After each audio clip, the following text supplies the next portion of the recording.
I'm a legend. Like, when I'm in the room, it's a red alert. You wanna compete, well, get better first. I got 10 toes in the dirt. Push through the hurt just to show them my work. I'm the best. Yeah, I'm the best. I never stress. I know what's next. I'm who they test. Like we playing chess. But I'm unimpressed. So now let me flex. Yeah, I'ma work through the struggle and hurt. Cause I know my worth. And I gotta be first. Yeah, I gotta be first. They don't know what's gotten into me. How'd I turn pain into energy?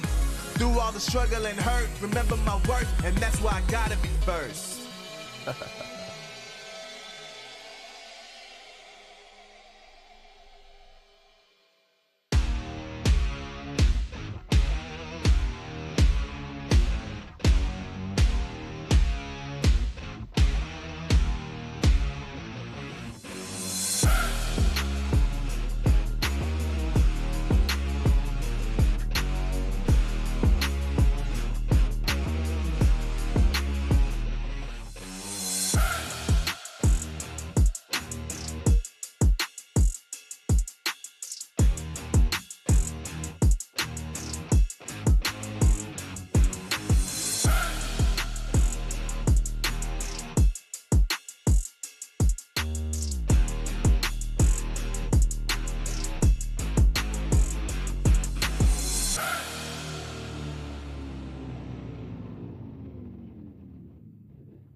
Last time we saw these teams, they were battling it out for a spot in the challenge. Now they continue their fight for the spots in the coveted World Championship. Which teams will rise to the top? Well, we're about to find out. Ladies and gentlemen, this is the Snapdragon Pro Series.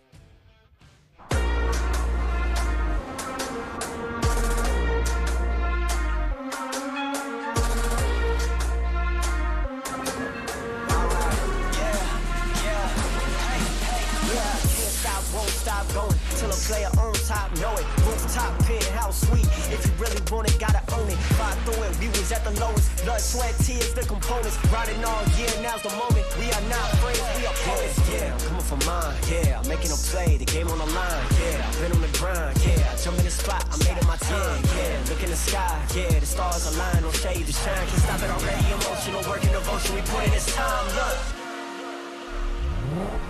you won't stop.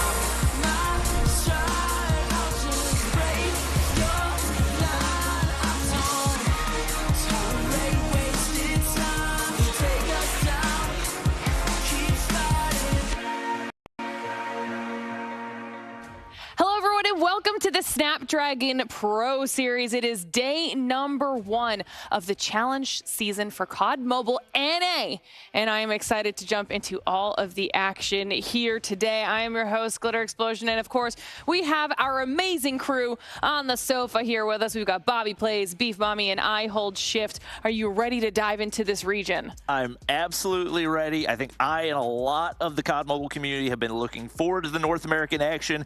Obviously, this is where our top 2 teams in the entire world were from last year. There's no question there's a lot of talent, and I'm excited to see the action.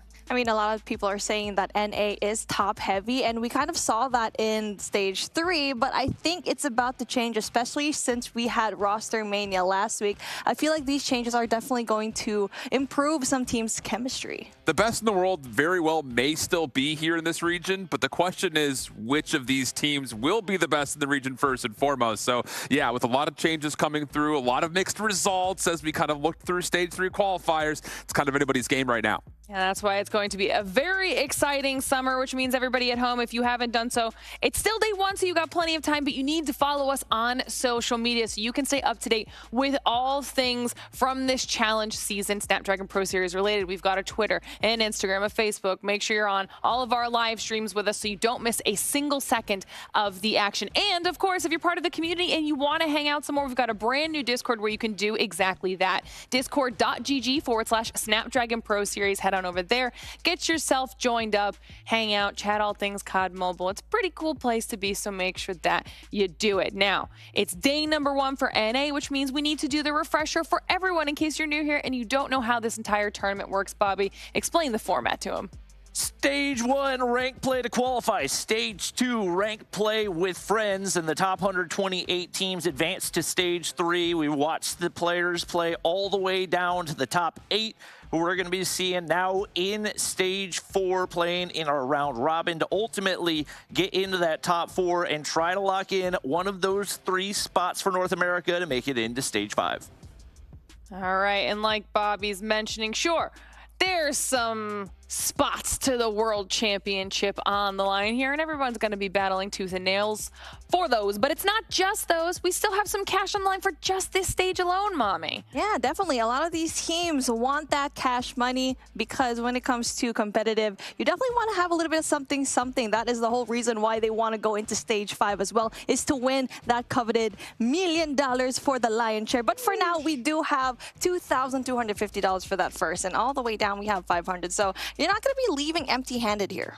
Yeah, it's pretty sweet deal if you ask me. Obviously, they're going to be wanting to be in those top 3 spots, most money and making it through to World Championship. We'll have to see who ends up being there, though, as we take a look at what we have in store for you all here today. And I'm talking about that schedule because we have some pretty great matchups to kick off the day here, Shift. Yeah, we do. And it's one of those things that with round robin play, getting into the top 4 could possibly, you look back to week number 1 and say woulda, coulda, shoulda. So LG ARP should be an interesting one. LG currently, I think we're all going to agree, is looking like the top team right now in North America. But with all the roster mania that's been happening, anything can happen. And I wouldn't sleep on ARP to come out and be a possible favorite overall to make it to playoffs. But I think we all got our eyes on match number 2. Simplicity going up against Tribe. Simplicity was the team to knock Tribe down to the lower bracket in Stage 3. So a little bit of revenge on the line here for Tribe in our first 2 matches. Like I said, it's going to be a very exciting way to kick off the entire challenge season for NA. But you guys have mentioned it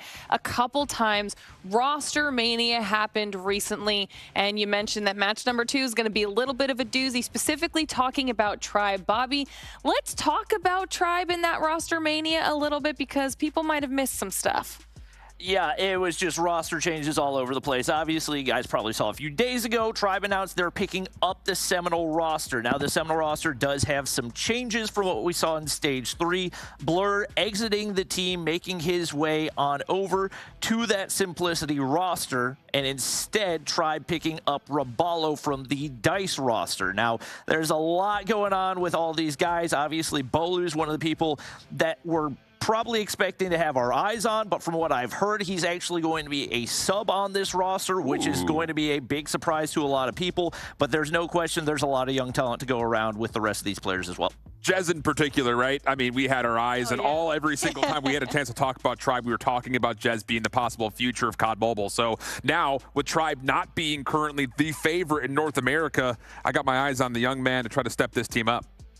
I like it. I like it. All right. Well,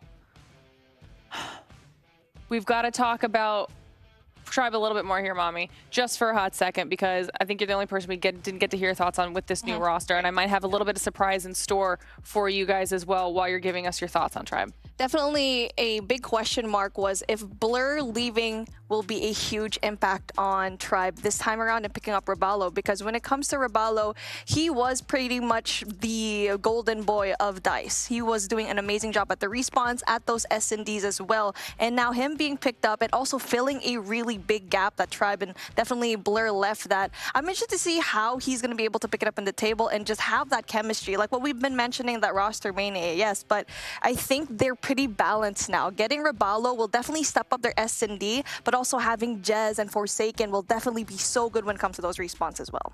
I think it's definitely a team everyone's going to be keeping their eyes on. Quite a few heavy hitters here in the region. Like you guys said, a region that has obviously the champions from last time around. So we'll have to see how NA can really kind of stand up here in this next challenge season. Like I said, this is just the first week of 4 weeks straight of competition.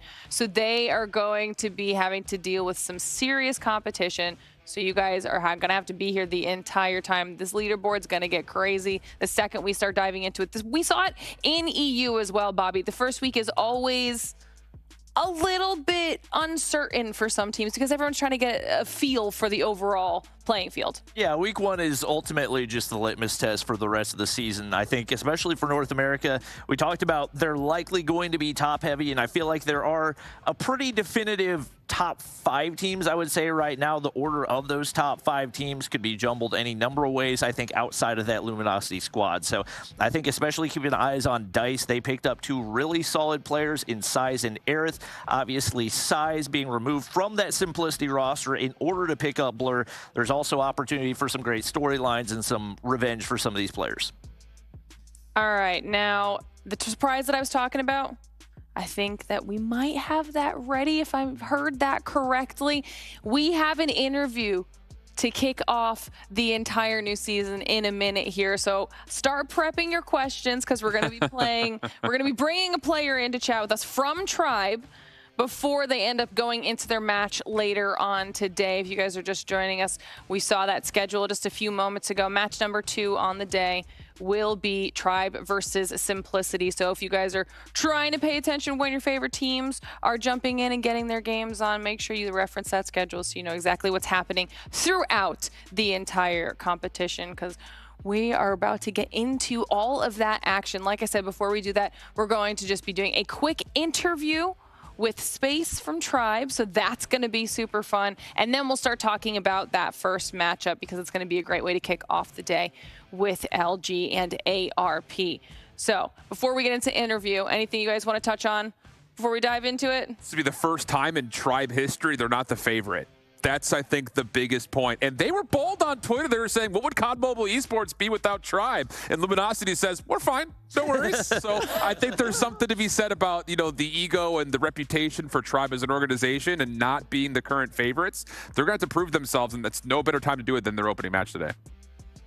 All right. I love that. I love that. Honestly, sometimes it alleviates a little bit of the pressure if you're not the favorites too, though, even if you were previously, because there is a massive target on your back with very high expectations if people expect you to come in and just kind of sweep the competition. So it's that double-edged sword. You have to prove yourself all over again, but also it's a little bit less pressure, right, Mommy? Definitely. I feel like for this side, like actually, Shift already mentioned it, it is absolute pressure right now for Tribe because it's a question of which members from last year and the previous years are actually the better ones because they're split into 2 at the moment. So let's see, is it going to be Luminosity having those 3 players? And it's basically been Tribe on top of NA, and now I feel like Luminosity was so close last year into beating Tribe. I feel like if they just started out on the defense in that control game, things would have been so different now. So that's one thing that I'm really thinking of.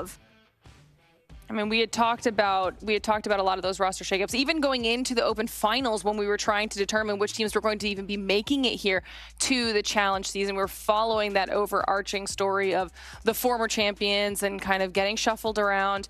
And I think that what it's going to do is potentially, like you said, there's a more teams fighting for that top spot now. Leveling the playing field is massive for this region.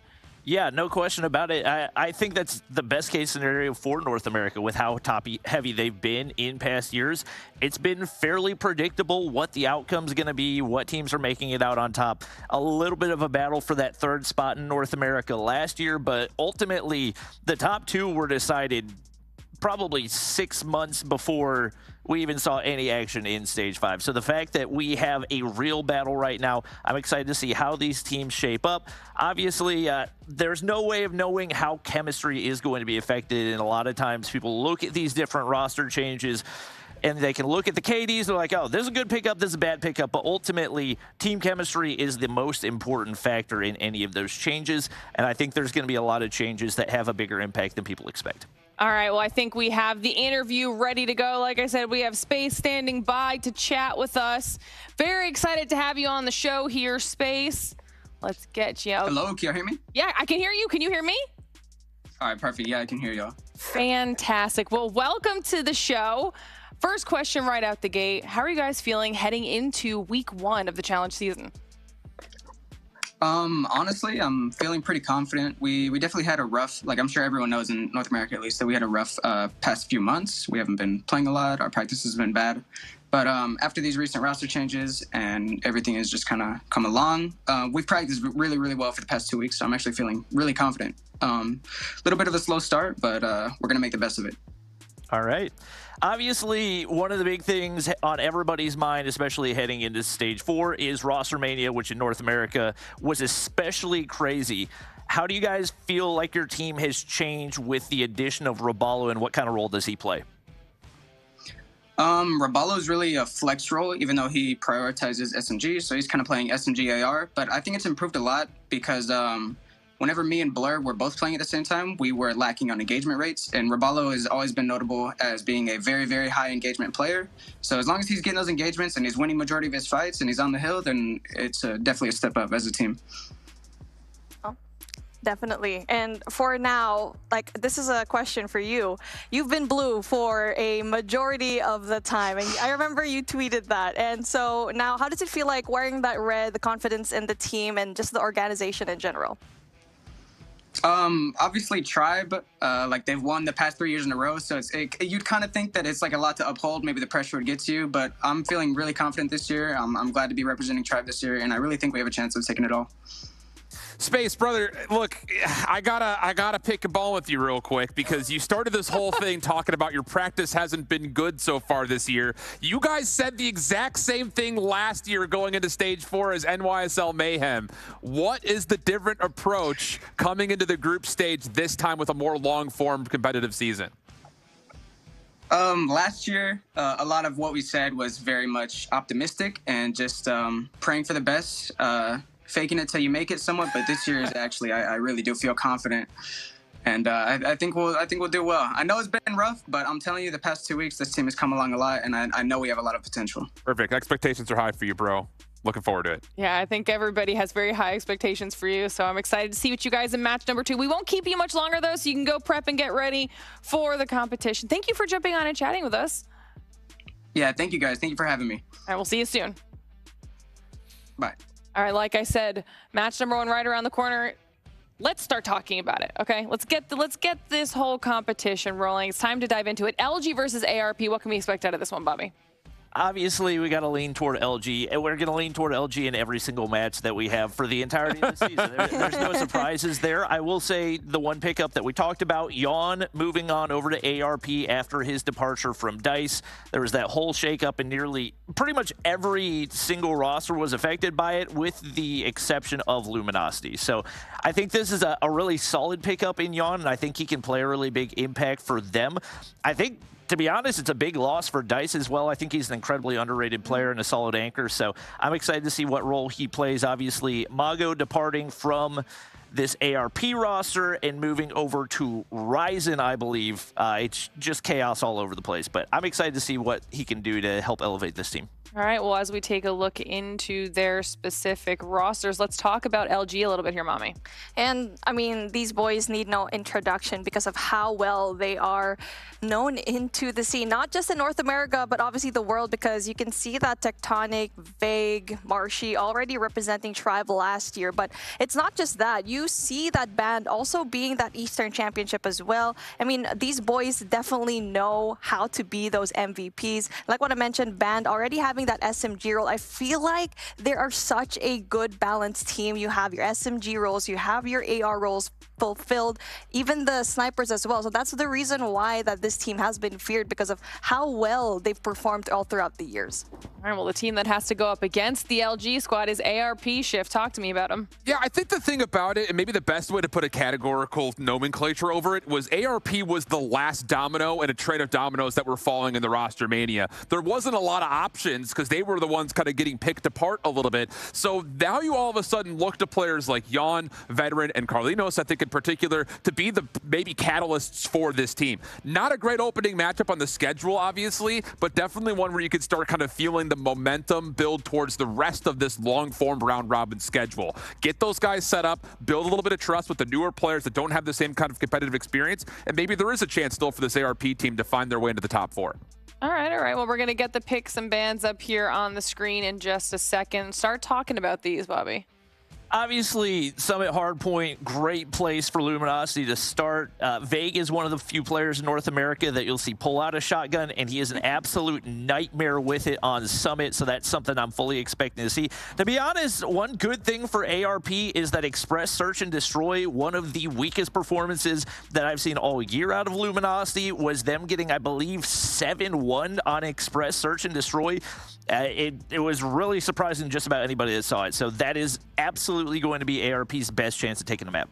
All right. Do you guys agree over there on the sofa before I send you away? Yeah, definitely. That Search and Destroy Express, I said already. I mean, even with Bobby mentioning it, ARP, that is their best shot at getting this map off of Luminosity. And looking at Raid being crossed off, that's going to be really huge for them, the fact that they were able to take it off, because we saw that Luminosity is just so good at Raid, and the fact that it's taken off, that's going to be huge for them. Crossroads Strike, they lost it just by a margin up against DICE, and I feel like that is the reason why that they started on the defense first. So let's see who's going to be starting on which side later on. But yeah, I feel like it could be a 3-1 at this point just because of that Express S&D. Okay, we'll have to see if you're correct. It's time for me to send you to the other half of the studio while you give us your thoughts on the same stuff on the walkover shift. Walkover, come with us, friends. Join us. Yeah, I think Crossroads as the map 3 control is an interesting one because it's kind of a wild card. It's a little bit harder, I think, to dominate control. It's really just down to can you just make sure you're not getting heavily outslayed, I think, throughout the entirety of it, whether you're on offense or defense. So that's the biggest thing for ARP when it comes down to both respawns. They have to be able to shoot back. And I know it's easy for us to say, and it sounds like a very elementary way of putting the series, but this LG team is super Slayer heavy, so ARP is already under the gun, so to speak, when it comes to trying to match up face-to-face with this LG squad. And what's interesting is the fact that with Crossroads Strike, just going back to that control game, is the fact you have to set up so early to stop that spawn trap. And it's such a small map, and obviously with the pickup, I think, of Jan could possibly be good for ARP because they have another long-range kind of player in their team. He loves to use the LK, he loves to use the Holger, so I'm excited to see how he'll deal because that's one thing I think ARP is the fact that they didn't have any kind of long-range kind of guy to stop the push. Yeah, I think that's the thing about it is they need someone else who could step up besides the 3 players that we really, really know. So that's where I think most of the focus for me is going to go for ARP is, will there be maybe a sort of Cinderella in the midst of this roster that could help them bring a little bit more slaying presence into the map? Because like we mentioned, both these 2 respawns are going to need it. And to be fair, Express, the way we've seen it play in 5v5 COD Mobile comparatively to 4v4 in titles past for COD, it's very aggressive. It's very in your face right off the get-go. So they also have to find a way to mitigate that, like the early pressure that LG will likely try to pull, because playbook number 1 for them is going to be, we're better than you. That has to be, I think, one of the biggest staples is we can run, we can gun, and you're not going to be able to beat us. That has to be, I think, the biggest vote of confidence for this LG team, no matter who they happen to play. That's one thing that I'm kind of worried about because Summit already, we're starting things off very aggressively, and you already know that you have Band, you have Big. They like to go up in your face with those SMGs and like what Bobby already mentioned with a shotgun, and definitely this is a map that utilizes that and just abuses it. But also you mentioned it already that a lot of these COD mobile players are 5v5 obviously, and when you're studying Express map in the beginning, obviously we only just had it this year, it's going to be a 4v4 for COD in the past, but now you're going to be a little bit more aggressive and you have such aggressive players from Luminosity. I'm trying to figure out how can they play up against this team. I think the biggest thing for me when it comes to this Luminosity team, last year they just happened to pick up a team. This year they built a team. And that is a huge difference for a team that went Game 7 in the World Championships and nearly still found a way to pull it out over the heavy favorites of Tribe. So with that in mind, now that you've got a team that's been constructed to win, you have to. So it's kind of one of those things that Luminosity feels like Tribe's storyline from last year. And not that it's important right now, but I guarantee you the first time that LG and Tribe play each other, it's going to get hot. There's going to be some body shooting going on. There's going to be a lot of tempers, I'm sure, flaring up. But the thing is, the expectations have immediately turned just due to the fact that LG has put together and well-constructed a great roster right from the get-go this year. It's not just like a, hey, look at us, we're in COD Mobile, we happen to pick up the #2 NA team. Now they've built a roster that should win a world championship in their mind. And that is the difference between something that is very well thought compared to a team right now, ARP, looking like they're still trying to find their footing. For now, though, we still have to see how their performance is going to be here. Finally, in Summit Hardpoint, will Yon be able to finally find his place? But no, actually, you know what? I take it back. We're going back here in the studio. Hello there. Okay, go into the game. What are your thoughts here so far when it comes to ARP? What are their chances, to be honest? They're not high. They're actually very low. I think this is the easiest way of putting it. If it were anybody else besides LG, I think we would get a true litmus test of where the strength actually lies for ARP.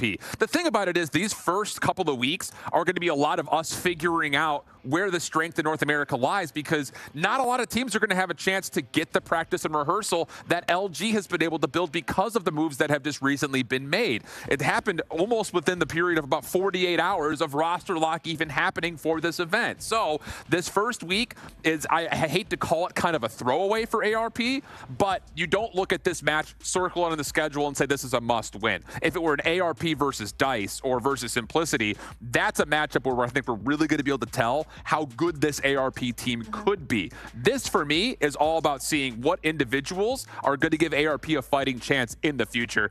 The end-all, be-all for this matchup, though, I don't think they have a chance. I feel like this is just a practice range at this point, and you brought a really good point with the fact that they're going up against the #1 NA team, well, the peg #1, but for now, this is a really good way to kind of start off, because you'd want to go up against a really good team for now, which is a solid team, and then later on, find out where you went wrong all throughout. And that's why we have such a good time here in Stage 4, because we have double the numbers of the tournaments and the matches, and obviously we have like, what, 4 matches that we have in the span of this month. Yeah, and the other thing about this, too, we haven't had a chance to talk about it. There's not going to be a situation like there was last year for Cold Showers, where they were in the midst of a really tough bracket, because you have to fight through everybody. Yeah. So, there are some moments here where ARP are going to be looking at LG and saying, oh, gosh, this is a tough opening matchup, but it's not the only matchup. You don't put yourself up against the wall immediately if you do lose this. So we'll find out. Here we go. We are out into the races now. Guaranteed. LG, first couple of kills. ARP trying to find their way on towards the zone, but R9 and shotguns in hand for LG, as both Vague and Tech will be pulling the shotties out early. I mean, this is something that we already preempted before the broadcast even started. It's the fact that the shotguns definitely going to be so hard and very crucial right now. We've seen so far here in Stage 4, not just in NA, but also for EU. But Vague getting a triple kill already. He's having a really good time, flushing out a lot of the players in 2F, which is a power position for P1 and also for that rotation in P2. Vague's on 6-0 start. So he's already built up 2 of his streaks. Tectonic just making sure no one comes down the staircase, and Luminosity is absolutely dominating the start. Nice bounce back here for ARP. Quick Predator Missile will come in. It does find 2 for Vague, so the hard point cannot be contested, but that tree holding on for a time. Not enough assistance from Yon to get the full-on trade, but there is still a chance to contest. So 33 plays up against 8. Vague shut down, and ARP will have a chance to rotate over to New. Not just that, they also have the more favorable side of the map, as you can see. I mean, they're going to be set up for P3. They need to find a way to stop the flank coming in from Luminosity later on, but it looks like Luminosity is actually going in more for that 2F control as they finally get a hold of a solid hardpoint so far. All 4 players going to be right there into the hardpoint. Spawns will flip here, though, as Luminosity just kind of push through Catwalk, so now ARP have to kind of work back for it while also fighting for the hardpoint. And, well, they are fighting the war on 2 fronts, but neither are going all that well. Split spawn situation for both our 2 teams, but Luminosity cleaning up on the objective. Now they can can start sending numbers to deal with the new side of the map. 30 seconds till the fight for here on P2.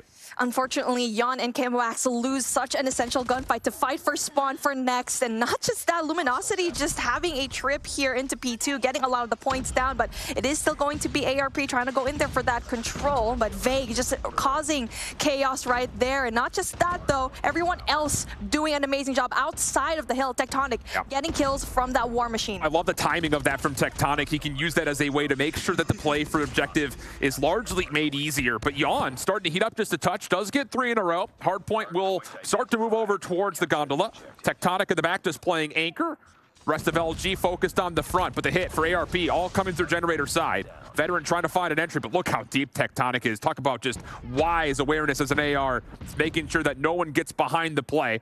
And LG will start to pull some operators in. You got the Sparrow out immediately. ARP getting a kill around the back. They should be able to flip things out. Just comes down to can they actually break the hard point itself, because LG are still holding. And Tectonic's going to call in a missile, but it's actually still enough for ARP to neutralize and get control of the hill. ARP good for the break, and that is going to be really good situational awareness coming in from Chelsea. Getting rid of Tech first, and not just that, Detry right into cable car all the way, tries to get rid of the players from the outside, so that's going to be huge. Tectonic, though, unfortunately, does get taken out by Chelsea with that Sparrow. Beautifully timed, gets majority of the scrap points down, but unfortunately, Detry, you cannot make those mistakes. This is perfectly fine for ARP. You got to be giving them a round of applause right now, because they get the break. They're able to at least neutralize and go about 50-50 on the hard point and look towards rotation. They are fully set up with Detry finding kills on the exit. So now a little bit labored. There's Luminosity on the exit. ARP will give away a lot of space through the middle of the map in order to prefer these spawns to set up for new. Hardpoint will open, ARP will be in control. Lots of operators at the ready. Washington going to go first with the Annihilator out,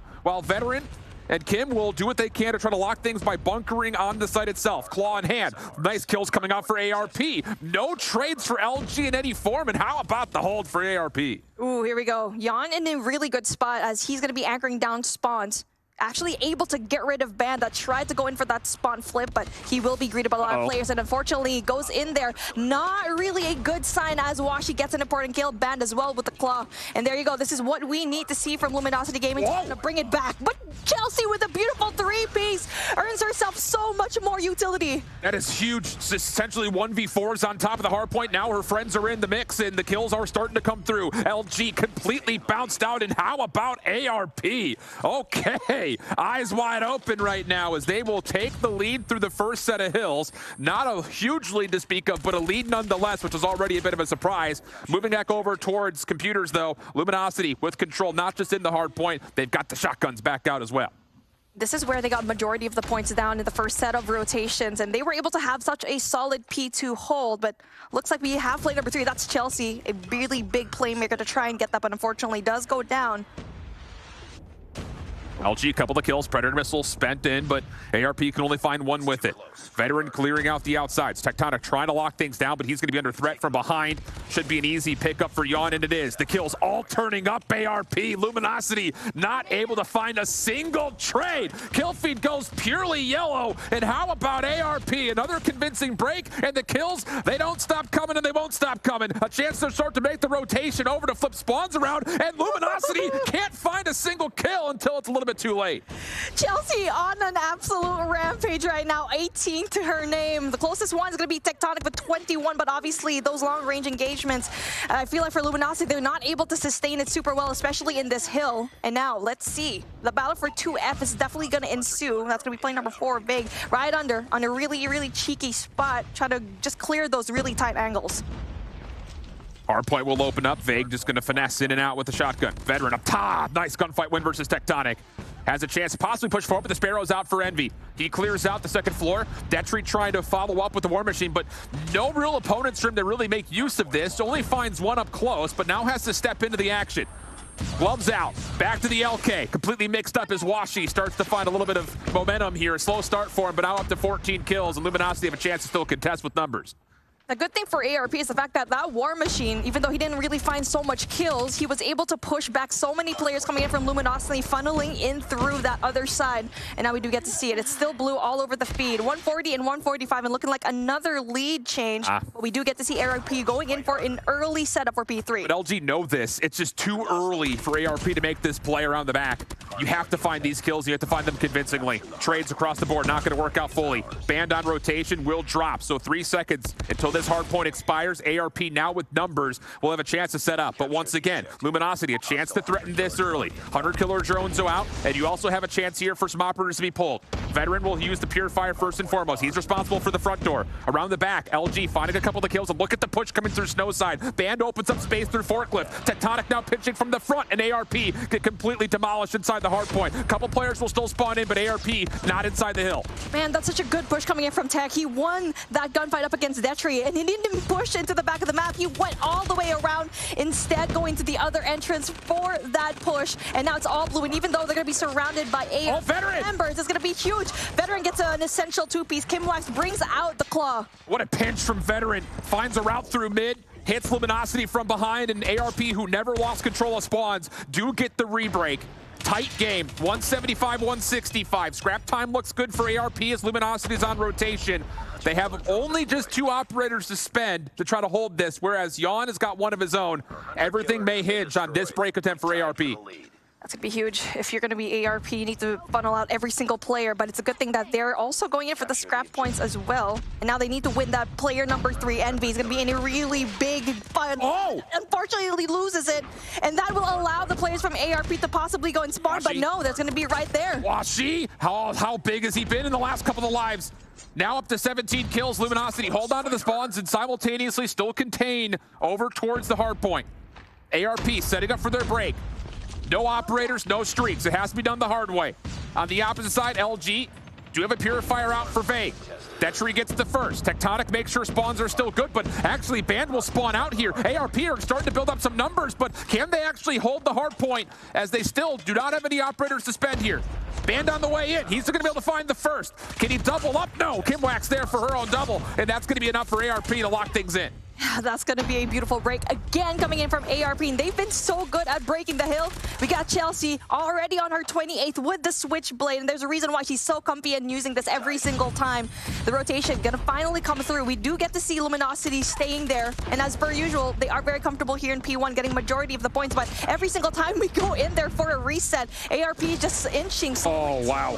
Great map control here from Luminosity. They are controlling every point of ingress. ARP need to stack up. 205 to 200, the current count. Envy's got the Sparrow out. Kim trying to do what they can to just clear out top floor. That will work. Envy spending a lot of the Sparrow bolts trying to get some damage, but not going to work out. ARP are finding the kills. 212 to 205. Veteran trying to find a way in. The rest of ARP hitting from the back door, but Luminosity, they're finding all the kills from inside the hard point. Detri shut down, and Luminosity still hold 35 seconds on the hard point. It's just so huge. Vegas is just at the stopping force that ARP just cannot seem to get over, and right now with the 34K already, he kind of slowed down in that second set of rotations, but definitely right back into the game. And now with ARP just having such a difficult time, even though Veteran unfortunately not using that Purifier to his advantage. Vague trying to shut things down through Cubby. Trade comes through. Luminosity still in control of the hard point. They can still win here. They will get the tick, but now a little bit of contest comes out. ARP trying to clear out this second floor. They're going to have to win this scrap and also win the rotation to do. Someone may have to touch this again. 249, do they get the final tick? No. It's all about can they set themselves up around Catwalk. A difficult hard point to get 45 straight seconds on, but it is doable with the convincing kill feed. Problem is, they're not finding the kills they need. Yawn shut down. The early contest already in. Detri trying to find whatever he can with the War Machine. There will be a chance to clear, but this is everything right now for ARP. They're using every single one of the operators they have, and they're starting to get shut down. Vague trying to clear it out, do it all himself. Contest is through! Vague gets the snap, but they don't get the tick. ARP are still alive. Never mind. Band gets the final blow, and it's just a combination of having so much firepower inside of the hill in the form of Vague, and on the outside you have Tectonic clearing those long angles, and also you got Washi just thinking about those anchoring points, and I feel like it was that P4 that just changed the tide for them. Honestly speaking, it was this thin margins that they could hold on to, and a lot of it did come through this first and second hard point string. did not do a good job on P3. Like at all.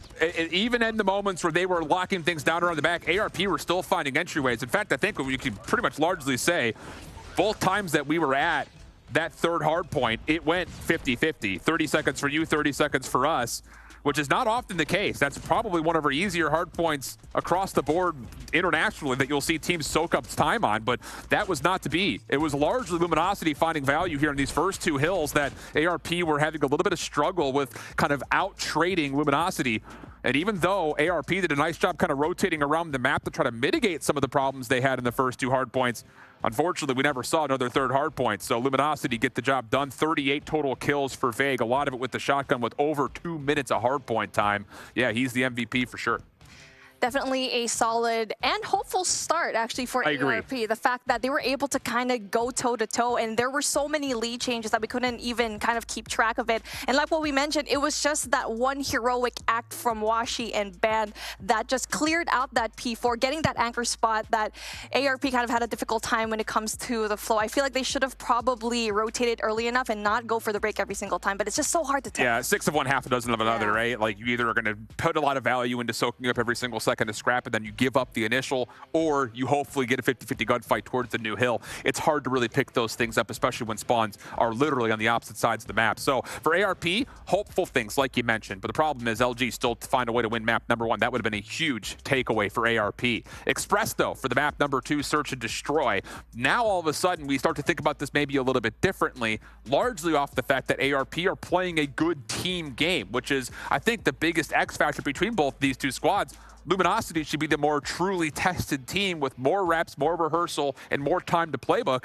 But ARP looked solid on a very basic hardpoint map. This is a very basic search and destroy map as well, so their playbook should be decent, you would assume. Definitely. And when it comes to the stats for now, I feel like they did go up against SXC 7-0, but SXC is a team that we don't even see. So maybe that's why we're kind of hopeful for ARP to kind of just bring the gunfight here and possibly slow things down for a possibly aggressive team like Luminosity. It's apples and oranges when you're talking about a team like that versus a team like Luminosity. Snipe out for Detri, looking for a pixel peek through trains as the approach towards A is underway.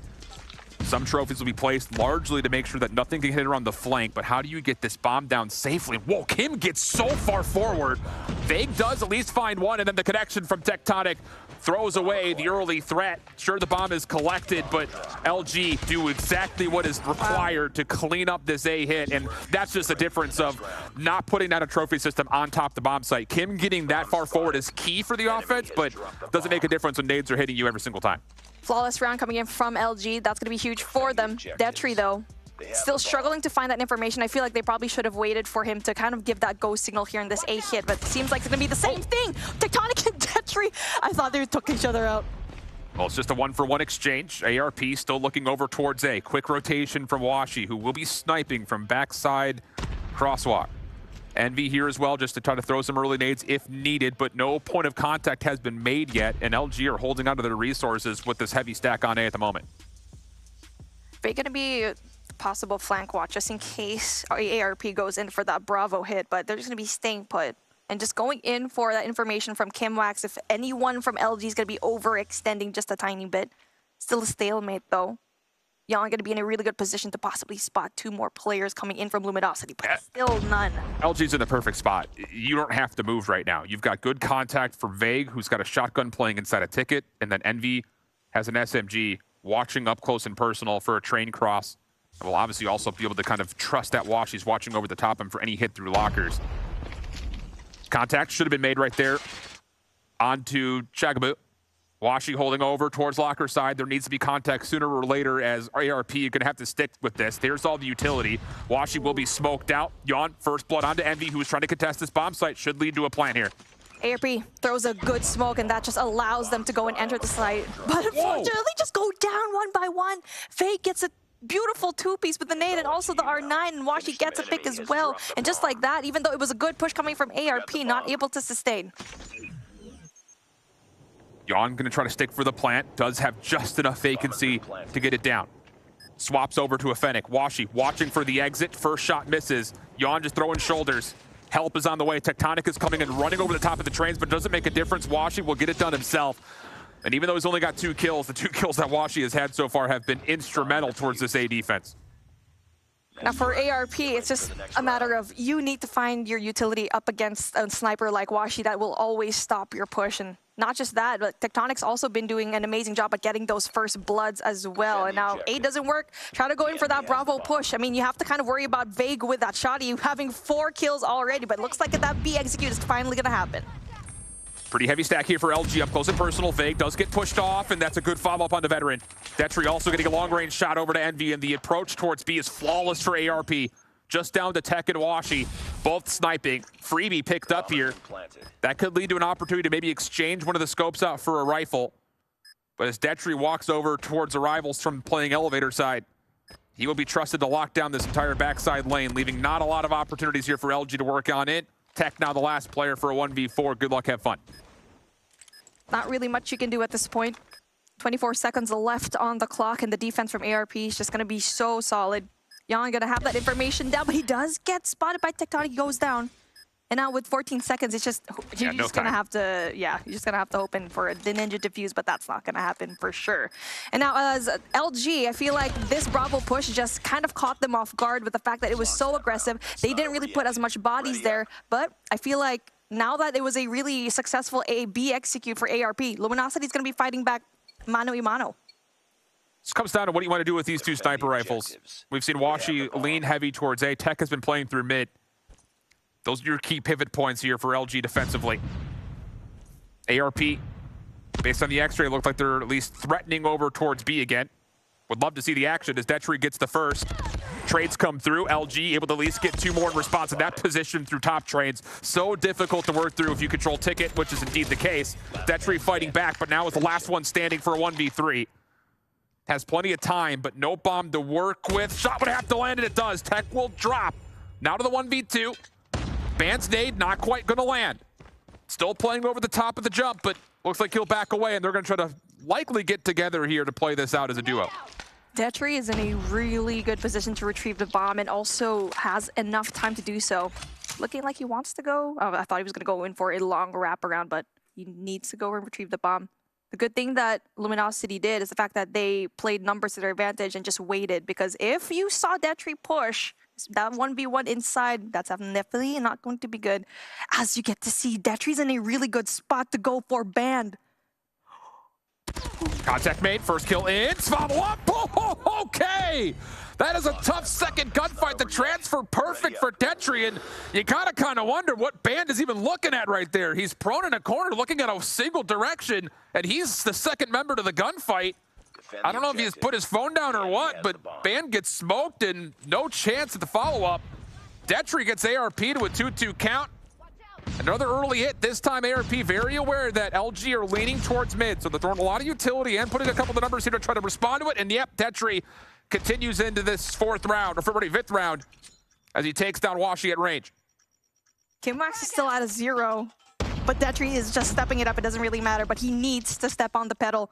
But right now, bomb holder veteran is in a really bad spot if he does get spotted by Vague at the moment. And speaking of, preempted. And now the bomb's going to be down in a really bad spot, and that's why you don't leave your bomb holder all alone. I still think they got, I mean, there's a handful of nades that jumped up top into that top tower position, and Vague didn't get hit by any of it. So his position must have been pretty darn concealed. Vague this time, though, will not be able to get anything more. Kim's able to get on the board. And a long wrap on the way here for ARP. It's a tough call to commit to playing towards overpass like this, but number 5 in yellow, Detri's going to give it a go. And yeah, the timing is actually exquisite. Envy drops trying to reposition. Now all of a sudden ARP have the last 2 defenders completely trapped in front of A. Oh, the best part here is the fact that they can go in for a distraction gameplay and make him think that they're actually going for that Bravo side. But now they're going to be going in for the kill, and Detri gets that snipe. Band, though, on the other hand, brings it down into a 1v2 situation. He's predicted this, though. The route is good. Just comes down to how much does Band trust that he can hold this position through mid-cross. Bomb will make its way over towards B. Frag cooked out. That should land right on top of A. No hit marker means no one's home. Band should be thinking he needs to lean towards B here, and he does get ticket control. Bomb gets planted. Band around the back may have an opportunity to isolate, but no, Detri not gonna miss. Goodness, how good has Detri been? Already on 11 kills through 5 rounds. He's been so good at the flank every single time, and Luminosity just doesn't have an answer back to him. That was a good push, and even though they were down by the numbers, the bomb was down. They were able to kind of reroute, rewrap into the back end and possibly go in for the push. And now we're going in for a 3-2 split for Luminosity. Little flick through the smoke, not quite gonna land. ARP will gain control around B, but Band is in their way. Envy following up. Oh, but Detry with the pistol. Now to the quick scope. Oh my goodness, Detry. Veteran cleans up mid-map. It's just down to Vague for a 1v2, and he's carrying a shotgun. Not the weapon you want. Gets tagged up, but he's on the hunt for Veteran, who will not give him a chance to stay in range of the R9. Oh, Veteran is just so good when it comes to that engagement. But unfortunately, Detry's going to be in a really bad spot. Vague, able to get that 1v1. Picks him out one by one. And now as we go in there very quietly, 1 minute on the clock. It's still a lot of time for ARP to try and go in there, get that information, try to figure out where everyone is. But Veteran able to go and spot him, but obviously with R9 in hand, the range is not going to be in your favor. Veteran doesn't know if he wants to trust the rifle or the sniper rifle. Doesn't make a difference. There's just no chance for the R9 to get into kill range. And ARP will take a 4-2 offensive half. And honestly, there are rounds in there that it could have been a 5-1 if we're being candid. So a lot of requirement here for Luminosity to establish a good offense of their own. And their first attempts will be a 5-man stack over towards A. ARP have 4 members here to try to defend against this. Opening snipe, pixel peek is good, but Detry gets a collapse. Uh-oh, not good news. And all of a sudden, LG are a bit stuck as Veteran gets forward in the lockers. 15 for this guy. Absolutely nuts. Tectonic, though, able to get rid of Veteran, even though he got some shots down. Vague in a really good spot, and obviously you need to be in those tight corners. He does get tagged up with that nade, so that's going to be information for ARP. It's going to be a stalemate. 3 versus 3, and bomb still has yet to be planted, but still a lot of time. They'll probably be just waiting for Tectonic to get that information down first. Yeah, this is one of those kill noise and create doubt situations for Luminosity, and ARP are heavy stacked over towards A, so the longer the wait goes, you have to think the more ARP start to feel a little bit feisty about rotating over towards B. Vague gets train control, checks for the shoulder, does not quite see Kim. Detry over the top also does not see the cross, so Vague will sneak on to get the plant off. Kim cannot challenge this as of yet. Can they find him on the exit? No, Vague gets free. Kim has a lot to check. Defensive nades coming back through. Envy not tagged up by that follow-up frag. First contact. Detry, what? How does he get that kill? Envy put on a mixtape, and now ARP hold the numbers. Just comes down to can they actually chow this together? Detry still getting the job done with the pistol. What can't he do? 1v1. Pistol upgraded to an SMG. Toggles. Sticks, Vague, checking, trying to create noise. But Detry will not be bluffed off the defuse. This guy's got some major cojones. Oh my goodness. Bro, so fake. And Vague could have just hopped down. And that is the best situation that you could be in. Just capitalize on your player, just heating up. And Detry with 17. Kim Wax only has 1. Detry is doing everything for ARP at the moment. Here we go, though. LG, no more nonsense as Washi gets the first connection. Vague gets the shotgun to sing a song for him. And LG will quickly get a 3rd round. Unless Yawn can try to find a way to stack up some members. But no, not going to happen. Quick response from Luminosity, but boy, was it required. We need to see his loadout for that pistol, man. I mean, he just got so many kills up against an SMG in that type of angle. Here we go. ARP. Going in there for a more heavy defense in Alpha, but unfortunately for them, it's going to be a B hit. Still, though, quick opportunity to play this through top side of the overpass. Detry drops through mid-map. Vague looking for contact. Should see this, but no, just overwhelmed. The bomb has been planted. Bomb gets planted. Band still has control of Ticket. Envy holding on top the bomb site. Long wrap on the way from Chugaboo. But boy, she has got to go and commit to this sooner rather than later because ARP do not have an entry unless Tech gives them one. Yawn gets a freebie over through elevator side. And now this double stack should feel a little bit more free to hit this. Pre-fire through the smoke for Envy. Does connect, but doesn't keep Band safe. The kills all come through for ARP, and Envy will be traded.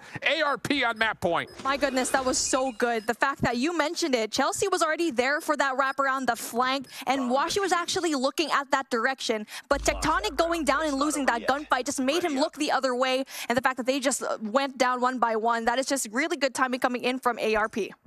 Wow. This has been really good dynamic search for a team that just recently got put together. And Luminosity, I'm not going to lie to you, they are not impressing right now through these first 2 maps like you would expect them to. 5-man hit, flash up top just to make sure they get tower control. Late challenge from Chagabu, ill-advised and put down quickly. 5v4 we go for LG, but a quick flank on the way from ARP. Speaking of the flank, that's going to be Yon with the LK, but unfortunately it does go Big down. Washi, again, big shots from him. Doesn't really quite get the... Washi gets that. Kimwax had every opportunity, but unfortunately, Washi just a little bit too fast. A 3rd kill to his name. Now it's going to be sniper versus sniper. And Devi, what can you do up against a 5-man Luminosity Gaming? There's no way, right? Like, he's done some unbelievable stuff, but there's simply no way. That is massive from Washi, the solo defender of that flank, to find all 3 kills coming his direction. And no, this time Detri, no heroics. LG staying alive. 4-6 we go. Now we're at match point. 1 more win from ARP, and they're going to be taking this S&D. And now so far, Luminosity Gaming, the reasons why they won those particular rounds is they went and guns a-blazing here on that Bravo side, but they can't be doing the same case anymore. And now we do get to see ARP going in there aggressively. 3-man already. Going up against a 5-stack from Luminosity. This is big. Yeah, I was going to say late stuns coming out for ARP. Allows them control of tower, but they don't keep watching the window. Veg just takes a late mantle, and the R9 takes down another double. Yon slips through a little bit, but he's kind of caught in no man's land right now. Has to just kind of hug the trains and hope he can find good contact. There's Washi, hit marker comes out, pistol will finish it off, and Luminosity back to within, possibly sending us to an OT. Ooh. Every single time that ARP tried to go in for that window control, it just didn't work out for them because obviously you're going up against a R9 right into your face, and Vague is just going in there slowly with 11 kills to his name. Now 2 rounds in a row, they tried to go in for that control, didn't work out. And now for Luminosity, they just love going in for that A because it just works out. That's fake. But now we're going in for that defense. Yeah, fake nades towards A. Luminosity delayed hitting over towards B. Look what it's done. ARP say these are the same nades. We have to rotate over, and they have no defenders over towards this B site. So this would be a quick plant. And now it's down to how do you retake this if you're ARP. Chagabu's just got a switchblade. You do not want her to be first contact, and nades coming her direction will back her off. You have to win mid-map if you're ARP. Detri sniping from train side. Band just very wisely keeps his life. Someone has to make a move for ARP. Time ticking. Washi finds first contact. Band, next one up, and no, Washi continues to dominate over through the crosswalks. This should be a 6-6 tally as Washi just not missing. All these individual challenges working out, and Washi very well, I was gonna say, may have a chance to find the ace, but Tectonic will steal it away. And that will be the only kill Washi doesn't get. Overtime we go. Okay. Now we're going to be going in for a different approach if you're ARP. So now you don't have any kind of answer for the flanks because Luminosity Gaming already just put 2 players right there. They've already learned so far and adaptable in this game. ARP though, going in there, bomb in hand. They've been winning a lot of their attacking rounds, and so far they're going to be greeted by 3 players from Luminosity. They don't have an entrance here. They have to hope that Detri can hit. And they do. Double stack coming over towards Band, but no, he deals with both of it, and LG will take this defense unless Detri once again could do something amazing. 1v4 situation, but thing is, LG know exactly where he's at, and they will not give him an exit. He's going to have 90 seconds to try to finesse this, but there's just no way LG overpeaked this. Goes in there for that nade check, and he's going to be in a really good spot. Envy still not tagged, though. Still too far away for that nade, and he does get spotted so far, Detri. We do get to see that Envy is not going to be moving at all, and information already given to the rest of LG, and that's it. Now we get to see finally Luminosity with that lead. And that's just simply put, our ARP just needed to get a better read on that. It's all a bunch of nades going over the top. Didn't look like a lot of it hit. The double chow over towards the front staircase onto Band did not work out. So now 7-6 we go. Luminosity on the offense. Nades going over the top of Info. Band still gets taken control for free. No one even checks this. If Band slides this corner, he may actually get a read that Detri's playing nearby, and yeah, sure does. Huge first blood for Band. Envy on for potentially a plant, but Chagabu does find a response. Vague will control the staircases, and this should still lead to a plant favoring ticket side. We need to see Yon just absolutely step on it, as Chagabu's going to be in a really bad spot. And speaking of, Washi gets the tag. 18 kills to his name, but he does get traded out. Still very doable for this 3v3, but play number 4, that's Vague. Having that Fennec in hand is definitely going to be dangerous, especially if he still is holding that shoddy. You have to get Vague out of the picture. Oh, and he's gotten an elimination and slid away. He wants the challenge at 1 HP. Trades are on the way, and LG survived through OT. But oh my goodness, that's now 2 back-to-back maps. I'm sitting here like, what's taking LG? I mean, there should be no reason that ARP is doing this to LG, and you have to walk away feeling really good about your chances if you're ARP to still have a chance to extend this series. Imagine if you're doing that to the PEG #1 team in North America. You're giving them a hard time in that hard point response. And this is, yes, we kind of said that S&Ds are usually a better game mode to kind of pick things up if you are a fresh team, but that was just a really good display. But honestly, for me, it was just all the Detry show. Everyone else from ARP just struggled so much. You can't be relying on just one person, though. Yeah, Detry definitely won a handful of rounds single-handedly, and you're going to look back at this if you're ARP, and you're going to look at the rounds in the very opening 30 to 45 seconds that you made mistakes. I think first and foremost, you look back to, it's actually, I think, a round coming up here in a moment, where Vague gets up top towards top tower, and it's a delayed challenge for ARP where Vague just essentially reaps him. Washi also through mid-map, I think, also had way too many solo challenges come his way. If you're going to chow out a sniper like Washi, you better do it together. And that's, I think, the only real thing that you could talk about for ARP. I think as a squad, the game plan is not terrible, but the individual trust in, you know, bait and switches, double chows, the timings aren't quite there yet. And that also kind of, for me, says that this is a newer team that still has to build that communication and that inherent subconscious level of, I know what you're going to do before you even do it, so I can play off of that perfectly. So some things that need to be cleaned up for ARP, but I don't think you can be mad about that result right now if you're ARP overall.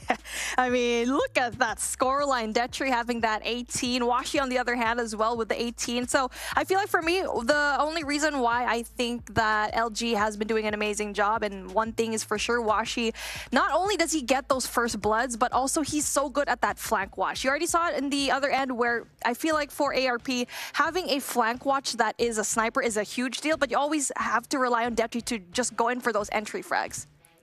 Yeah, Washi, pretty good. Pretty good. So now we go over to Crossroads Strike for the control. And based off of what we had in Summit, I don't hate ARP's chances of still being able to put together a good result here. This is not a map that you're going to get necessarily fully outplayed on. You can get outgunned on this map, though. So that's the biggest thing, is can ARP actually hang in the individual 1v1s or team fights that we're likely going to see through mid-map, as Luminosity will start on defense. Opening spam from Kimwax does find a little bit of damage, but no eliminations as of yet, and both teams will kind of fight from opposite sides of the map against one another.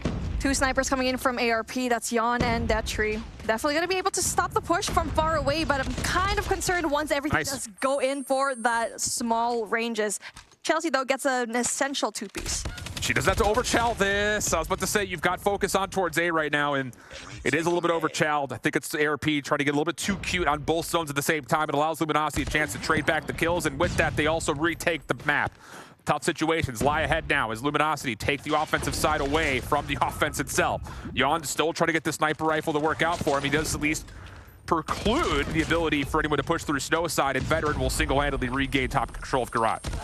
That's going to be huge for them. They're winning a lot of the gunfights and just not allowing for Luminosity to try and go in for that spawn trap. So far, though, that's play number 5. Washi in a really good spot to try and just cancel out all the players, but he just loses that. I mean, he gets 3, though, from barrel side with the sniper rifle. All of those were quick snipes.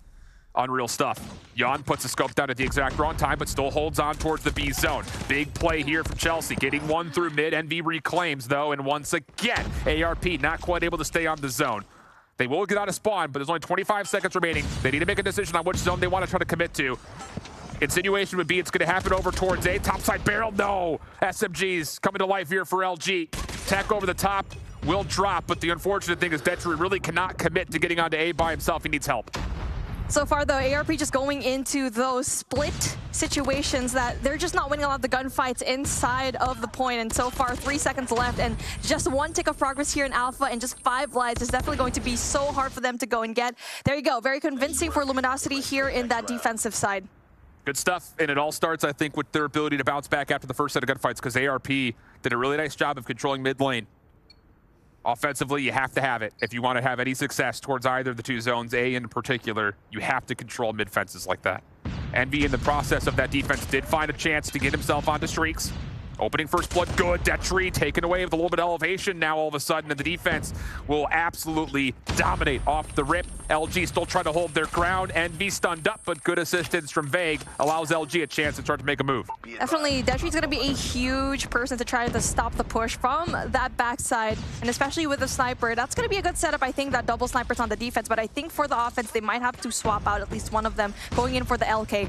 And Envy, though, does not find anyone with the Sparrow here in Catwalk, so that's going to be kind of a wasted opportunity for him to get those kills. They still get fire control because of that, so now A will get the first tick of progress. Envy still locking down top Catwalk. Member still on for the second tick of progress, and a 7-life lead here for LG. ARP looking to flood this right from the front side of fire. Band holding topside boxes, but gets shut down. Now it's down to clearing off Vague, who's playing just behind the barrier, and no worries there for Kimwax. Took a little longer than we would have expected, but ARP do reclaim the A zone. That's going to be huge for them.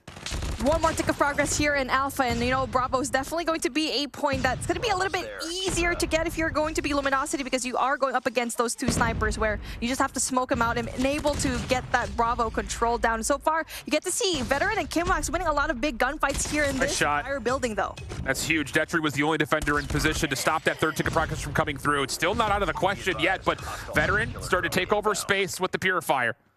Holding top garage, now makes his move down towards bottom containers.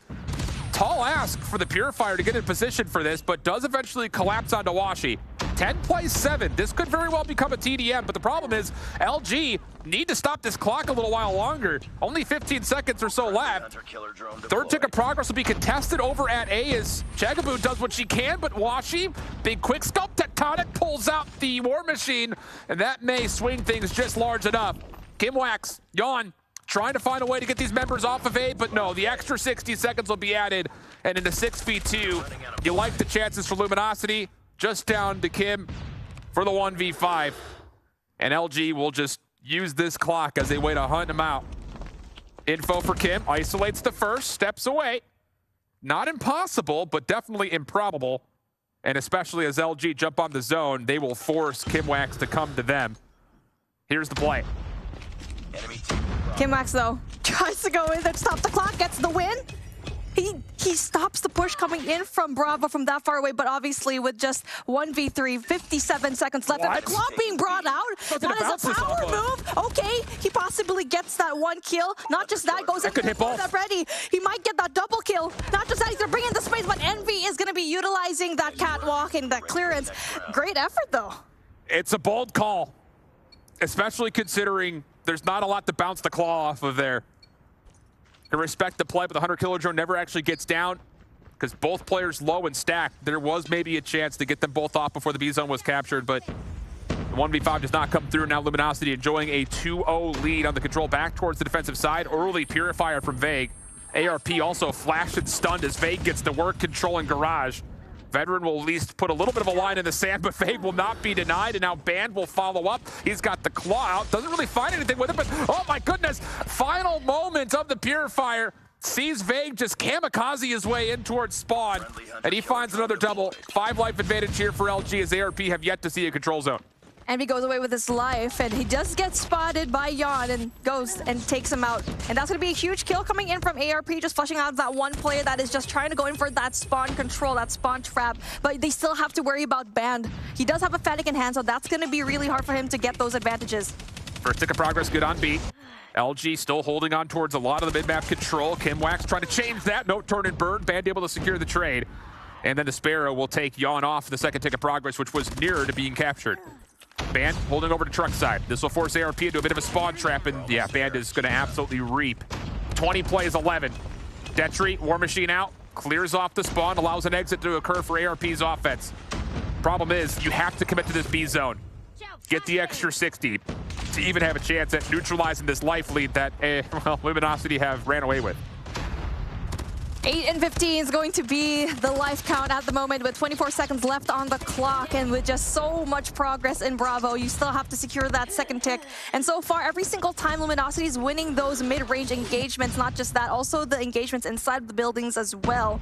As we do get to see finally, as the clock winds down and still no progress whatsoever, LG seems like they're just so comfortable here in this control, especially here in Crossroads Strike. They're just winning every single gunfight, and when it comes to the score streaks as well, they're just so good at the operator timings. LG, that's a little bit more like it, I think. 3-0 on the control. Really no sweat there whatsoever. But boy, I'll tell you, it took them a while to kind of get into this series, and ARP was making them pay for quite some time in those first 2 maps. Think about it is, Luminosity was just getting away, I think, with not too much, but they were a little bit more hard focused on what parts of the maps that they wanted, and they were investing the proper amount of resources, whether they're operators or just sheer numbers, to control that space. ARP on the offensive side, it looked like they didn't really know what exactly they wanted to do or where they wanted to go, and that little bit of lack of focus didn't quite allow them a chance to stay in it from the life count, really from the minute 0 from any of those 3 rounds. So tough scenes from ARP, but a hell of a showing nonetheless. Something that we kind of mentioned already in the start of the broadcast is who is going to be shining in these teams that are kind of just new. And so far, we've seen it. We kind of saw Detry just shine to be that star player in that S&D. And it really is just those heroics that is just so important. We kind of saw it a while ago in Kimax. He tried to go in for that 1v3. Unfortunately, wasn't able to do so, even though that he actually was able to get those kills down, still not enough. Luminosity just so good when it comes to this control. All right, we are back here on the sofa. Bobby, you got to watch it from the outside perspective as well, as we see some stats up here on the board. How'd you feel about that matchup? It was way closer than I expected. Especially looking at the hard point. ARP looked phenomenal. Their teamwork looked so good, especially looking at how heavily they got outslaid in the hard point. The fact that they were able to keep it that close. Good point. That tells you how solid those team pushes are, and that gives you a taste of what North America is going to look like. Coming into this one, I think a lot of people expected them to be, what, number 5, number 6 in NA? Going up against number 1, keeping it that close, that makes me that much more excited for the rest of the competition. We said it was going to be a good way to kick off the challenge. That's just the first match of the day. And we love a little bit of those unexpected results shift, because the competition's only going to get harder from here. And that's just the first matchup for ARP. They still have to play another 6. By the end of this, I think this team could definitely become a threat for top 4, because the things that were plaguing them were not in the individual skill department. It was little mistakes as far as, I'm sliding, please bait and switch me, or double chow with me. Those things didn't quite line up from a timing perspective, but they have a second to kind of talk through that, look at the VOD, say, hey, this is when I said 3, 2, 1, go, I meant go on 1, not on go. Please come with me next time, because there were a couple of mistakes there where I think they maybe missed out on a couple of key rotations on Summit or in the Search and Destroy on some very winnable rounds that didn't quite go their way because of some small mistimings. So they get that locked up, this team's a major threat. Yeah, because I mean, overall, Mommy, you had even said, before we even headed into the match, you guys had all mentioned that the S&D was going to be a huge opportunity for ARP, and that's exactly what it was. They just let it go at the last few rounds. It really just was Washi popping off at those last rounds, and Detry kind of just slowing down. And obviously, like what he did already, he just had heroics. He had 18 kills. Everyone else in his team kind of lagged behind just a tiny bit. And obviously, when it comes to COD timing, it did favor ARP in some rounds. But again, it really is just those micro adjustments that they can definitely fix. Because imagine, this is their performance up against this top Luminosity gaming team in the very first day. All right, well, that's gotta feel good to start off the competition that way. Match number 1's in the books. We've got to get ready for match number 2, which means for us, it is time for a short break. When we return, it will be Simplicity versus Tribe, yet another matchup you're not going to want to miss, so don't go anywhere. You're watching the Snapdragon Pro Series.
All right, everybody, welcome back to the Snapdragon Pro Series. Today is day number 1 of the challenge season 4 NA COD Mobile. Match number 1 in the books. Now turning our attention to match number 2. Potential banger of a matchup, Mommy. So let's talk about it. Simplicity versus Tribe. Ooh, here we go. I feel like a lot of people are kind of just waiting for this kind of who's going to be that number 3, top 2, top 3. And this is where we're seeing it. And I'm basing this off of our game a while ago with ARP, right? I mean, it's so close. It was too close for comfort. And now I think it's going to be close. I expect it to be a game 5. I know Bobby's probably not going to be agreeing with me right now, but I'm hoping for it. All right. Well, then we'll start talking about their rosters. We'll do Simplicity first. So, Shift, talk to me about their players. Bobby hit it perfectly. Everyone should be looking at Blur to see what he adds to this roster. I also have to say that I feel like we don't talk enough about Pepe. He had a great stage 4 last year, but we're, again, part of that Cold Showers team that was in a very difficult bracket. So I'm really looking to see what those two in combination can do together, because that's, I think, where a lot of the strong side of the force comes through for the Simplicity team in the Slaying department. All right, and then on the flip side of things, I didn't do this on purpose, but Bobby, talk to me about the Tribe roster. I mean, you can tell how fresh the roster changes are based on the fact that Blur is wearing a Tribe on the screen right there. So this is definitely very fresh, but no question Tribe has an incredible amount of talent. You got Solo, who finished 2nd last year. Jez, who Shift talked about earlier, I would say he is probably one of the top 10 COD Mobile players in the world right now. Space, who I would say is very, very underrated, very solid main AR that I think, especially now that Blur is no longer on that roster, no longer having those double main ARs, I think he's going to be able to shine a little bit more. Forsaken, incredible underage talent, and Robalo, a monster on the OBJ. All right, well, we're going to be getting the picks and bans up here in a moment, but while we do, I know, Mommy, you said you think it's going to go the full 5, but full 5 in what direction? In Tribe's direction, because that team definitely is very solid, like what everyone has been mentioning here, and the fact that Blur is going to be dropped, yes, but the fact that we've seen teams just absolutely have a good time, no matter if a teammate is dropped. And there's a reason why that person is dropped. Maybe the team chemistry is not working out, but I'm hoping to see that it's going to be a close matchup, as we see that Hardpoint Hacienda is definitely going to be a spicy one. Shift. This is a difficult first map, I think, for both teams, if I'm being honest. Largely off the fact that I think this map and Arsenal are the two that require the most amount of rotational focus, and that usually requires a great IGL team leader to kind of put together a structure as far as, okay, we're at 15 seconds left in the old hard point. Are we going to commit for full time on the last 15, or are we fully going to commit to rotating? Because you really can't get away with doing both at the same time. So with 2 fresh rosters, this one very well may be dictated off the first 2 maps, Express being second, off of who has the better in-game direction here for these 2 5v5 teams. Who do you think's winning? I'm going to go map 4 winner for Simplicity. Okay, Bobby. Ooh.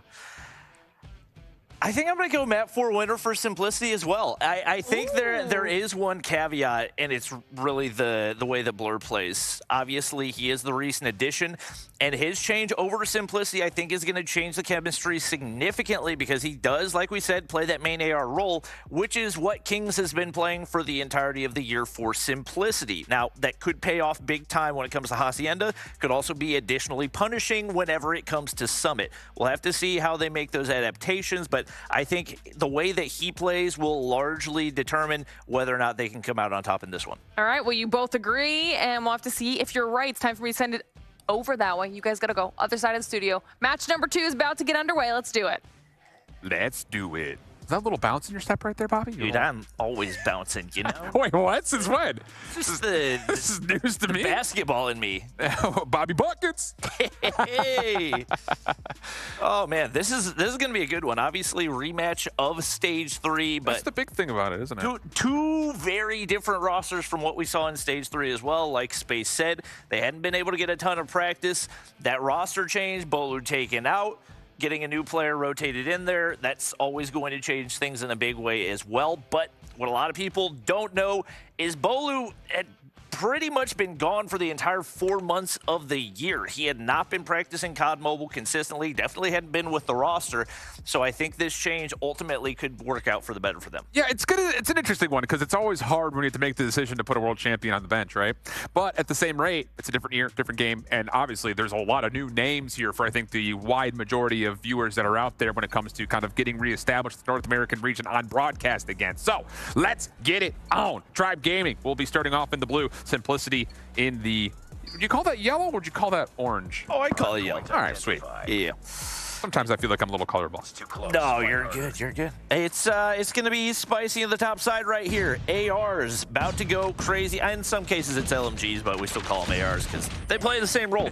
Early kills for Tribe. Solo going big. He's farming right now. A little three-piece up top for him. Does get blinded by the flashbangs and taken down by Blur, but the early hard point time occupied by Tribe Gaming. Not bad though overall. Tribe Gaming not just on the hard point, but also controlling the windows, which is obviously huge. But big bounce back here for Simplicity, just making their way back through the cutout, and with that, a chance to play through stair side. Raballo under threat, very aware of where that threat came from, and Jez will kind of make an early play over towards Rock side. But honestly speaking, Simplicity are finding their way on top. A lot of the gunfights just comes down to they can't fully commit to getting out of the hard point itself. Tribe off the respawn, a chance to still fight for the hard point itself.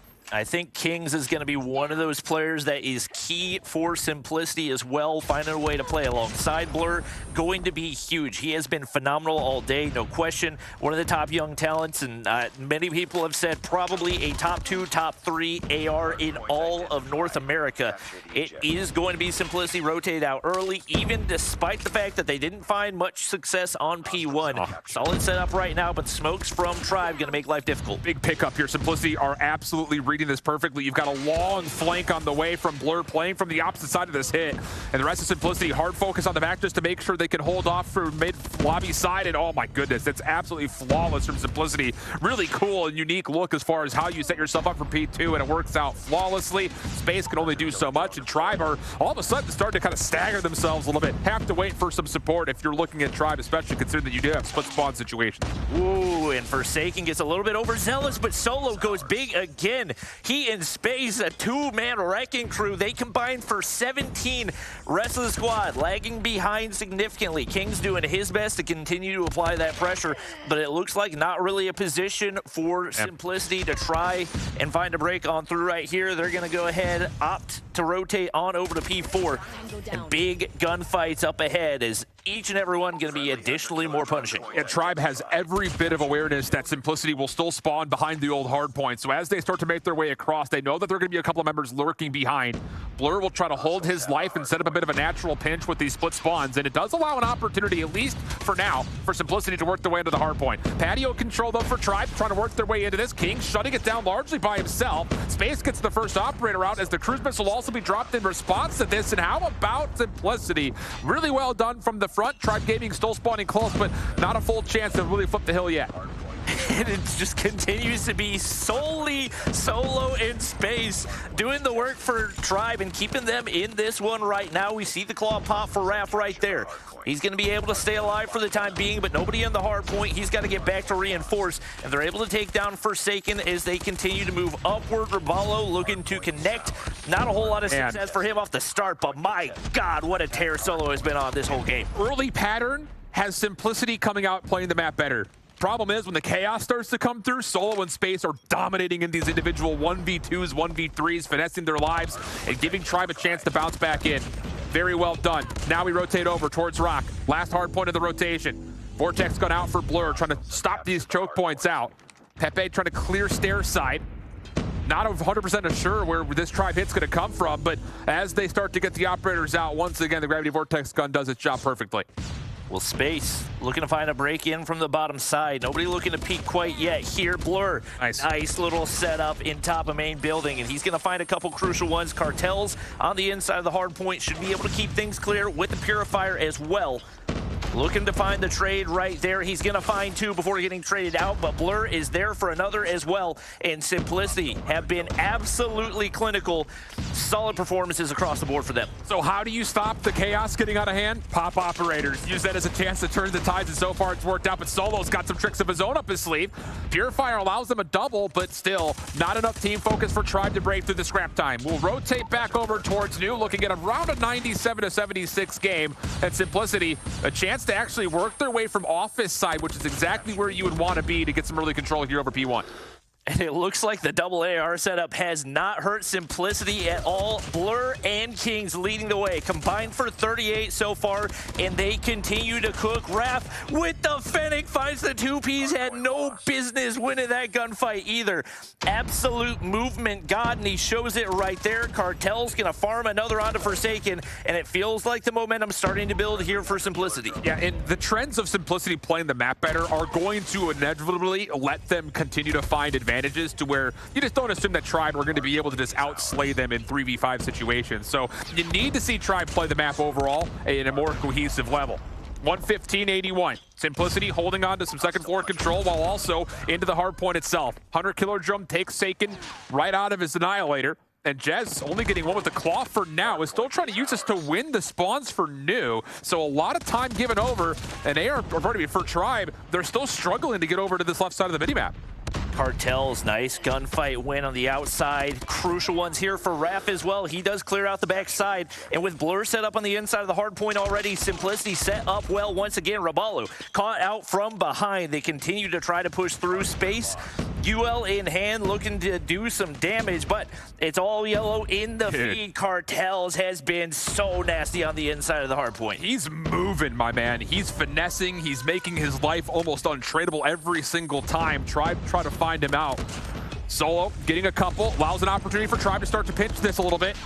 Long hit through driveway side, starting to find some success, but Raph has got the claw. That may turn things back over to Simplicity's favor. 3 for him, 4th in his face, no worries there. Right back over to the Fennec. Tribe still on the way in, but the Hunter Killer Drone gets sent out, and the help and the reinforcements are here. Simplicity have blown the lid right off this game.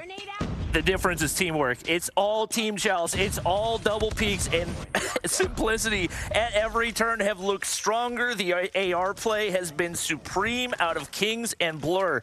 And like you said, they've blown the doors off of this one. Beautiful setup heading toward next as well. You got Cartels on the top side. Has been so pesky trying to get him cleared out. Pepe is going to get spotted, but that's information for Cartels, and he's going to be able to sniff out Raballo.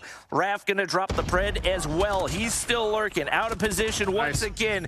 Beautiful 2-piece, and Simplicity right back in the driver's seat. Pinch opportunity though with Tribe. A couple of members did spawn behind this hard point, but the problem is Simplicity are also spawning right up in place around patio.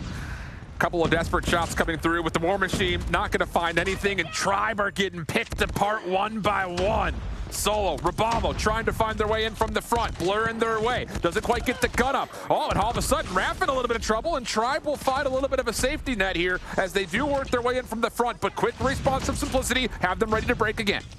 Right now, Tribe, solid setup right here. You get that barn house control, you get Solo on the inside of the hard point. He has been the key for you so far. 28 kills, and he's got full streaks right now. Gonna be able to gun down another, and already looking to get pushed out toward next. Should be able to spot out one, but the flashbang connects, doesn't matter. Jez is there to find the kills, and all of a sudden Tribe starting to build steam right here is Solo. On an 8 spree, breaks on through, finally shut down. Pepe's got some big gunfights to win as he gets shut down. This is how it can happen right here, right now. Solo does earn the pred. We'll call it in immediately. It does not land though. Cartels, Purifier out, trying to clear the front side of the hard point. Only gets one though. Tribe still have numbers nearby. Cartels does kind of get a post-mortem burn though on the Jez, leaving space as the last Tribe member alive.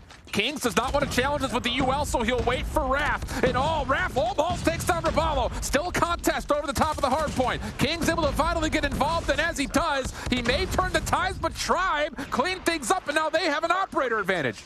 Forsaken is heating up right now. They needed him to. Jez takes himself down. I don't know if that was an operator or a nade. Unfortunate loss, and all of a sudden 3 kills come through for Simplicity. time and time again, when it seems like Tribe's going to find their way back in, they fire back, and it's all down to Jez to win the gunfight right here. He's not going to be able to make it happen. One more attempt, but Solo shut down as well. And Raph, so clean with the movement. He has been untouchable. And right now, it looks like the bulk of the scrap time goes through. Tribe with a very late push over here on P4, and I can't imagine that's going to pay off as they now have no setup toward P1. No, it's textbook. You get full control of stairs by making that hit through old. That is BO4 in a nutshell right there. Hit through old, flood through stairs, control both sets of high ground at the same time. Problem is, Blur's in position to respond to this, and he's found a couple eliminations. Forsaken going to try to deny that by using the Annihilator, and Tribe will use their numbers and the following positioning to make their way on towards point. If you can just chip away at this little by little and win rotation, Tribe have a chance, but they're spending everything right now, Bobby. Right now, Blur's got to find one. He gets shut down, and it continues to be all Tribe in the feed. Jez popping that claw once again. Won't be able to find one through the smoke right there. He looks to come through finishing, but doesn't realize there's two down below, and the trade should be here. No finding the kills, but you got to get set up in the high ground. King's going to push down onto the objective. Little bit of a risky play, and right now all pressure on as it's once again Simplicity rotated out toward P2. Keep number 5 in yellow undermined here. Claw is out. Raph is trying to use this to stop the play through staircase side. He's reading this perfectly. Last time he was here, he cleaned up everything by himself, but Tribe are still spawning close. Pepe trying to get the Sparrow out to turn the tides. Tribe still spawning close towards driveway spot. 2 players will spawn out towards Rock, but this could lead to a chance to pinch, and it will. Solo gets him with the Purifier. Tribe able to reclaim the lead, and they've got the hard point. Wow, what a comeback out of this Tribe squad. Phenomenal resiliency, and Solo leading the way. Still locking in time of the hard point. Purifier is ready to go. And right now, Simplicity is scrambling. They are getting absolutely torched in the feed. And at this point, you got to question, do they have the resiliency to bounce back after getting punched in the face by Tribe? Right now, Cartels has got to make a push on through, but there is just non-existent map control. They're not winning the gunfights. They're scrambling, and you can see the teamwork is not what it was at the beginning of this one. 43 kills for Solo. No one else is even close. Tribe Gaming are going to get full scrap time. It'll put them above the 235 marker. They have just the one operator from space ready to go. But members are here on rotation, and Solo tries to cut things down through well. A chance for Simplicity to rotate through. 50-50 spawns behind 10. And the kills come out for Tribe Gaming. The streaks could turn the edge as they only need 10 more seconds to go. Kills on kills. Simplicity fell apart at the end of this one. Just too much Solo, and he continues to push back toward those spawns as Tribe Gaming flip the switch. They take map number 1, and they do it in a shocking way. Simplicity came out and played the map flawlessly in the first set of rotations. Flat out. That was perfect gameplay for them when it comes to playing textbook hardpoint. Problem was, even though they were playing, the patterns were favoring them, it was Solo in these tight, chaotic moments that was still able to, at worst, contest, if not eventually get the numbers advantage because he was finessing players left, right, and center. And initially, after Tribe's opening, it was like, okay, Tribe's still looking pretty solid, but the way Simplicity rotated between 2 and 3 really kind of stood out to me because it didn't just happen the first time, it happened the second time as well, where that was where I thought eventually Simplicity would be able to kind of end the game. Problem was, Tribe never went away, Solo never went away, and that hard stack when we got back to P1, hitting through old at Rock, calling 3 operators out to control the high ground, eventually allowed them a chance to not just get back into the game by soaking up contested time on P1, but they eventually were able to win the setup for P2 on top of that. That's the key moment for me for Tribe. One roster change that I did not expect to see coming into this was Jesus Can Save You taking out of the starting roster for a Simplicity squad that has been so good with him all year, and anybody who's talked to this guy knows that he is a leader on any squad that he plays on, and you could see the lack of leadership toward the end of that one. As you can tell, the mental fell apart for this Simplicity squad, and they've got a big task to bounce back next in map 2. It could be one of those things. We talked about this when Jesus was brought in as the 6th man to LG last year. It's just like his name literally is can save you. Like, let the man do what his name suggests in a certain way. But regardless, still great stuff for Simplicity. Just could not quite hang on to it by the end. Tribe, I think, as well. You got to talk about their operator usage. That was something that the old roster from last year was always so darn good at. They ended up finding a way to kind of find advantages throughout the late moments of that map to kind of keep building towards it. But now we talk about Express and the Search and Destroy. The question will be, can someone help Solo? Because you're going to need someone to help him out here. It can't just be him. Yeah, it was absolute. It wasn't a one-man show all the way through. He had a little bit of help from Space, but toward the end of that one, it was him making every single big play. And like you said, you can't have a one-man crew in the Search and Destroy. We saw that from Detry. He tried to do it all by himself, and it just wasn't quite enough for ARP. So we'll see what he can do. But it is going to be interesting. I don't think there's going to be a main sniper presence. I do know Blur has been getting back into sniping, but it's something that he hasn't been in a solid role for the past year just because he was on that Luminosity squad where Washi was the main sniper. So looks like he's going to pull it out right here, see what he can do. Obviously, very sniper-dominated first map when we saw the Express Search and Destroy. We'll see if that continues to be the case as Space opens things up. That's just through the pixel peek through train side. Raballo, smoke will cover his plant. Kings thinking about the challenge, but no, denied by Solo. Does stop the plant from coming through, and this flank is on the way for Pepe and Cartels. Both subs try to threaten around the flank, and they will find a couple eliminations. Blur from the front will be sniping. It's all about what happens here on the flank, and it looks like both players will try to hit this together through mid-trains. Pepe peeking over top, trying to get information. Eyes on Solo, needs to hit the last bullet, connects. He gets Space up top, but he seems to not be aware of Pepe's position. Maybe a communication issue there for Tribe. Raballo going to be able to spot him out, though. Big kill, all down to Blur. 1v2, sniper in hand. But right now, too many positions to check, and seemingly not enough time to make it happen. Does connect, but it's a hit marker, and that should be the end of the round with Tribe stepping up. Blur, not quite enough time to get the final kill. But for a second, he pulls that scope up, and I'm like, he needs a little bit more thumb space. Get it over there and maybe a chance. But no, Tribe's post plant very wisely stays safe away from the scope, at least for just barely long enough. So the offense gets the first. Opening approach once again, happening over towards the A site. Defensively, all 5 members are here, though, for Simplicity. This might be a battle of nades. Expect the shotgun to do damage in the close range right here. He's going to be able to spot out one. It's all right. Forsaken's already done the damage. He finds another right here, and the setup has not looked good over here on the A side for Simplicity. They're going to give up the plant here as well. Right now, King's looking to lurk on up. He just does not get eyes, and he's going to pay for it. All down to Blur right here, looking for a 1v4 on his former team. Actually, it would be a 1v5. Yeah. He's able to find those first 2, but still 32 seconds and a lot of angles to clear out. And if I had to guess, nobody going to be peeking anytime soon. Does get the next shot there.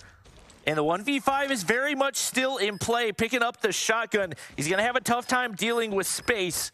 And right now, time is his greatest enemy. Blur gonna try to fake somebody out. Does bait out Jez. But no, you just peek this at 5 seconds and you have no worries. Small worries, but still overall, no worries. And that's just gotta be a hard lesson learned for Simplicity. You lose first blood, you cannot commit to getting into lockers like that. If your nades aren't hitting, you cannot push forward. You're gonna get punished every single time. So, Simplicity tried to do something different, but doesn't end up working out. And this time, offense will kind of delay a little bit. Fake nades towards B, heavy stack over towards A again for the defenders, but I think Tribe have gotten at least some information on this. They toss a lot of nades of their own, and they're rotating back over towards B where Blur has to back off. He's going to relay the information, does not get spotted out on the rotation back, and Tribe getting really aggressive here over on the B side. Right now, opportunity for Blur to find a pick. Raballo's got the bomb in hand, and it should be able to go down easily. Kings looking for information on the cross, but not in position to catch anybody out. Now on for the 5v5 retake for Simplicity. Yeah, but this is smart. Kings did take a couple of the shots. He knows that he's got control of Ticket. So Pepe is going to try to follow up on this while there's a long flank from Wrath. The timing of this has to be exquisite, though, if you're looking at this from Simplicity's point of view, because it's still really tough to crack this code.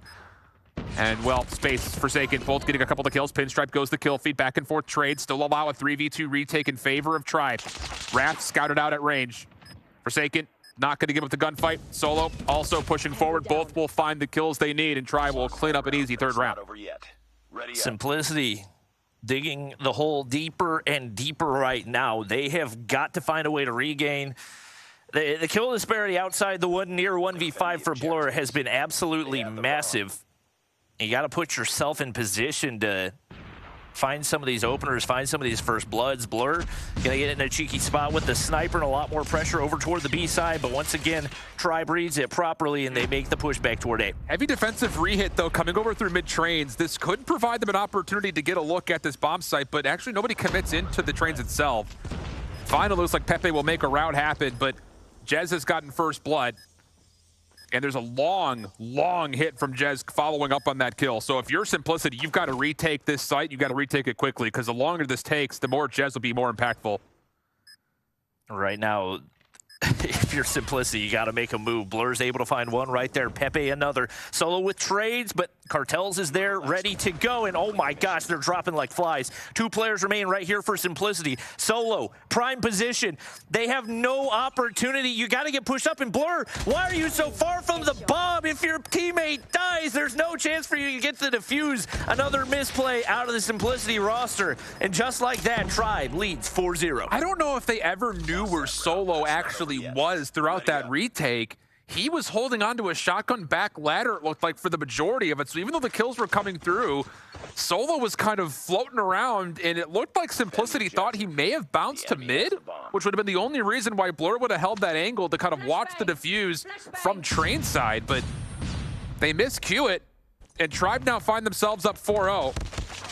Quick action right over to the face of space, and he will fall. Pepe for first blood, but the approach is over towards A. A delayed nade from Blur connects, though, and Tribe are in trouble in a 3v5.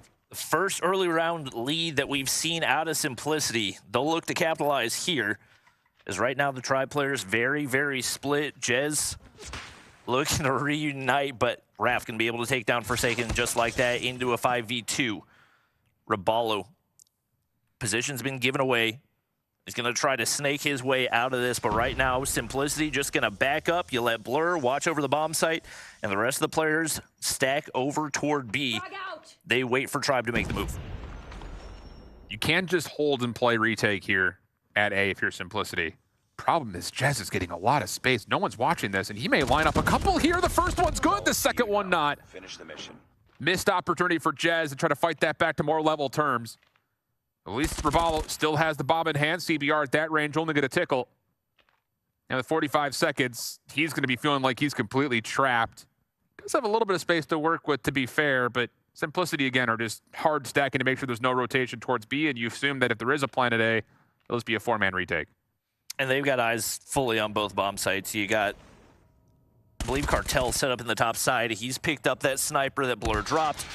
And with Raballo all alone, all you can really do is hope you plant, and maybe Simplicity gets over-aggressive, but I don't anticipate that's going to be the case. The information is there. Train could play spoiler, but Kings is there to get the shutdown. Some body shots in the midst of a 4-0 lead for Tribe as they bounce back and take their first round. See if they can maintain.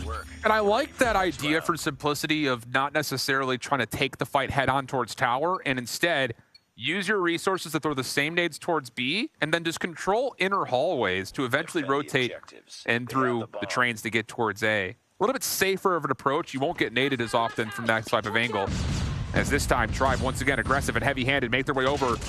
Raph gets one through mid-map, but Solo presence on towards the bomb site. They clear out Ticket. Kings also get sniped at range, and the last one standing is Blur, who will likely be finished off by Solo, and it's a very quick round that Tribe will finish off the half at a 5-1 tally. Well, now Simplicity an opportunity to flip to the offensive side. Better late than never, but once again, a very large task up ahead.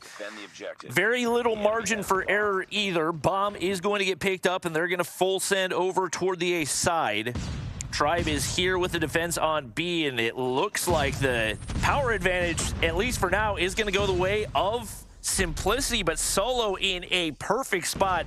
Nobody rotating through that window, at least not successfully anytime soon. Yeah, this is a pretty ideal setup overall. Forsaken's going to be sniping over the top. Solo will make sure nobody gets in the tower, and then Jez is making sure that train stays at least contested.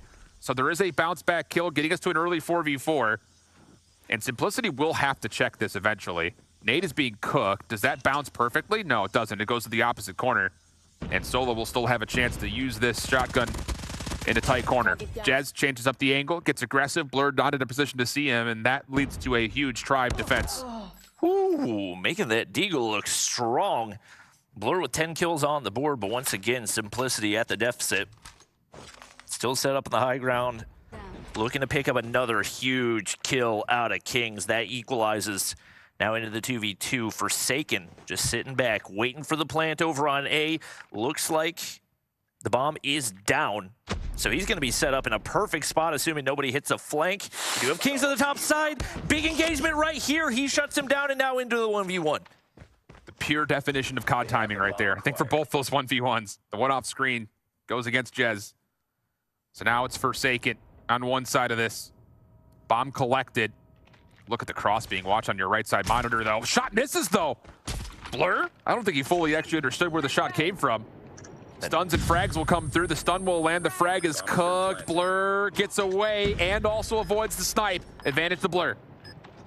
He's going to have that high ground position, but Forsaken should know. The question is, how will they play the time? It's going to be a game of cat and mouse. Who wants to make the first move? But he's going to actually wrap through Train. Blur's not going to read it right there. And Forsaken clutches the round again. Absolutely catches him off guard. Some additional body shots as Tribe Gaming, assuming Forsaken gets back to the bomb in time, will take map point. Wow. That's a bold call. And honestly, I don't mind the way Blur played it. He plays top tower. He throws a couple of shots out. You know that Forsaken's sniping, so maybe you're thinking he's going to pre-scope that a little while longer. You try to bail out the backside of tower, re-wrap through lockers. Problem was, Forsaken guessed it the whole way. Defend the objective. And then just ends up just out-pistoling, essentially. A tough gunfight. So now 6-1. As mentioned, like you said, map point. Blur gets first blood through mid. But you still have number 5 in Solo playing deep and upside in towards top tower. He will be stunned and flashed, has to back up to watch ladder, and he will be likely predicted. But Kings gets turned away, and now all of a sudden Tribe have a chance to kind of take over the outsides of the map. That is the power of the Doof Blur trying to escape from Jez. He's going to be able to hop up on the train and find another kill. And now Tribe, a man advantage in a round where they can clutch up. Space finds another right there. Cartels controlling the train, but right now the pressure on for Wrath and Cartels. It is, oh my gosh, they're back to back right now. It's just the question of who's going to peak first. It looks like Wrath going to get the information, pick up the kill. Cartels finds another. The bomb down on the inside of train, just like that. Simplicity in a position where they can potentially extend this. And they should know that Solo's still playing up top. Nade does land. It provides an opportunity for exit, but Space is quick to hit this. Simplicity have to make the decision. Do we play towards the shotgun side or play towards Space? And has Cartels seen the top of Space's head? Sure seems like it. And yeah, free kill here. What a bounce back. This would be a 2v4 situation. That now all of a sudden Solo finds himself on the opposite side in a 1v2. Bomb's going to get planted at B.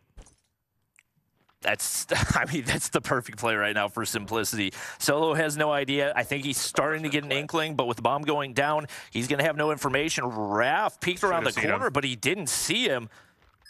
And just like that, Raph's got all the information he needs. He and Cartels can back up. They don't want to peek the shotgun. Train's going to come through, and Cartels may have gotten spotted out right there, but they can just kind of take turns peeking back and forth, and Cartels is going to get shut down. This should be winnable for Raph, but he doesn't find the trade right there. Does find it at the perfect time, but man, that was way closer than it needed to be. Yeah. Two options there for Raph. You were either able to just finesse, use the clock as your biggest ally, Defend the objective. or take the gunfight. I would have chosen the former, but he chooses the latter. Tribe setting themselves up for a bit of a split defense, 2-1-2. Snipe out for Forsaken watching through mid. Forward presence for Solo once again. But patience for Simplicity, avoiding the first set of nades. And Jez will also, kind of in the same regard, wait for the offensive nades to allow him a chance to get into top tower. Lots of utility coming at Jez, nothing going to connect. Very passive setup out of Simplicity right here. Obviously, Blur looking for that peek out the window. Forsaken doing the same on the flip side, and Blur may get the poor end of this one, but he makes him pay. Huge shot to open things up. And now a lot of pressure on to Jez to win one of these opening gunfights. And this defense at A is going to be second-guessing the flank the entire time because no one has a chance to see what's going on through the mid-train track section of this. You've got a shoulder from Raballo to make sure that no one crosses from trash cans, but they're not going to know 100% if the offense has snuck their way through the tracks themselves. And yeah, the position will start to move. Solo's going to back up, try to play inside the train, and trust that Jez can just hold his own from top tower.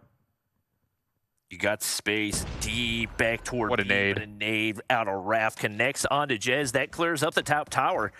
And that should open up a plant, but they're actually going to wrap back toward B. We'll see if Tribe reads this, but one player is going to cross through the top side. It's Rapallo, and he finds two. Those are going to be crucial. He gets the information that they're making the wrap back, but Space doesn't seem to know. Pepe's going to get shut down, but King's there for the trade, and now all down to Solo to make the hero play once again. Yeah, I don't know if he knows the bomb's here. Oh my goodness. He's just going to pop, find Blur for free. Next point of contact is with Kings. Has the R9 out. Kings has got an AR trying to spam him down. Solo gives him a chance at it, though. Oh, tough decision on both sides, but this time, Kings is the one that prevails. That is a ballsy challenge, knowing that he's got a shotgun in his hands, but you trust your gunny, and it pays off. Back-to-back rounds for Simplicity, as this one is not over yet. Two players still going to be there on the defensive side for Tribe. Solo hopped into that same spot once again, but playing a little bit of a different angle. Looking over the backside, trying to keep things clear on the rotation through. And it looks like right now, he's going to be the tough player to clear out, as it looks like Simplicity trying to get some information toward trains. Yeah, this dynamic setup from Tribe has been really cool to see how Solo and Jez have played off one another. They've changed up the angle almost every single time, but Jez getting naded last round, he's saying, I'm not interested. I'll wait for those late offensive nades to hit and then maybe think about still playing for tower. He doesn't have to, though, is the great thing about this three-man setup over towards A. A lot of trust on Forsaken to watch through mid here. Same could be said for Space, who's essentially the solo defender at Elevator on the opposite side of the map. So Simplicity are trying to commit forward, and Solo off the cheeky position gets absolutely shredded. And Tribe have to move to try to assist this defense at A. Beautiful read. And Simplicity have been sending utility into top tower the entire game, but haven't been able to connect. I don't know if they're going to make the read onto Jez. He peeks at what seemed like was the worst time possible, but gets the kill onto Cartels. That's the information for Simplicity. The question is, do they want to peek it? Oh, man. Right now, King's in a prime spot, but Space, huge kill onto Blur. 30 seconds on the clock. Raph falls. That's your bomb carrier down. And now all of a sudden, Simplicity are a bit stuck. Kings would have to try to clear out space in close quarters, whether that's tower or lockers, doesn't make much of a difference. Pepe's trying to get there to assist, but he's a little bit too late. Space will clean it up, and Tribe Gaming will take the search 7-3 and go up 2-0 in the series. Wow. This is not the start that we were expecting, but once again goes to show the difference that chemistry can make. I think a lot of people looked at that roster change. You drop Blur, you pick up Raballo. Blur's a good KD player. Why would you drop Blur? It all depends on how you play with your teammates, and right now this Tribe roster looking really, really strong and a lot of resiliency as well. And I really have to take it again, I've said it a couple of times, but how dynamic the defense was for Tribe, changing up their setups between how Jez wanted to play alongside Solo. Really cool looks as far as, I'm going to play tower with a shotgun. Next round, you're going to play it with a Fennec. Other round, neither of us are going to play it. We're going to watch each other's crosses. And at no point did it really feel like Simplicity could fully figure out what the defense was for Tribe over towards A because of how dynamic it was. So a lot of issues were created by sheer variety from Tribe's standpoint, and that is something that, again, qualitatively comes in that you can't put a number on. I will say, though, we've seen a lot of Deagle kills today. And it's making me really kind of open-eyed towards what these sniper rifles could do, not just with their ability of quick scoping, of course, but the presence of the Deag has been nuts today. Yeah, the adjustments just non-stop different looks at a Tribe. I think ultimately Simplicity did not know how to adjust, and even when Simplicity looked like they were going to start to bounce back, Tribe, big round, solid defensive setups, and they stuck with what their game plan was going to be. It was just different variations of that every single time. Yeah. And Simplicity simply did not know how to read it. Blur, 13 kills. But I don't know how high impact those kills were. We saw, what, 4 at the end of a 1v5 that True. could have turned into something crazy. But across the board. Tribe just looking so solid, and they could shut this down in 3. Another important statistic, again, we don't get like deaths on this leaderboard, so it's hard for us to kind of rationalize kills to deaths and how impactful the players are being. But Rabalo gets 5 plants in the 6 offensive rounds for Tribe. So you want to talk about good objective focus and making sure that you're putting the map into your favor, creating a short timeline for the defense to find a way to retake. Really good stuff for Tribe as well. So kind of adding into those elements of team play, still coming together for Tribe. Now we go to Crossroads Strike though. And after a tight Hacienda where Simplicity were up, kind of dropped the ball strategically, maybe more than anything else. They kind of got lost track of where their monikers of success were. Outplayed a little bit by a team in the Search and Destroy. Any chance of them being able to outgun Tribe here on a map that's largely determined by the kill feed? I mean, based on what we've seen out of Tribe, I'm fully expecting them to force the issue in the mid-map and try to stay away from those edges as much as possible. You've got those 2 dominant ARs in Kings and Blur that can absolutely cause issues. But as long as you've got the mid-map control, if you're Tribe, you don't really need to worry about playing those outskirts. You can try to force back the spawns and make your way into the objective that way. And once you get into that position, you throw down your smokes, you get the objectives captured. So I think a lot of pressure on Simplicity to fire back right here. But once again, lacking that leadership, not having Jesus Can Save You on the roster, are they going to have that same resiliency? That's the big question. I mean, we've already kind of seen how much that IGLing can make a difference in key moments. Some teams have had it, some teams haven't. That also dates to what we've seen so far in Europe. But for North America at the moment, Tribe, do we sleep on them a little bit too much? I mean, they're looking a lot cleaner than I think maybe both of us expected them to here in these first 2 maps. To be fair, they're looking a lot cleaner than they looked in the previous matches that we saw. This is definitely not the same Tribe that we watched a few weeks ago, and they have, Space was right. Like, you can tell they've been putting in the work, and the practice has definitely paid off for them. So, obviously, the series not over quite yet, but no question, this roster looks completely different from what we saw the first time around. Revitalized, I think, is probably a good word to use for it. I think a lot of times when you see this many amount of roster changes happen where the dice kind of get rolled in a certain regard and the dominoes start to topple, one team loses a perimeter, they get picked up from somebody else, and sometimes it feels like, is the formula going to stick? Have you found the right formula? Sometimes yes, sometimes no across Call of Duty history, but right now it definitely feels like they found the right recipe, at least for success in this particular matchup. That said, though, this is still not a series that's over by any stretch of the imagination. You find a way to kind of turn the momentum here in Crossroads Strike. You've got Summit also behind it, which can snowball very, very quickly. So those are the things to look forward to. We will be stepping away for just a brief break before we jump into Crossroads for map number 3. Don't go too far. We'll be right back with the Snapdragon Pro Series.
Welcome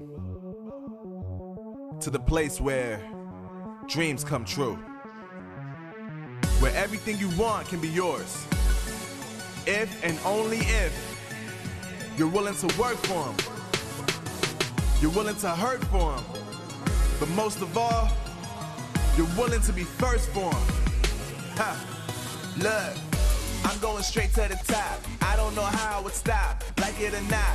I got some goals that I'm hitting. You hear what I'm spitting? It's hot. Look what I got. Whole lot of passion and pain. The road to success is insane. Stay out my lane, cause I'm on a mission. I'm getting what stands in my way. Yeah, I'm a beast. I wouldn't play with me, baby. The way that I'm training is crazy, and I do it daily. You wanna talk about drive? I got more drive than Mercedes. I've never been lazy. I'm in the room, it's a red alert. You wanna compete? Well, get better first. I got 10 toes in the dirt, push through the hurt just to show them my worth. I'm the best. Yeah, I'm the best. I never stress. I know what's next. I'm who they test, like we playing chess. But I'm unimpressed, so now let me flex. Ha. Yeah, I'ma work through the struggle and hurt, cause I know my worth, and I gotta be first. Ha. Yeah, I gotta be first. Look, I don't want anyone's sympathy. I understand what it's meant for me. I give my focus and energy. If it's meant to be, then it's meant to be. But mentally, I'm undefeated. They hear that and say I'm conceited. Like there's no reason. Like I don't beat them and come back again just to teach them that when you work under pressure, you reach higher measures. They'll try and bring you down, but you cannot let them, and only get better and focus on cheddar. Eye on the prize and you'll become a legend. Like, when I'm in the room, it's a red alert. You wanna compete? Well, get better first. I got 10 toes in the dirt, push through the hurt just to show them my worth. I'm the best. Yeah, I'm the best. I never stress. I know what's next. I'm who they test, like we playing chess. But I'm unimpressed, so now let me flex. Ha. Yeah, I'ma work through the struggle and hurt, cause I know my worth, and I gotta be first. Ha. Yeah, I gotta be first. They don't know what's gotten into me, how'd I turn pain into energy. Through all the struggle and hurt, remember my worth, and that's why I gotta be first.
Welcome to the place where dreams come true. Where everything you want can be yours. If and only if you're willing to work for them. You're willing to hurt for them. But most of all, you're willing to be first for them. Ha! Look, I'm going straight to the top. I don't know how I would stop, like it or not. I got some goals that I'm hitting. You hear what I'm spitting, it's hot. Look what I got, whole lot of passion and pain. The road to success is insane. Stay out my lane, cause I'm on a mission. I'm getting what stands in my way. Yeah, I'm a beast. I wouldn't play with me, baby. The way that I'm training is crazy, and I do it daily. You wanna talk about drive? I got more drive than Mercedes. I've never been lazy. I'm in the room, it's a red alert. You wanna compete? Well, get better first. I got 10 toes in the dirt, push through the hurt just to show them my worth. I'm the best. Yeah, I'm the best. I never stress. I know what's next. I'm who they test, like we playing chess. But I'm unimpressed, so now let me flex. Ha. Yeah, I'ma work through the struggle and hurt, cause I know my worth, and I gotta be first. Ha. Yeah, I gotta be first. Look, I don't want anyone's sympathy. I understand what it's meant for me. I give my focus and energy. If it's meant to be, then it's meant to be. But mentally, I'm undefeated. They hear that and say I'm conceited. Like there's no reason. Like I don't beat them and come back again just to teach them that when you work under pressure, you reach higher measures. They'll try and bring you down, but you cannot let them, and only get better and focus on cheddar. Eye on the prize and you'll become a legend. Like, when I'm in the room, it's a red alert. You wanna compete? Well, get better first. I got 10 toes in the dirt, push through the hurt just to show them my worth. I'm the best. Yeah, I'm the best. I never stress. I know what's next. I'm who they test, like we playing chess. But I'm unimpressed, so now let me flex. Ha. Yeah, I'ma work through the struggle and hurt, cause I know my worth, and I gotta be first. Ha. Yeah, I gotta be first. They don't know what's gotten into me, how'd I turn pain into energy. Through all the struggle and hurt, remember my worth, and that's why I gotta be first.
Welcome to the place where dreams come true, where everything you want can be yours, if and only if you're willing to work for them, you're willing to hurt for them, but most of all, you're willing to be first for them. Ha! Look, I'm going straight to the top. I don't know how I would stop, like it or not. I got some goals that I'm hitting. You hear what I'm spitting? It's hot. Look what I got. Whole lot of passion and pain. The road to success is insane. Stay out my lane, cause I'm on a mission. I'm getting what stands in my way. Yeah, I'm a beast. I wouldn't play with me, baby. The way that I'm training is crazy, and I do it daily. You wanna talk about drive? I got more drive than Mercedes. I've never been lazy. I'm in the room, it's a red alert. You wanna compete? Well, get better first. I got 10 toes in the dirt, push through the hurt just to show them my worth. I'm the best. Yeah, I'm the best. I never stress. I know what's next. I'm who they test, like we playing chess.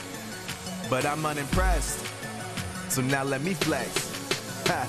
Yeah, I'ma work through the struggle and hurt, cause I know my worth, and I gotta be first. Ha. Yeah, I gotta be first. Look, I don't want anyone's sympathy. I understand what it's meant for me. I give my focus and energy. If it's meant to be, then it's meant to be. But mentally, I'm undefeated. They hear that and say I'm conceited. Like there's no reason. Like I don't beat them and come back again just to teach them that when you work under pressure, you reach higher measures. They'll try and bring you down, but you cannot let them, and only get better and focus on cheddar. Eye on the prize and you'll become a legend. Like, when I'm in the room, it's a red alert. You wanna compete? Well, get better first. I got 10 toes in the dirt, push through the hurt just to show them my worth. I'm the best. Yeah, I'm the best. I never stress. I know what's next. I'm who they test, like we playing chess. But I'm unimpressed, so now let me flex. Ha. Yeah, I'ma work through the struggle and hurt, cause I know my worth, and I gotta be first. Ha.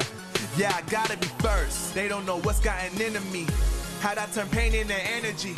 Struggle and hurt, remember my worth, and that's why I gotta be first.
Welcome back, everybody. We are ready to go for map number 3. And hey, how about Tribe Gaming right now? They're looking hot, they're looking saucy, and they're putting a lot of the doubters to rest, maybe including you and I, Bobby. Yeah, I mean, I got to give them credit where credit is due. They've absolutely bounced back, and it seems like the roster changes definitely working in a positive direction in a way that I think when the roster changes were announced publicly, there was a lot of negativity toward Tribe, and I think just showing that it doesn't necessarily all come down to what people's perception of a player is. Obviously, this team looking very solid right now. Wait, so you're trying to tell me that the COD community may not know what's best? I know, it's hard to believe, but never. Every once in a while, you know, they may actually be wrong about something. So. I don't believe you. I'm sending you to Reddit. That's where the truth always lies. Here we jump, though, right into the crossroads. A little bit of a fail on the opening trophy from Tribe. And wouldn't you know it, Kings actually does find first blood by way of a nade right over the top. Doesn't make much of a difference. The bounce back perfect. And how about this as far as the start is concerned? Full stack on top of A. And even if you got number 4 and Jez clearing out space through spawn, holy cannoli. I don't know how Solo got out of that engagement alive, but he just continues to farm, and he is going to be an absolute nightmare in the mid-map for Simplicity, who have no map control right now. Blur making his way on over to B. A has been fully captured already. That is one of the faster A caps that you will see, and just like that, they are stacking the point. Solo continues to be an absolute menace, and right now, Raf's got to go big to get things cleared off. Takes down Jez, but doesn't realize there is a second player on that objective, and Space is going to continue to lock in progress here for Tribe. The only way they can contest is by hitting from the front, collapsing through bunker side, but that's not going to work out at all, and the second tick of progress is already in. This is a speed run from Tribe. Third tick being worked on. Couple of kills here for Simplicity, but they're still having a hard time even seeing the zone, and the capture comes through. There's still 2 minutes and 14 seconds on the clock, and Tribe only lost 7 lives. That was the fastest objective round win that we have seen this year by like miles, 5 times whatever the next closest was. That was absolute dominance, and not necessarily. I mean, they were winning their gunfights, but they just outplayed at every possible turn. Simplicity had no response, even down to not checking to see that the objective time's no longer going through on B. You clear one out, and you don't get everything just like that. Solo's got some streaks to work with. He drops a Pred, and that's going to be lots of information now for Tribe. Hello? Is this game on right now? Simplicity is in a blender. 26 plays 23. The only bit of good news right now for Simplicity is that they have not been spawn trapped in the midst of a lot of streaks being used. Specialists, though, are the next thing up, as both Space and Jez have operators at the ready if they want to try to use them. First tick of progress to Simplicity, locked in at A. Second on the way as Rabalo tries the challenge on the backside of Tank, and the help through mid-map flawless as Tribe reclaim possession of the A zone. And Robalo is going to have to get cleared out for Simplicity to have any chance. Once again, just looking to escape your spawn. You've got Jez set up on the outside of one of those containers, and until you get him cleared, you can't really find any type of map control. Pepe is going to be able to win that gunfight. And one player looking to get pushed through that catwalk, but Cartel's going to get shut down by Forsaken. And just like that, Tribe fully in control of this one. King's going to get shut down. Pepe able to find a trade, but it is a whole lot of Tribe in the feed as well, with 5-man advantage and no objectives captured so far for Simplicity. They have got to get a stack on here quick. They will get a couple of members on. Second tick of progress will be locked. Third will shortly follow, unless Solo from behind can start to clear things out, and he sure will. Couple on the feed there for Solo. Second tick was all that would be gained, and a 15-play-7 now ensues with only 20 seconds on the clock. And Simplicity have to commit to getting onto A here. You just have no options of going towards B. The problem is Tribe Gaming have garage control. A couple of the trades will allow another exit to come through, but it's a 12v5, and Tribe Gaming can either kill off the last 5 lives or the last 9 seconds, whatever's more convenient. With only 4 lives remaining, I think if you're Simplicity, your main goal is just to not try to feed too many streaks over to the opposition. You get one player on the objective. Blur's going to lock in a little bit, but the rest of the players shut down, and now Tribe on a match point and a matchup that we felt like they would likely be the underdog coming into this one. It has been everybody's in single digits for Simplicity, and nobody's close to escaping that. Tribe's map control has been phenomenal. The mid map has been absolutely dominated by Solo. Oh, God. Right now, Jez is going to tear through with the claw. Communication just looks non-existent. I love that break off for Tribe. It kind of makes you wonder why no one else has even tried this. A 2-man hit over towards backside barrels, over towards the outside of A, 3-man over towards catwalk. Control the opening gunfight by way of numbers and then take over mid-map. It allows this stack to come through so comfortably. And Tribe Gaming will see success come not once but twice on the offensive side at A. 3-man stack on will get them the extra 60 seconds. They've done it faster than the first time around. 2 minutes and 22 seconds on the clock for them to go for B. And they've still got 3 operators ready to go. It looks like Simplicity have been saving them, but it's now or never if you're Simplicity. I don't know what exactly you're saving for. They make a way out of spawn, but Space is there to try to spawn trap with the Sparrow as well, and he continues to cook. Now sitting on 14, the War Machine's going to come out as well, and Blur sitting way in the back, but you've got to find a way to have an impact, and he's going to drop to the War Machine anyway. Dude. Just sitting back playing for KD, and you can't do that in the situation you're in right now. Just a master class from Tribe. Straight up perfection in 2 straight offenses. 19 plays 8, second tick locked. Kings will be actually part of the second tick, does not fully get locked in, but it may not make much of a difference. Small footnote in what has been a story dominated by yep. GG. Now, I saw Robalo getting cooked online when Tribe picked him up. Only fitting that he leads the way in that final game. 23 kills and a 3-0 for Tribe Gaming. We said coming into this, they weren't the favorites, but you got to feel like the odds have changed a little bit after that one. Straight up, knocked expectations out of the park. Huge stuff.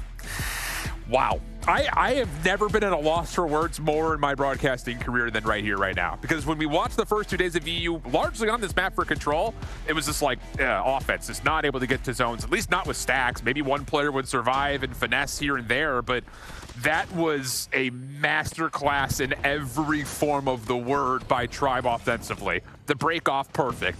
The opening kills, allow them to get multiple members on, and that stack just had the zone going so darn rapidly that there wasn't even a chance for Simplicity to even attempt to fight back over towards the A zone. I mean, wow, that is exquisite.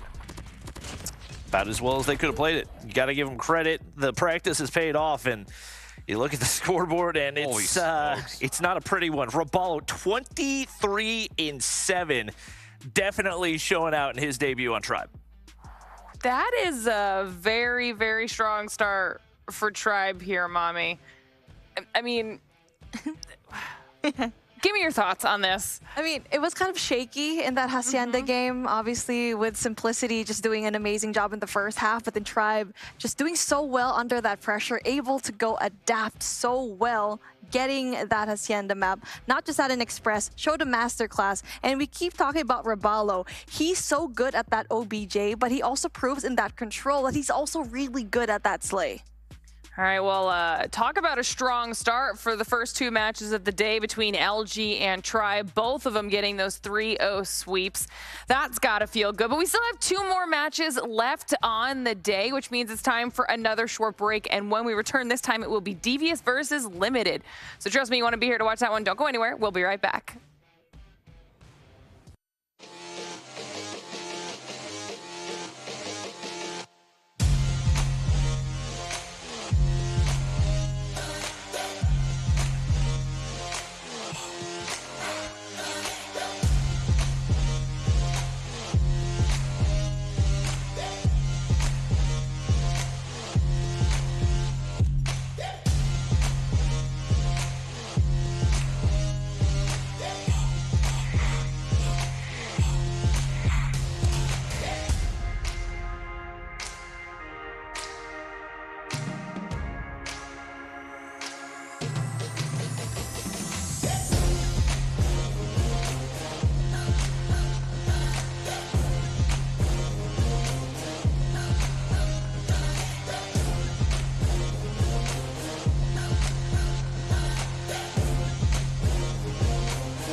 right, everybody, welcome back to the Snapdragon Pro Series. It's almost time for match number 3. And as you can see on the beautiful screen behind us, it is Devious versus Limited up next. Shift, what can we expect from these two teams? Well, Devious, I think, is one of those squads coming into stage 3. We weren't sure what we were going to get. We thought that there could be a pretty high ceiling as far as their potential. And boy, they proved it pretty quickly with the 3-0 they took versus that Drama Z squad. I think that they're going to be looking like a team that could sneak in as a maybe, I won't say unexpected top 4, but based on how they played in stage 3, I'm hoping that they're able to carry that same type of play style here into stage 4. Because watching back on their VOD, they were playing some good team COD, which is a bit surprising considering that this is kind of the biggest spotlight that all of these guys have had to this point.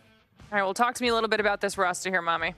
Well, we always said that S-Thug is probably one of the best slayers that we've seen here in North America. I'm pretty sure Bobby was actually saying that when we were casting. Rihan is also a name that has been in the scene for quite a while, so it's going to be so hard for a really new squad like Limited to go up against a pretty solid team right now.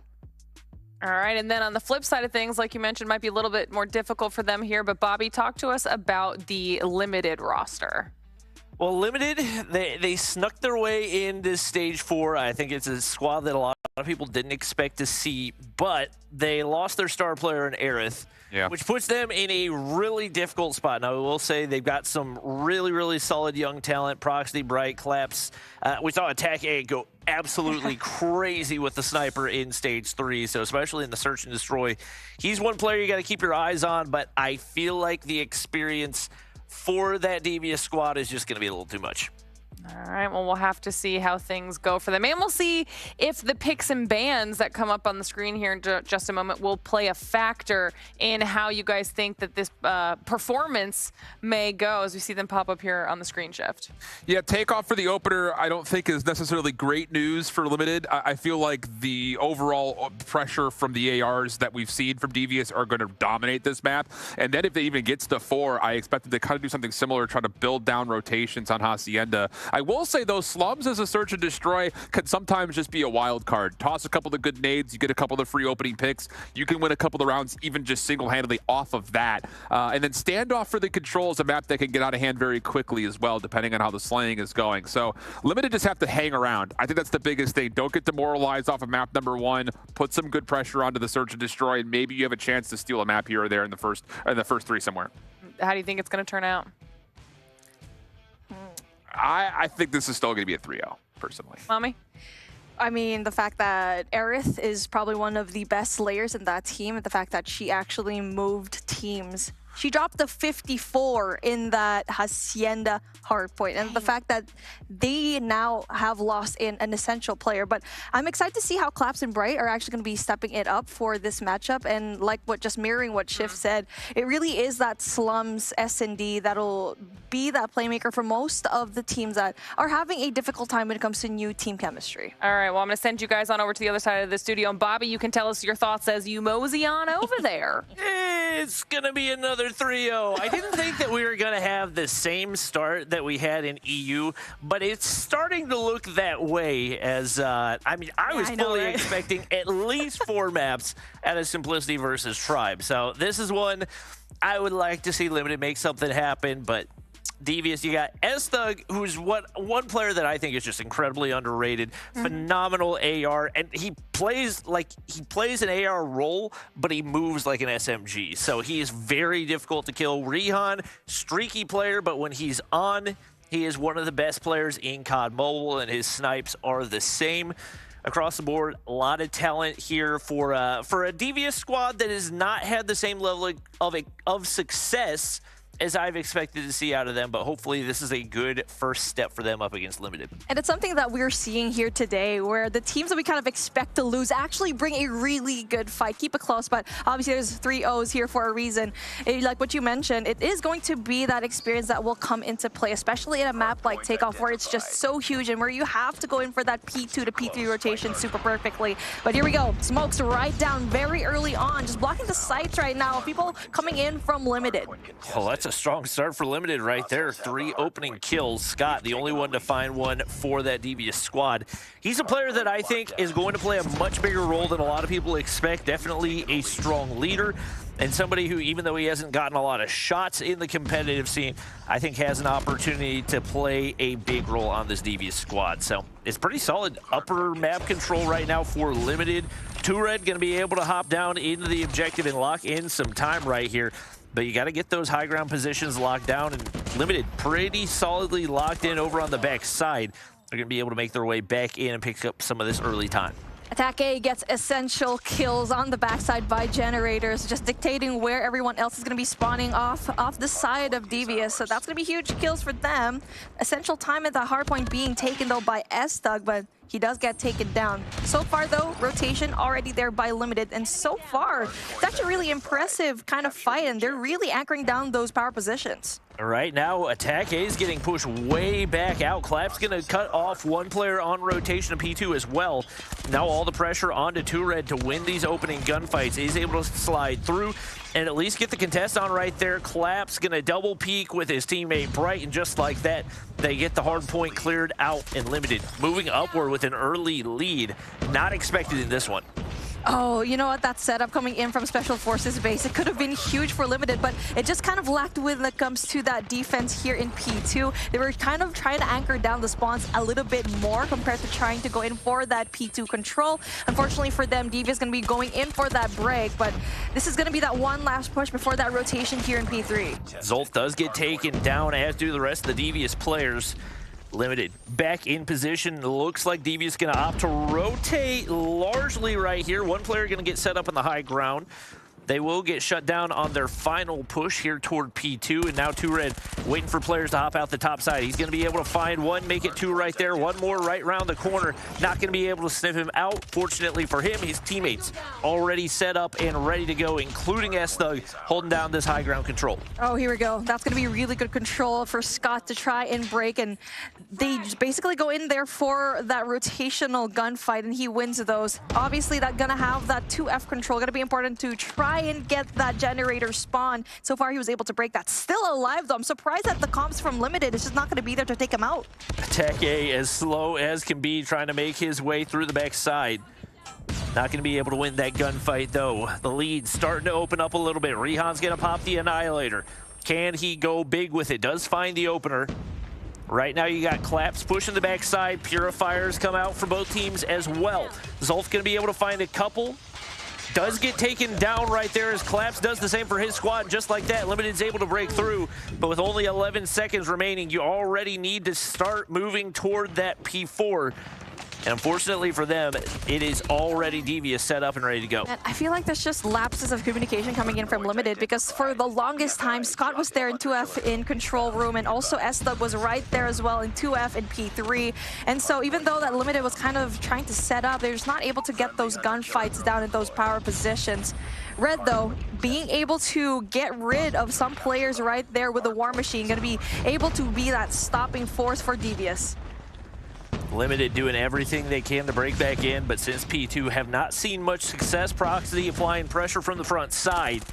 More operators invested. Skizzle able to find one with the Sparrow, but does get shut down. 2Red doesn't read it correctly, but it doesn't matter. Claps can't connect, and he takes one to the face right there. Staying alive, Devious continue to farm these kills, and this lead is building quickly. Finally, Attack is able to get rid of 2Red. He's not supposed to win those gunfights, but he's still very much able to do so. Limited getting those scrap points down, and I feel like it is a pretty back and forth type of situation here in these hard points, but it's always Devious always getting that upper hand by winning those essential rotational gunfights inside of the point. Still blue though, and Limited always just stepping on the hard point just for a few seconds, but not able to sustain. S-Thug starting to heat up, but it's Rihan leading the way. 20 kills on the board. Scott going to slide down, picks up another one. Able to maintain this high ground position, one of the key factors for getting any amount of time here on P1, and he's not letting anybody through uncontested. Attack A going to have to find a different route. Right now, Limited just don't want to take the gunfights, but you got to be able to find some map control. Attack A doing everything he can on the inside of the hard point, but with an LMG, it's not easy to change those directions. Scott not able to get the last bullet, but the major assist comes through anyway, and once again, Devious make their way up. I mean, when you're looking at the amount of kills, it's actually kind of even, with Devious just a little bit slaying out, but that just a tiny bit, but not completely by a lot. I feel like for Devious, the fact that they're just winning those power positions and getting those high impact kills is definitely one of the reasons why the lead is slowly just building up in Limited right now. Always going in for that early control here in P2. Getting that Special Forces base definitely going to be huge for them, but like what we saw a while ago, they're just trying to go in more for that anchoring spot here instead of actually just defending this point. It's a nice setup on the inside for Limited right here, but they're getting picked apart. Collapse is going to get spotted out just like that. Rihan on the inside of the objective, and he's going to look to lock down the stairs and push out to the mid-map as well. 2Red pushing all the way back. Attack A, trying to find some of those kills on Scott, who's been in a pesky spot. Does manage to take him down, but now the operators come out. 2Red finds one, Rihan finds two more. And every time it looks like this Limited squad is going to find a break on in, Devious fire back and take the hard point back into their control. Skizzle was actually right there for the flank, but I feel like his rotation was just a little bit too slow when his team kind of needed that pinch the most, but they're still getting some time on there, but just not a lot as what they wanted. The setup going to be great now for that scrap time, but they do need to go in for the rotation, so that one last push needs to go now and needs to send the rest of their team off into that P3 rotation, which Devious already has. Once again, Limited just getting caught on the back foot. They're fighting for scrap time right here, and what you need is a chain of 60s. They are going to be playing catch up once again, as Scott now on the high ground, trying to at least get information for his squad. He gets cleared out, but 2Red is there and spawns right on top of the remaining Limited player. It is once again going to be Devious picking up the hard point time. Skizzle, couple of big kills, Proxity there too, and now the operators pop. Limited need to go big here on P3 to have a chance in this one. Here we go though, we get to see it. A Signs of Life for Limited. Able to capitalize on that Sparrow, but unfortunately for them, Devious is going to be right there. Obviously, they will be having the more favorable spawn. Generator side definitely going to be a little bit better, especially going in for that control into P4 for that obvious rotation. That's going to be super near. So far though, still going to be yellow, as Limited going to be getting a lot of the points down here, but they're going to be investing a lot of those operators. And on the side of Devious, on the other hand, you're not going to be having a lot with just Rihan having that Annihilator. It is the battle of the pre-fires right now, but Devious are the ones that come out on top to pick up the scrap time. It is going to be Collapse with a nice setup over here on P4, but you got to deal with Rihan. He's going to earn full streaks. We'll see what Collapse can do with the early setup, and right now you got one to deal with, but Rihan finds two, and Zolf finds another just like that. What looked like it was going to be a man advantage disappears, and the Purifier gone as well. Disaster strikes for Limited, and somehow they still break into the hard point.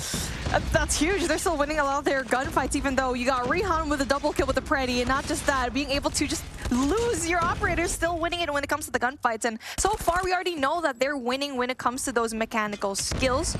And what they lacked in the previous hills is the fact that they just rotated super late. And now it seems like it's kind of paying off. Collapse with 19 kills, CBR4 in hand. Pre-fire, like what you mentioned, is definitely going to be the battle for the pre-fire. Right now, Devious trying to break their way back in, and I feel like a lot of this has come down to solo play for them. Teamwork has not looked phenomenal. A lot of individual chows. S-Thug finds a couple right there, but 2Red gonna get shut down, and it's another full feed for Limited as they are somehow staying in this one. And once again, it's just all individual gunfights for this Devious squad, and they're not setting themselves up for success. S-Thug's gonna get shut down. You got Rihan, who's close to double positive, but hasn't converted it into a whole lot as far as hardpoint time, and Limited slowly making their way back into this. Collapse earns a pred as well, and they have an opportunity to take the lead here. They need to get rid of Scott coming in from Lounge. He's always been here in these high positions. The verticality always in Devious side. And so far, it does pay off as they are finally able to get here in P1. A while ago, we actually saw Limited up in scaffolding, and now they're trying to battle for that power position, and Bright wins those gunfights, and it's going to be yellow all across the board. It really is just a matter of who's going to be winning the gunfights up top, and that's where they always have that control. Wow, big gunfight win for Collapse from the low ground. Gonna spot out Rihan, not able to get the kill, and it looks like Devious gonna have an opportunity to pick up the scrap time right here. See if they can make their way up through that mid hop-up. Rihan trying to clear out the backside, and that's going to be crucial. Opportunity for them to flip out the small ones right here. Collapse trying to sniff out that one lone player attack A. They're reinforced as well, and they will be able to win that one, but Collapse doesn't realize there's another Devious player on the flank, and just like that, they're in position to lock in a big chunk of time here on P2. Operators coming out from the side of Devious. They also have one more to play with, and speaking of, Collapse brings out of an operator of his own Purifier, frying people from across the board, but Scott takes out that Hunter-Killer drone, takes out an essential operator that Limited could have had for a more solid defense, but even though they don't have it, it's still an open hard point so far. Skizzle with a Sparrow, though, able to possibly get rid of everyone else flushing into the hard point. He uses the entire thing. It does not pay off. Somehow Zolf has an angle for the Renetti to connect right there. And still Limited. Find at least 50% of the time, and Bright gets a triple kill on the inside of the hard point. Doesn't quite have the bullets for 2Red, but Collapse is there once again. It's been the story of the game. The teamwork for Limited has just looked stronger across the board. You look at the kills, and they're getting pretty much completely cooked, and somehow finding a way to stay in this right now. Rihan, Annihilator in hand. You've got to go big. You got to get players stacked up together, especially in a team-oriented map like Takeoff. He is going to be able to win that one. It started earning Devious time again, but these holds have not lasted very long at all. Rotational gunfights being won by Devious. The fact that they stopped the pinch coming in from Healthcare Center and also from Generator is going to be huge for them. 232 and 187 is going to be your scoreline. Rihan just playing his operators to perfection, just stopping the push every single time. Already having another Hunter-Killer drone and also a Freddy in hand. 51 kills to his name. No, make that 52 as the point still going to be contested, though. If you're Devious, how do you let him single-handedly break in right there? Once again, too much teamwork, too many team gunfights, and Limited find a way to break back in, but Devious are not letting them in that easily. Only 2 more seconds needed. Zolf, Purifier does come out, and they find a way to win, but it was not a pretty one, especially looking at the kill disparity.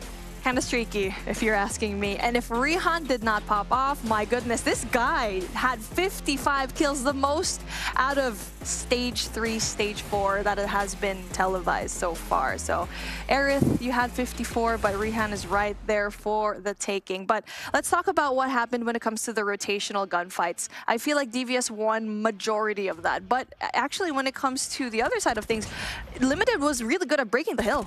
Yeah, and once again, it all came down to teamwork. There was just so much individual play, and I understand, like, if you're Devious, you need those AR set up in the high ground for map control, but there was just no help. I don't know if you need a change in roles, whatever it is. Rihan was doing a phenomenal job getting kills, but at some point, you got to look at what your team needs, and if you don't have the reinforcements that you need on the hard point to be able to maintain that control, find a way to make those adjustments. 55 kills looks nice, but that is not something that's going to work against the top teams in North America. You mentioned it really well. I feel like the OBJ was kind of a little bit thought in the back end, because a lot of the time we were seeing the hard point so open. Majority of the time you saw engagements outside of the hard point, and that's the reason why the score was actually really close. And even though, yes, we did get to see Rihan absolutely pop off with the 50, but Zolf also doing a phenomenal job with 50 and 2 minutes and 37 on the clock. I feel like we didn't really talk about him a whole lot, but no question, he was the biggest contributor. I'll take that stat line any day of the week. And you got to give credit to Limited. Even when they're getting completely cooked on the scoreboard, they still find a way to keep that one close. And I feel like with the way they played that, absolutely a chance for them to take a map here in the Search and Destroy. I feel like it was just like those late rotations going into P3 was the biggest one, because that just allowed Devious to kind of set up their counter attack when it comes to that rotation into P3. But as we're heading off into that Search and Destroy, I'm really interested to see how a team like Devious, knowing very well they can slay, I feel like Rihan could possibly be another type of wall that we still need to see them overcome when it comes to Limited. Yeah, it's going to be an interesting map pick with the slums. Will be Devious on the defensive side. We've seen a lot of inexperienced teams struggle on the offense trying to clear out any type of mad control in the mid-map, and it looks like Limited not going to look to do that to open things up, sending the LMGs up to just check for information. They're forced way back, and the players for Devious pushed all the way up into some nasty positions. This is a really good defensive setup as every lane is actually going to be crossed. And Rihan, speaking of, gets that first pick. Attack A goes down, and you already know that Attack A is a really good sniper. And now with Limited, one sniper down. You have two left, though. It's a triple sniper setup for Limited. Woo, spicy. I think that was, I think Proxy actually picked up the sniper from Attack A. Oh, okay. Oh, thank Yeah, God. I was just like, wait, what? He can only have two of those. But right now, once again, the setup for Devious remains. Rihan is going to get sniffed out. Maybe a little bit overzealous, a little bit impatient. Forces him back, still into the 4v4 right here. And S-Thug not going anywhere anytime soon. Just going to continue to look for information over on the A side. And Limited just playing the waiting game. You got to make a first move right here, making it too easy for Devious to stay in their spots. The LMG through the wall, he's going to be able to connect one trade through, but Devious gets the better of it, and now all down to Claps in 1v3. Bomb down in a very bad spot. And so far, Devious going in there aggressively when it comes to their angles, but enough to actually just cover all of their bases definitely was a great defensive setup for them. All three lanes covered. And now if you're going to be the only one left, S-Thug can definitely try to pick him off if you try to go in for that alpha flag. And speaking of, Clap's going to try to go in there, but S-Thug's going to be right there tagging him. He does go away with his life, though, allows the plant to happen. Yeah, not going to allow the plant to happen. They're going to pick up the kill right there. Devious take round one. Wait a little bit too long to make the play, and Devious able to make him pay. We'll see if Limited allow them to get that much early mid-map control. Utility going to be absolutely crucial. As once again, Devious investing a heavy amount of manpower over toward B. We do see one player go toward mid, make it two right here. And once again, Limited throws 0 looks toward mid and allow these Devious players to get pushed up early. And this is kind of similar to what we saw a while ago. The difference being play number 3, Rihan not going to be pushed up that deep into that area where obviously Skizzle's going to be in a really difficult position. But as we do see a little bit more of mid-map control for Devious, it's just Limited. You need to find a way to get those picks down. If you're going to be too passive, there's no information on your end, meaning you're going to have to see the clock wind down. And you don't want to get into the point where there's only 30 seconds left on the clock and you're just going to have to throw bodies. Limited are just making it too easy right now. Like, Devious have their setup, they're sticking to it, and they have no reason to leave it. If you're not going to throw any looks, all you're doing is putting more pressure on yourself. Clap's not going to be able to connect on the snipe right there, the one opportunity that Devious give you, and you can't quite capitalize on it. And now, players able to reposition, and once again, all down to the Limited players to make the opening play. Is what happens when you don't get any of that mid-map control early on, and Clap's going to find one onto Rihan. That's going to be a huge opener, but can they capitalize? Looks like they will as they find 2 to go with it. Oh, that's going to be good. Limited goes in there for those trades. That's going to be huge for them. 3v2 situation as Bomb is going to go down. Player number 4, that's going to be S-Thug still sitting pretty here into Broken. Bomb has been planted. As you need to see where Red is going to be at. Need to find that information down. The pinch finally going to be coming through. S-Thug's having no information whatsoever, and 2 Red's going to be in a really good spot. But obviously, the heady from Bright is going to be a little bit too good. And yes, I feel like for Limited, it's good that they were waiting for that one pick off from Claps, and that's when they tried to go in there for that push into that site. That was really good. Defend the objective. I think if you're Devious, you just have to be patient. It seems like they are getting a little over-eager and want the kills and peak angles that they don't necessarily need to, and that's where they lost that round. 2 Red's going to be able to open up, takes down Claps. He's going to be able to slip through that brick building as well, and it is going to be Limited opening things up, but S-Thug is there. Pressure from 2 Red as well. He gets information on a couple of players. You got Zolf on the flank, and this should be exactly what Devious needs, but somehow they don't get the better of the trades, and now it's all down to S-Thug. S-Thug still gets the kill, and Proxy goes down. 1 minute and 20 to play with, and S-Thug still gets the kill. You could have just played objective, brother. Still went for the kill instead, and should have been a different scoreline right now. And we're seeing kind of gaps in both of these teams' plays right now. Yeah, there's a lot of mistakes being made, but fortunately for S-Thug, there were none in those couple of gunfights. Once again, limited. They're gonna full send it on over to the B side again. No mid-back. Well, I take it back. Skizzle gets pushed up all the way to Statue, but the flashbang's going to connect, and that's crucial information for Devious. The aggressive push does not pay off at all. They get picked to pieces, and Devious extend their lead. Unfortunately, the flashes were the winners of that round, as Limited actually had those headies to their advantage as well, but the flashes just not able to get those, honestly, not sustainability when it comes to those pushes. And for now, Devious, though, getting 3 and 1. And so far, we get to see Limited kind of learning from their mistake, pushing back just a tiny bit, but we've seen Limited play being passive to their advantage. Honestly, I didn't hate the push out of Limited, but you have to have the proper amount of trophy systems to be able to back it up. And you let that entire barrage of utility right on your head, you're going to lose that one every single time. It is going to be Limited finding one of the openers. Zolf taken down. Right now, Rehan pushed way up. Scott more of an info check than anything else as the flashbangs go over top once again, and now Limited gonna commit, but they don't spot out the second player inside the mid-map, and once again, they end up paying for it. It's always that one little spot that Rehan actually always gets that kill down, and for Limited, there's just no flank watch whatsoever, or even if they do get that flank watch, it's just the timing is just a little bit too late. A 4v2 situation, and whatever advantage that they had a while ago is just non-existent now. But attacking, Skizzle is still able to get those kills, and like what you mentioned already, Devious isn't supposed to be pushing. I'm not quite sure why. They just have to wait and just go for the defense in the plant. Well, right now, Rehan's got a nasty flank, and I'm not sure if Limited know. Scott's going to back up and should be there to give information as well. And if they commit for that plant over on the B side, he is absolutely going to make them pay. Peeks the corner. That's the opener. Can't find the second, but he's going to be forced out, and Scott knows exactly where to look. Rehan can't connect, though, but Scott there for the trade. Big flank. That's good.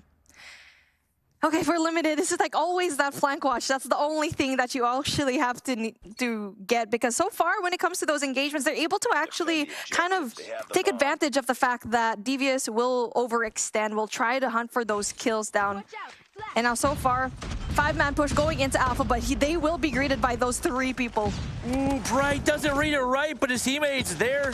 Trades do go through as he gets the assist and pushed up to the A site pretty quickly. Still a lot of utility for Devious. They do end up finding the kills anyway. Now the 2 remaining Limited players push way back. Zolf going to be able to take down one, S-Thug another, and Claps just didn't stand a chance as now Devious starting to snowball this one out of control. It's hard when you're trying to go in for that site because you're always going to be greeted by S-Thug. And there you go.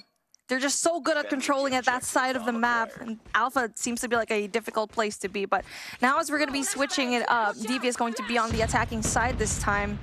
Rehan's going to be able to possibly get that information down on who's going to be right there. But so far, still a stalemate. And once again, Limited allow Devious all the mid-map control in the world, and they make them pay once again. 2Red is farming right now. 3 kills as free as can be. In the last one, Collapse gonna lurk back, able to find the snipe right there, but he's still got 3 Devious players to deal with. And with the bomb down over on B, a tough task ahead. He misses on that shot. And now Devious, 1 round away from the map. Oh, this is looking so scary for Limited right now. And Devious, having that mid-map control is definitely going to be huge for them every single time. And not just on the defense, but on the attacking side as well. Limited need to try and not be so reluctant when it comes to being inside of that mid-map control. And so far, though, they're still allowing so much people from Devious to go in. But we do get to see Proxy getting that kill. S-Thug gets a trade. Big trade right there. 2Red. Lurking over by the A side. Clap's going to take some shots, but will be able to get out with his life. But Rehan is there to find a pick, and he's been so good for them so far. Proxy doesn't time things right, but gets the better of the gunfight anyway. Limited, 2 players left alive, trying to make something out of nothing, but oh, S-Thug turns on to Proxy, and Devious take another map, 7-1. I want to see the scoreboard. I was so focused on the minimap, I didn't know how many kills we actually saw limited yet, especially when it comes to those snipes. But S-Thugs for sure just turning it up here. Whew. It's that mid-map control that we always saw Devious actually have, not just on the defense, but also on the offense. The limited was just so slow when it comes to their rotations. Yeah, no question about it, and they seem timid more than anything, and that's something you cannot afford to be on the slum search and destroy. You gotta commit to your positions, take it where you can, and if you want to play passive, you gotta have a timer as to when you want to start making those plays, because the longer you wait, the more you end up paying, and Devious absolutely made them pay in that one. And also having that flank control is something that we didn't get to see. Rihan getting those kills down, and speaking of, and they always, I feel like it was 3 rounds where they didn't even realize that there was going to be a flank coming in from Devious. So I feel like that is a really huge adjustment when it comes to those search and destroys, because you're always going to be expecting people on the back end, especially in such a small map like slums. Yep. Then I feel like once the slow pushes stopped from limited and they started committing, that's where it snowballed out of control, and ultimately is because they didn't know the spots they needed to be in to capitalize on that early map control. So Tured goes big. We saw so many double, triple kills out of him. It was ridiculous. S-Thug, some beautiful snipes as well. No bad performances for that Devious squad.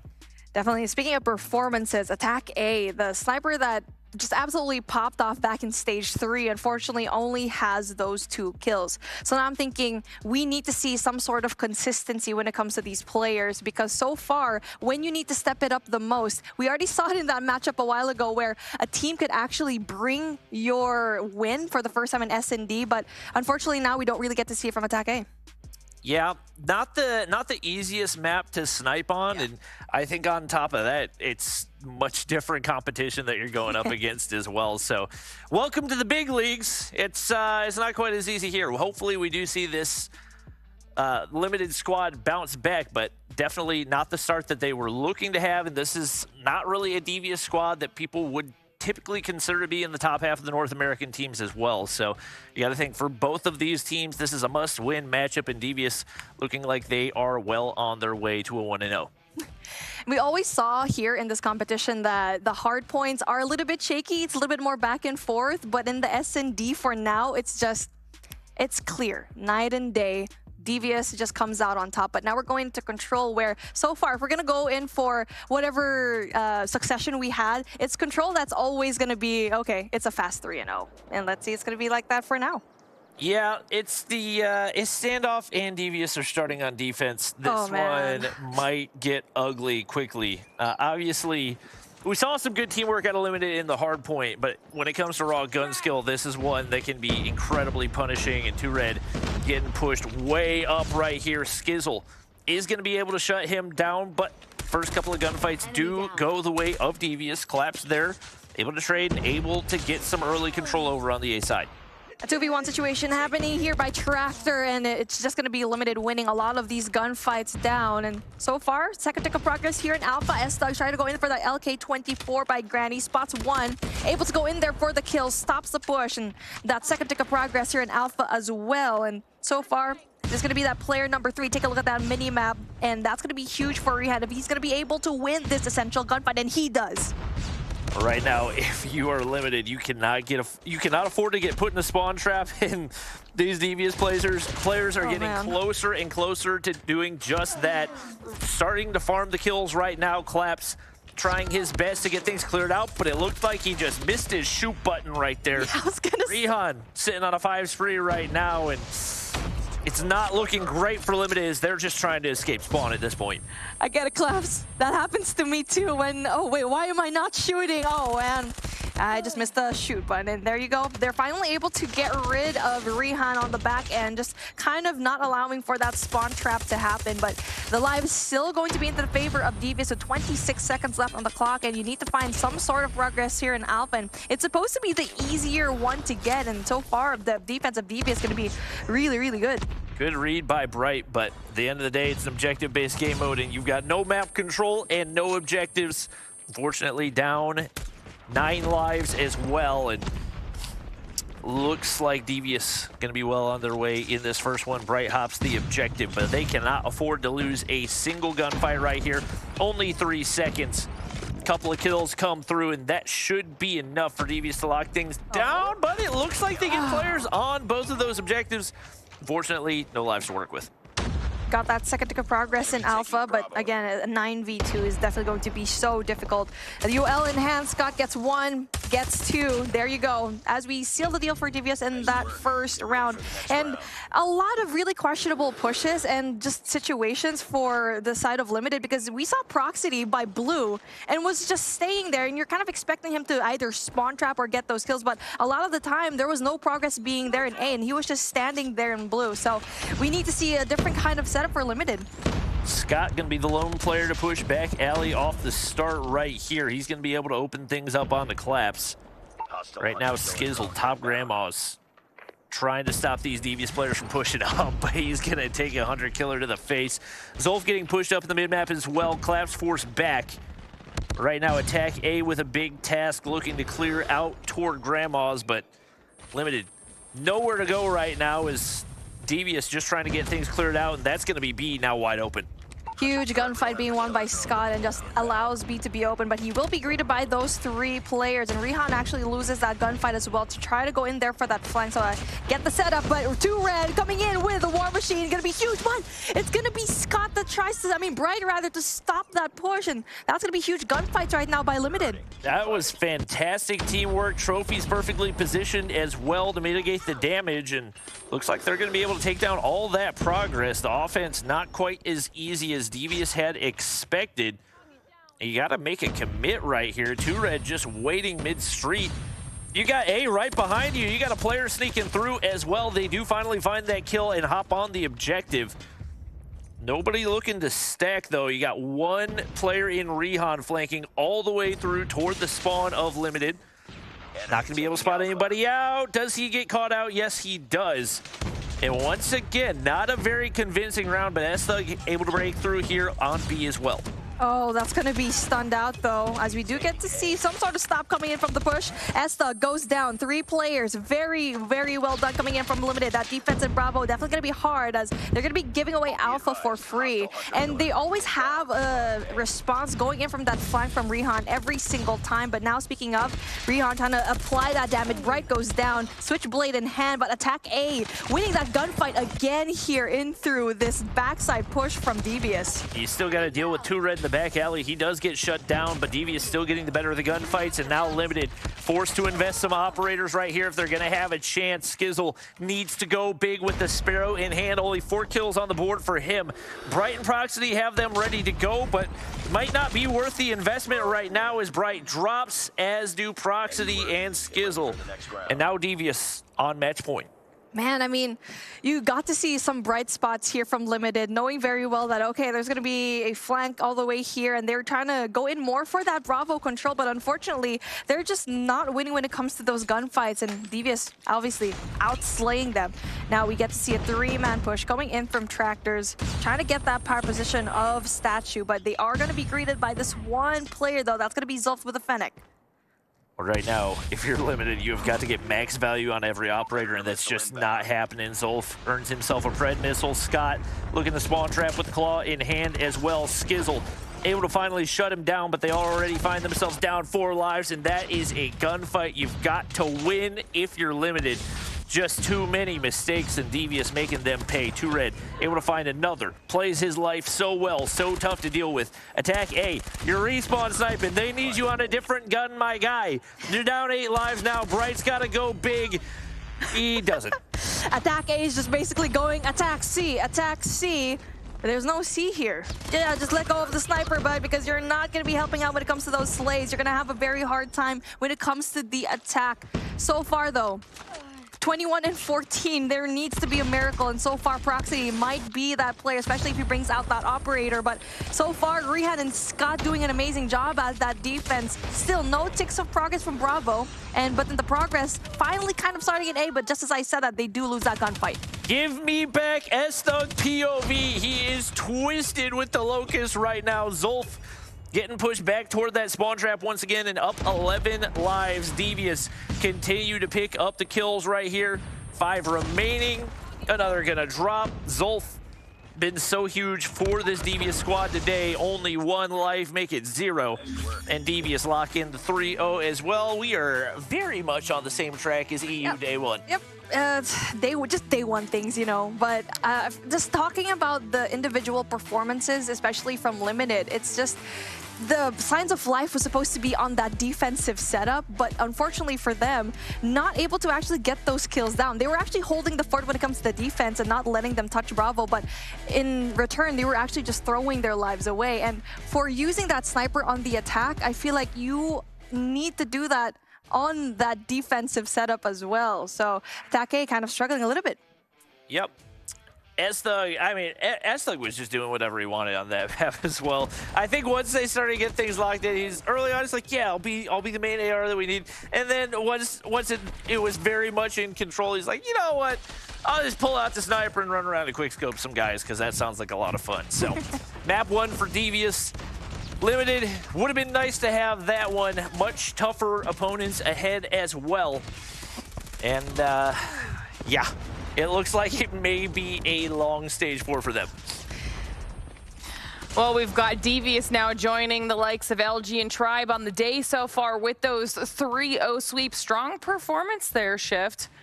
Takeaways for you. Yeah, I actually want to piggyback off Bobby's most recent point. For a team like Limitless, these are matches that you kind of have to think must-win scenarios if you want to work your way to the top 4, mostly because we just didn't know what necessarily to expect strength-wise from Devious.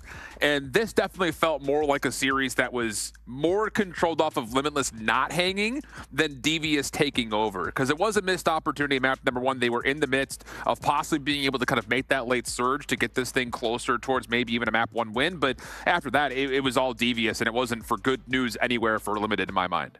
And we'll have to see if any of these teams have a little bit of a bounce back, but that's match number 3 now in the books. Match number 4, the last match on the day, has yet to happen. It's right around the corner, but not until after we take another short break to close the whole day out. When we return, Ryzen versus Dice to close the day out.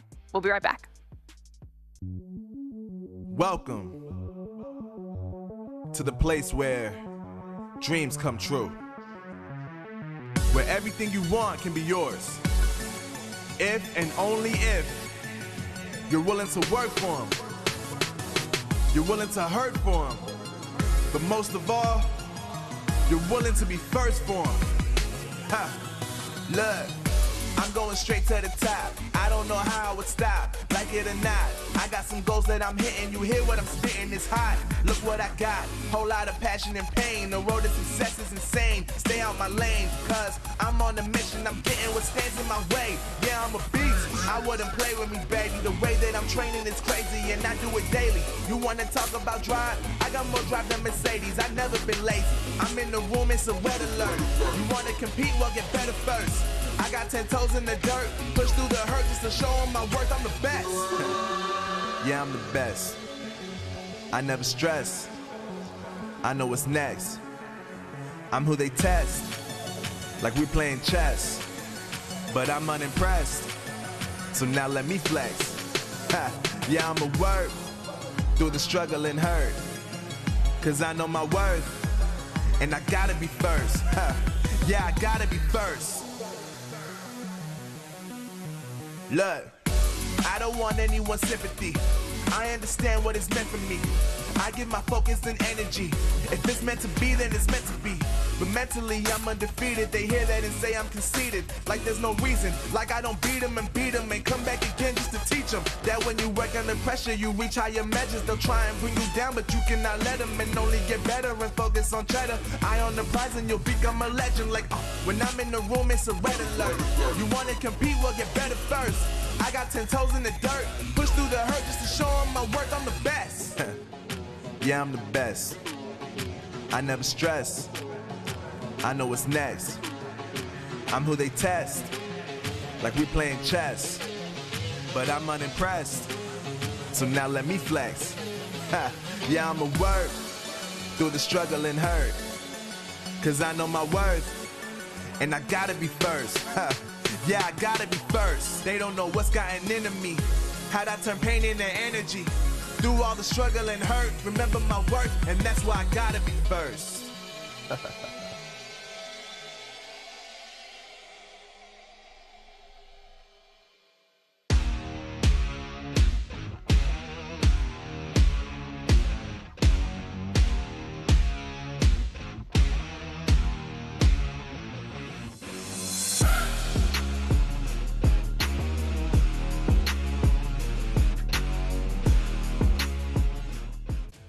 Welcome back, everybody, to the Snapdragon Pro Series. It's time for us to get into our final match of the day here today, and that one is going to be between Ryzen and Dice. Bobby, let's talk about this matchup. Well, this is a Dice squad that had some solid pickups in the midst of roster mania, and I anticipate that this is a team that could potentially crack their way into the top 4. Ryzen with a solid pickup in Mago from ARP as well. I think they have a little to prove, but I think they've got some talent, no question. All right, well, let's talk about the Ryzen roster here, Mommy. One of the last games before we close this out. And like what Bobby already mentioned, I'm just going to mirror it. Mago being part of that team, knowing very well from ARP, he actually had a really good spot in stage 3 where he got, honestly, a lot of those kills, really high impact kills. So it really is the question of how is he going to fit well into this squad? And that is always going to be the question here in day number 1, especially after roster mania. And you're going up against a team like Dice that had really solid pickups this time. All right, and speaking of Dice, we'll take a look at their roster as well. Shift, who do you want to touch on? Yeah, I mean, we've already mentioned Aerith a handful of times, and it's very fair for us to take a lot of the focus towards her. But I also want to put a little bit of a spotlight on Awaken. You know, he missed out on champs last year. They finished 4th under team mobility, but he brings a lot of experience, and I think he's an all-around pretty solid player. So you've got another addition into Aerith who you're looking to help kind of boost up the kill potential of the squad, and you still have a lot of veterancy built into the rest of the roster in certain regards. So I think they kind of hit all the check boxes as far as things you want to see for them to be a major competitor, possibly. All right, well, we'll get those picks and bans up here, and while they pop up, are we sticking with sweeps all day, Bobby? Sticking with sweeps all day. Get the brooms out, Dice. 3-0, I think the addition of Shotzi, the addition of Size, that was his name last year, was definitely a really big one, and honestly, one that I kind of feel like simplicity felt more than anything. So I'm curious to see how he fits into that roster, but no question he is a really talented player, and they already had a lot of talent to go around. I'm curious to see who the starting roster is as well. Yeah. Obviously, adding Aerith into that equation, fantastic Slayer. There's not really any point that you can go wrong with these players combined. All right, anything jumping out at you with these picks and bans here, Mommy?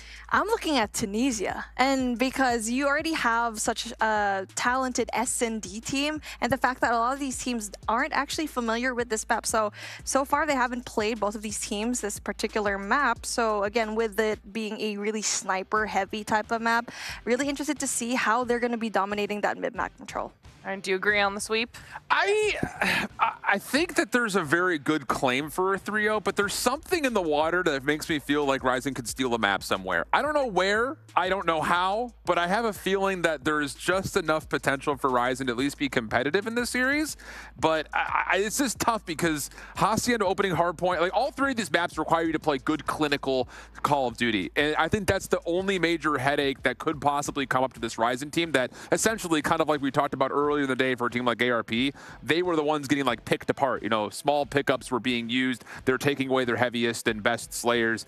That could be problematic unless they just find some sort of a honeymoon period right here to play really good clinical COD. All right, I like it. I like it. Very thorough analysis to close out the day. Match number 4 is in the works and getting ready right now. So I think I can send you guys on over to the other half of the studio. Let's close this thing out. Ooh, let's go, sir. Oh, hi. Hi there. I don't know. It's just like, I know this Ryzen team kind of got beat up a little bit when they were playing through stage 3, but the players on paper, I think, could still be a very competitive squad. It just comes down to, will they be able to put it all together? Because it is a big ask. You lose out on some of your star potential. You lose out on some of the players that you're looking towards to maybe even carry certain moments, whether that be in hardpoint, search, or control. It could be takeover moments in any of those 3 modes. It just comes down to, can they kind of have a kumbaya and say, we have to make whatever we have work. Let's commit to that. Let's get to work on it and see maybe there's a chance that they can actually build some cohesion, because I think there's enough veteran experience on this Ryzen team to at least be competitive with the majority of teams in NA. And that kind of situation that you brought a while ago, right? That one game, you had that inkling that it might not actually be a 3-0. And I'm thinking, just looking at the stats that we had back in stage 3, we were able to kind of see a little bit of Ryzen gameplay up against Destiny, where they won pretty convincingly 3-0 in a row. Right. So we are going to be seeing that later on. It's just tough because that was one of the maps, or probably one of the matchups that Aerith was really taking over in. So, you know, do you have the ability to kind of swallowing the tough pill to swallow and then get to work? Because players like Legacy, Vibin, you know, they all played on, you know, competitive teams last year, Losty as well. So you bring Mago into the mix, maybe there's a chance. But it starts off in a very difficult one. Hacienda for the opener. It will be Dice spawning over towards the office side of the map. Quick contest from Legacy as he actually kind of flips the script, and a perfect start here for Ryzen, controlling both the high ground and the hard point simultaneously. Interesting push coming in from Mago and Vibin, because they're trying to go in for that rock control, but Hacks able to get in for those essential kill. A beautiful 2-piece to kind of stop the push from that top control. So that's going to be huge kills coming in from Dice so far. See how things go. The bounce back from Dice, good, but they still have to work to make their way across the map. Size needs to kind of find some success through the top hallways. Legacy clearing out Awaken down low means that, again, Ryzen can continue to play in and around the hard point. Lethal also shutting down the opening route, but things do flip. Dice take a long route over through BS&D, and that allows them a chance to flip the spawns around with 15 seconds still in the first hard point. And it's going to be Ryzen going in there for the points left here. The scrap going into their favor. And not just that, they need to go in for the control, because Dice already is in for that early rotation. But you do get to see that for Dice, Hacks is going to be very much aware that players are going to be coming in from the backside here in driveway. Lethal has to keep his life, but oh, he drops. Fortunately, a couple of members do spawn behind that driveway side, but both of them get cleared out by Awaken. So yes, Ryzen currently hold a lead, but as we rotate over to Lambo, Dice are in a good position of control. Ryzen do have a chance to make their way around the back. Damage onto the car blows up Awaken. Hacks trying to pick things up as the spawns are still in for Dice, and the hit from the behind not going to work out for Ryzen. The follow-up from the front also dealt with, and Dice off to the races here at Lambo. Huge kills coming in from Teabag. 2-piece to clear off the side. And now we need to see some sort of push, a pinch coming in from Ryzen, because so far they've been pushing in there. Yes, 3 at a time, but they're just losing a lot of the gunfight so far. Need to see some sort of utility coming in from him. Vibin, though, gets huge kills. A 2-piece for his own, and also being able to get these scrap points, really essential. Yeah, Losty also takes care of the pinch from behind, so this scrap time looks pretty much guaranteed here for Ryzen. Dice trying to play for new. They will be tested, though, by number 2 in yellow. That's Lethal. And they actually do not know initially that Lethal gets behind, but he does get picked up. Say he's able to find the kill through office, and so even though the scrap time is guaranteed for Ryzen, once again we rotate defenses, and Dice is going to be here first. Ooh, spawn actually in for Legacy. Oh, this is going to be difficult for Dice right now, because they're going to be going in for that pinch. And speaking of Legacy, not able to find anybody, as everyone else from Ryzen actually able to win that gunfight. Mago, what? Now, Legacy found the kill from around the back, so Ryzen will actually break the spawns, and with that the initial setup from behind, but Dice still fighting from inside the hard point. That's, wow, pretty heroic to say the least. That's a 3v5 situation. Dice still bunkering up. Smokes will encapsulate the front. Spawn still good for Dice as they try to reinforce this from the back. 56 plays 54. Contest on the hard point with 30 seconds to play. And Dice come out top the kill feed. One more to find. That was Legacy. He will drop. And Dice will also be aware that Ryzen spawn in.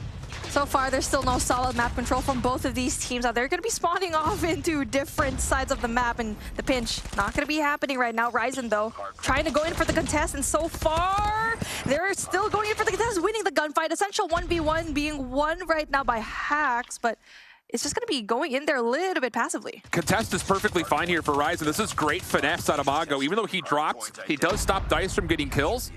They also are a little bit pressed on trying to rotate over towards Rock. Because of it, Hacks drops the Pred missile in, it finds 2. Clears out the hard point just before it opens. Play late from Lethal over towards Lambo's side. Does create some space here for Ryzen to get back into the hard point. Problem is, Dice have the numbers on their way back in through the Rock staircase. First operator's also getting pulled out. Both of them coming from Dice's perspective. It's the Annihilator and the Purifier, as the break is looking pretty imminent at the moment, especially as Saze clears out space with the Vortex. Says gonna be smoked out though, but Lethal going in through the back end here into the shoreline. Lethal goes in there for the kills, but unfortunately not able to kind of sustain that Annihilator, not able to get a lot of these kills down. So far though, it's still going to be contested, and so far actually Ryzen's doing an amazing job at contesting these hard points. They've got the numbers. Problem is smoke takes over the majority of the hard point. Says will drop. Purifier out for Legacy. He finds 2 with it. Hacks trying to do what he can, but Lethal shuts them down, finding the trade. 12 seconds of scrap time. Looking pretty decent for Ryzen. Dice will try to at least get a couple of members to hit the hop up and see if they can catch a couple of kills on exit, but how about that? Oh, Mago, he's gonna get both. That's gonna dominate control here for Ryzen as the new hardpoint opens up. So yeah, Dice are in the lead, but Ryzen have full control over new. The control is going to be essential here, as you do need to have that verticality here. Looking over into P1, and so far it's still going to be Ryzen all over again. Mago with 18, going to be huge. And Aerith so far still trying to get those kills down, but only having 3, definitely going to be so hard for her because she's being a little bit of a difficult time right now for her team. The SMGs for Ryzen are shredding right now. Legacy on 17, Mago on 19, Vibin rather on 14, and they are just getting it done up close and personal. 115 to 87 to count. Dice looking to contest and maybe even try to chew back into this lead a little bit of their own, but Lethal hits a perfect timing on the pinch, clears out the high ground, and then turns back for a third. Ryzen in control. Could have been a huge win for T-Bag to try and contest this point, but it's definitely going to be huge for Lethal. The timing is going to be right for him. So far, though, rotation being won by Dice, and we actually saw a little bit of a back and forth here, but Dice getting majority of the points here in P2. Friendly hunter-killer drone deployed. Score streaks available for Ryzen on this break attempt. Lethal, try to play his life, claw is out. Awaken will make sure he cannot finesse for very long. Back play over towards Zig. No one contesting as of yet, but Ryzen are working on it. Little 2-2 split coming through, trying to hit from both the rock side and the side staircase simultaneously. Kills coming out on both sides. Dice still holding on towards spawns, but Legacy has a chance to pinch this from the backside of driveway. Dice need to win these eliminations quickly, and they do. Last players to find are all coming from the back. Save just one, but Vibin cannot contest this anytime soon. T-Bag doing a phenomenal job here at the defense and driveway. And so far, Ryzen Gaming can't even touch the point. Looking like a full 60 here for Dice. They need to go in for that one big push. And if this push doesn't work out, they need to go in there for that rotation into P3. There you go. They finally are able to go in there for the break. This is essential scrap point for Ryzen Gaming every single time here in P2. Even contest time right now for Mago is perfectly fine with only 10 seconds remaining. And he is so good at playing his life out. Eventually, he does get taken down, but it allows Ryzen a chance to rotate safely. So back to about a tie game. Says will have an operator and a potential score streak to spend, but on the other side, Ryzen have 4 operators at the ready to try to hold this. Play around the back from Dice. Hacks thinking about it early, but decides instead to wait for a little bit of help. Trophy system keeps this play safe. Also patio control here for our team in blue, but Mago, he gets the bow out, finds 2, make it 3 with it, and Mago will control 10. Ryzen open up the hard point with the first 20 seconds. Speaking of, he's going to be greeted by so many players, and if he's still going to be having it, no, unfortunately, he doesn't have that Sparrow in control, but still able to just flush out all the players from Dice a while ago. But we do get to see it's still going to be blue control at the moment, but player number 4, Vibin, is able to get that patio control, though. Has to hold his life a little while longer. Saves will not allow him to. Dice clearing out their zones very dictatedly. Dice in control. Losty working on it. Double from up high. Not going to find anything more, but the hit around the back now has to come to wave Awaken. Who gets 2? Well won by Awaken. Dice now in their first major lead since the early points of this game. It's going to be about 170 to 144, and rotation's already underway, but Legacy's trying to cut him down on the mid play through Fountain. Early rotation coming in from Ryzen, and so far we saw that in P3, but they weren't able to really effectively defend it, where Dice was just so good. And even though we get to see that Mago brought out that Sparrow, not able to sustain, but so far so good. Speaking of Mago, does get an essential 2-piece that flushes out majority of the players from Dice. D-Bagger on the back, clears out Lambo. This will allow Dice to hold some control of their spawns. We'll play this from opposite sides. Hacks looking to break on him with the Purifier, snaps and finds 2. A nade will take him down, but the job may be done unless Vibin's able to keep his life a little while longer. Awaken trying to challenge him with the claw, and he gets shut down. T-Bag's on for the time being, but Ryzen will have numbers for this break. Mago in the contest. Vibin pulls out the claw. But again, the wall bangs that are coming through are so good. Hax uses that as a chance to hit through the pinch. That'll work out for 3, and Dice are back in control of the OBJ. Oh, the stun was just so good, especially at stopping that class. They're flushing in from mid. That's going to be huge for Dice, but Ryzen still get the scrap points. But once we do get to see what's happening here in the minimap, so far, no control from both of these teams for that setup in P1, and so far, it's going to be Dice. Neither team dominating the high ground at the moment. Dice still playing from the left side of the map. Ryzen doing the same thing from the opposite. You do have one member in Awaken who will be on the hard point to start for Dice. The same could be said, though, for Legacy on the other side. Trying to find the kill, not quite able to. AR's assisting from up top, but Dice still able to trade on back. And in the meantime, they're still holding on to the hard point. So eventually they will be contested and likely flushed out of this position. But Dice have definitely set the tone here on this fountain again. 196 and 177. Lethal? 6 seconds. Oh, Lethal goes in there for the boxing Reload, gloves. brother. My gosh, the confidence in this guy right now. Not just that, he also has, he's fully loaded out. He has the score streaks, he has the operator skills, and for sure you're going to be seeing that later on here in P2. But we still need to see the same kind of gameplay from Ryzen Gaming the past 2 rounds, where they were able to get majority of P1 points, and now Vibin gets an essential kill, flushes out.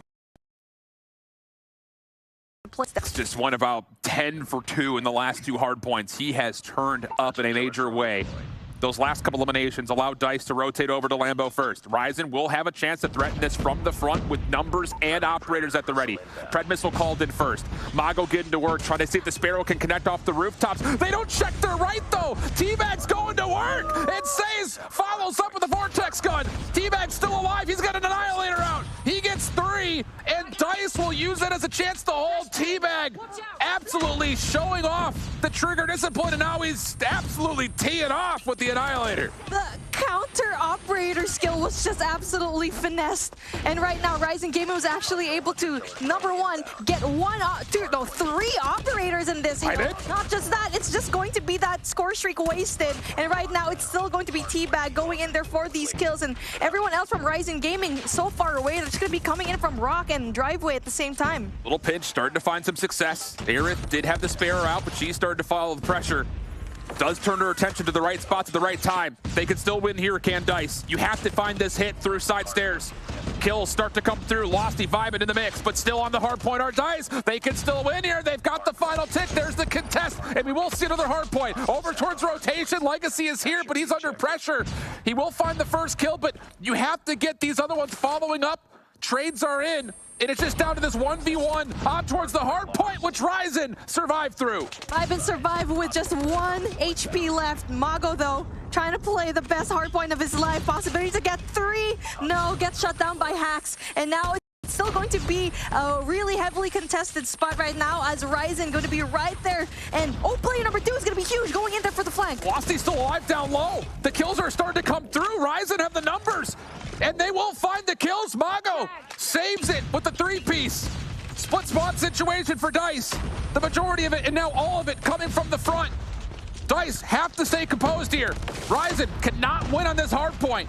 The focus for Dice starting to come through, but the kills are again in. 3v2 on the hard point. Legacy cleans it up. Ryzen will see the scrap time go their way. And as we look to rotation, Dice are in the exact wrong spot, but nobody from Ryzen's rotating. We need to see that rotation. You already know that Dice is going to be on it. So far, only going to be 1 player, Lethal.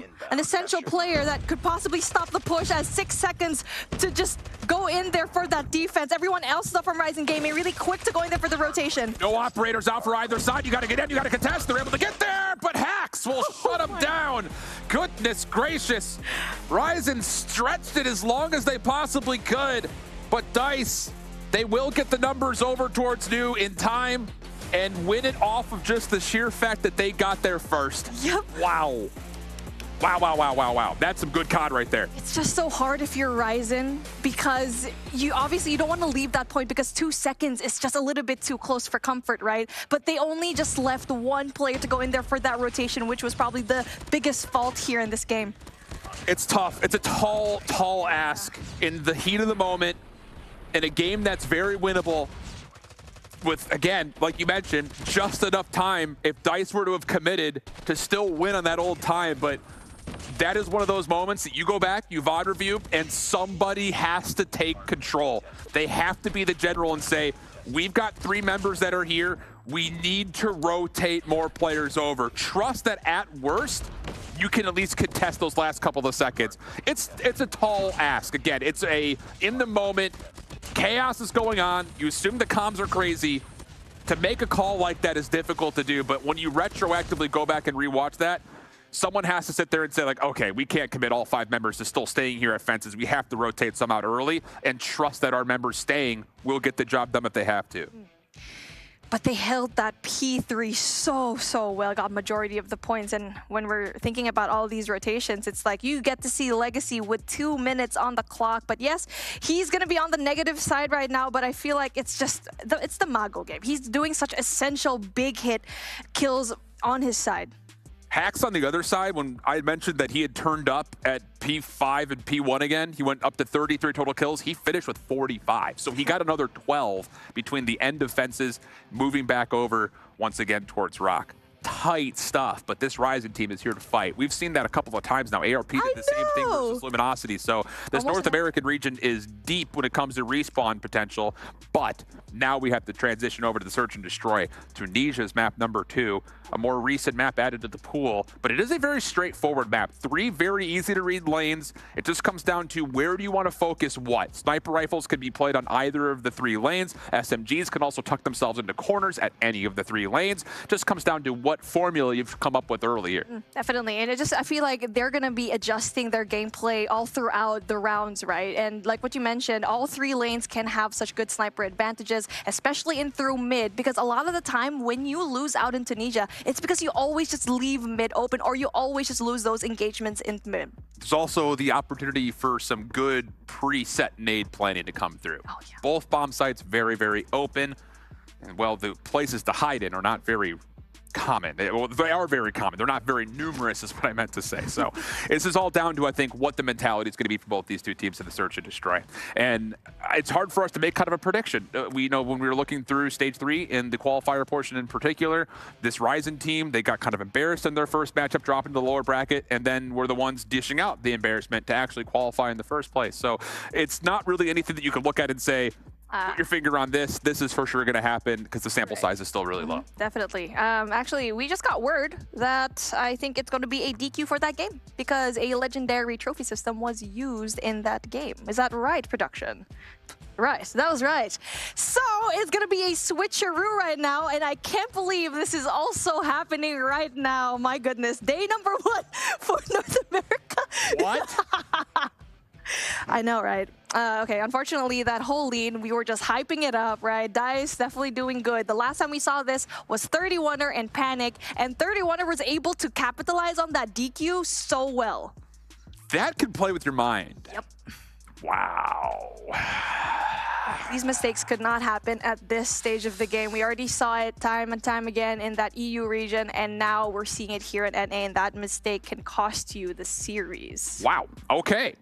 So, still Tunisia, set up the same way, just the map count's a little bit different here, friends. Okay, yes. Wow.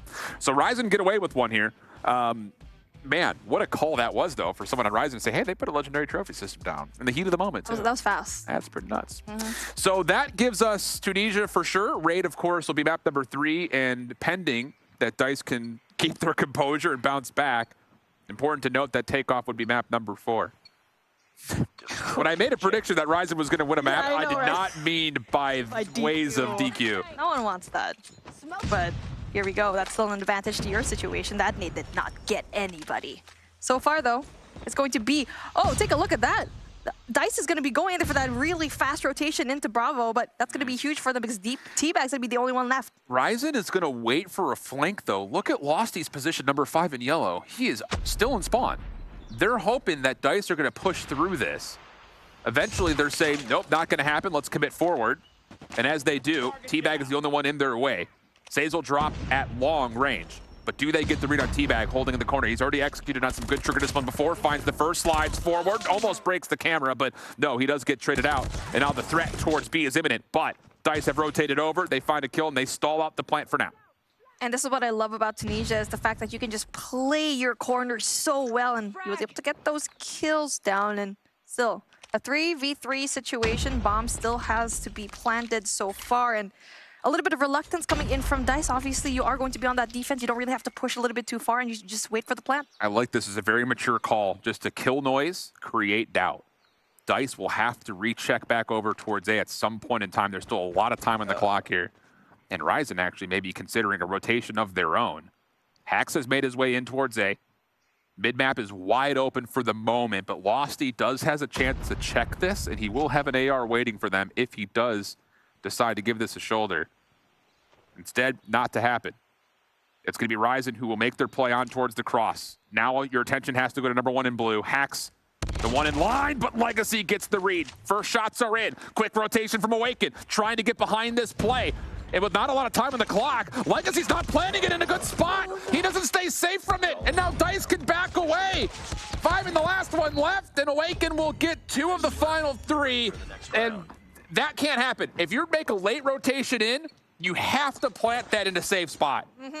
You need to plant safe. It's such an open spot where, like what you already saw, Tunisia could be a small map, especially when you're going through mid, and now they just paid the price, even though they did have the advantage right there. Fast push, though, coming in from Ryzen Gaming, going in from Bravo, no. They're going to be a little bit reluctant, as they're just going to be greeted by just that one player. And is looking for opening information off the utility. Dice have fully loaded A. No contact there. We'll see them start to rotate back over towards the direction of T-Bag, who's playing deep on site this time around. A lot of space for Ryzen to work with, and Losty makes good use of it. First blood tally, Lethal stepping into the mix, trying to cut off rotations, but does not expect saves to be there. Legacy will still stick for the plant. Hax on the cross, will deny the exit, and in the same breath, Saves finds another deep on the backside of the site. So a 4v2 retake comes underway. Mago and Vibin both holding from the front of the site.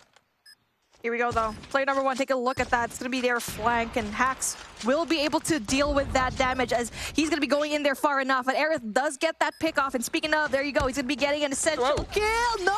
Goes in for the boxing gloves instead, but Sai is right there for the trade. Just a little wiggle and wag right there. Hit me if you can. Hit me with your best shot. Yep. Dice up 2-0. And this passive setup at B is something that Ryzen will have to consider from here on out, because it's been 2 rounds in a row that they've done this. Opening smoke over to the front of B. Focus comes through mid-map. Nothing here to check initially, but we know this rotation from Dice. They will rotate Hax back through mid, and he may get caught here. There are a lot of members nearby. Hax caught out just a touch, but very wisely backs off, just holds his life, and that will force Ryzen Gaming to respect the play and back up on their own. Losty in a really bad spot as Hax not able to get the kill as Vibin goes in there for that. Yeah, he was going in for the kill, and there you go. That's why mid is just going to be so open, and so far trying to go in there, they're funneling in through, they're going to be going in for the pinch. Aerith holds her life in the back side of the site, but does get overwhelmed. Saves over the top of the box, does find one, but the immediate trade from Vibin is in. Just down to T-Bag, SMG in hand. Not the angle you want to be trying to spend it. Legacy will plant safely this time, lesson learned. And T-Bag may have seen Vibin over the top, and he does find the shots. What? How does he get both of those? Okay. Holy smokes! We didn't even see it. Nope. Those, I mean, Vibin had him dead to rights at range. T-Bag must have not missed a single shot. And you can see the kill disparity. I mean, the mechanical skills just popping off right now for Dice and for Ryzen. You gotta... They did everything that they could. They planted safe. They even had the heady to their advantage, but it still doesn't work out for them. Heavy stack, though, coming in from Dice here in this alpha flag, as we do get to see that information down for play number 3 in Winery, but still... Oh, Hax is changing it up. He's trying to play aggressive this time. Catches Lethal on the corner. Pre-fires for potentially more. Nade will be there to follow up. And Mago has given away his position over towards top Winery. So Ryzen now all of a sudden are a bit stuck. That's the first time that we've seen Dice use that same rollout, but send Hax forward, and it works out in spades. So far, though, that player number 3 coming in from Dice is definitely going to be a huge deal, huge play here once they do rotate, if ever, going into that Bravo side. But so far, though, from the blue side here in Alpha, it's going to be a little bit too dicey for them, and the rotation from mid is going to be imminent. So many question marks right now for Ryzen. They should check every single corner here, having not sent anybody off the rip over towards B, but instead they throw a fake smoke, and it works. Dice pull 2 players off of A. Do they not trust that T-Bag has the whole site locked? They're going to send a 4th over? This is such a big miscue from DICE. It's given Ryzen a chance. But the longer this takes towards B, the more the defense starts to think that this is all just a ruse. Hit on the way. First one in is Mago. Sniper rifle out, Aerith misses. No help nearby. Where's the help? How has nobody rotated over yet? Ryzen has a chance to plant. Legacy still playing the backside of the site. Mago will step forward and say, get the bomb down. So far, bomb's going to be going down, and it's going to be a 3v4 situation, though. They're already waiting for that rotation from T-Bag to go in there for the pinch. And speaking of gets it, Legacy goes down. Awaken goes in there for that kill as well. And Vyvin, the only one left, not able to get those kills. And what a sketchy round from both of these teams. Yeah, Mago was in a really good spot, just turned away at the exact wrong moment due to his teammate falling behind him. But boy, DICE got away with one right there. Yeah.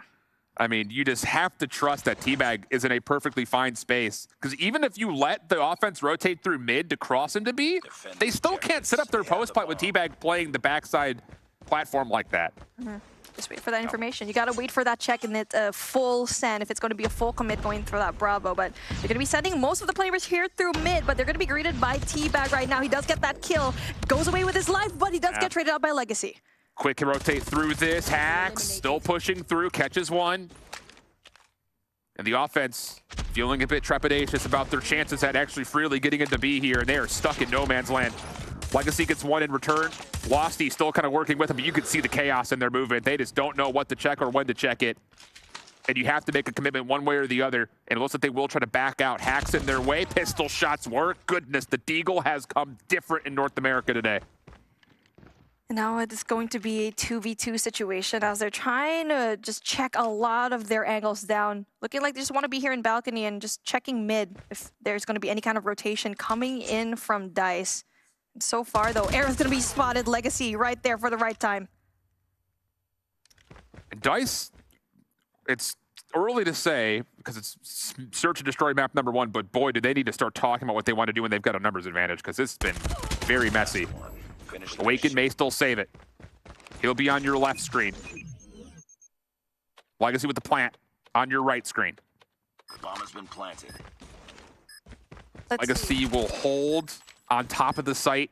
Awaken gives him the challenge. Easy peasy, no problems. Ryzen on the board. I thought they were going to give away that man advantage again here for Ryzen Game. And so far, the heroics from DICE not going to be coming up this time.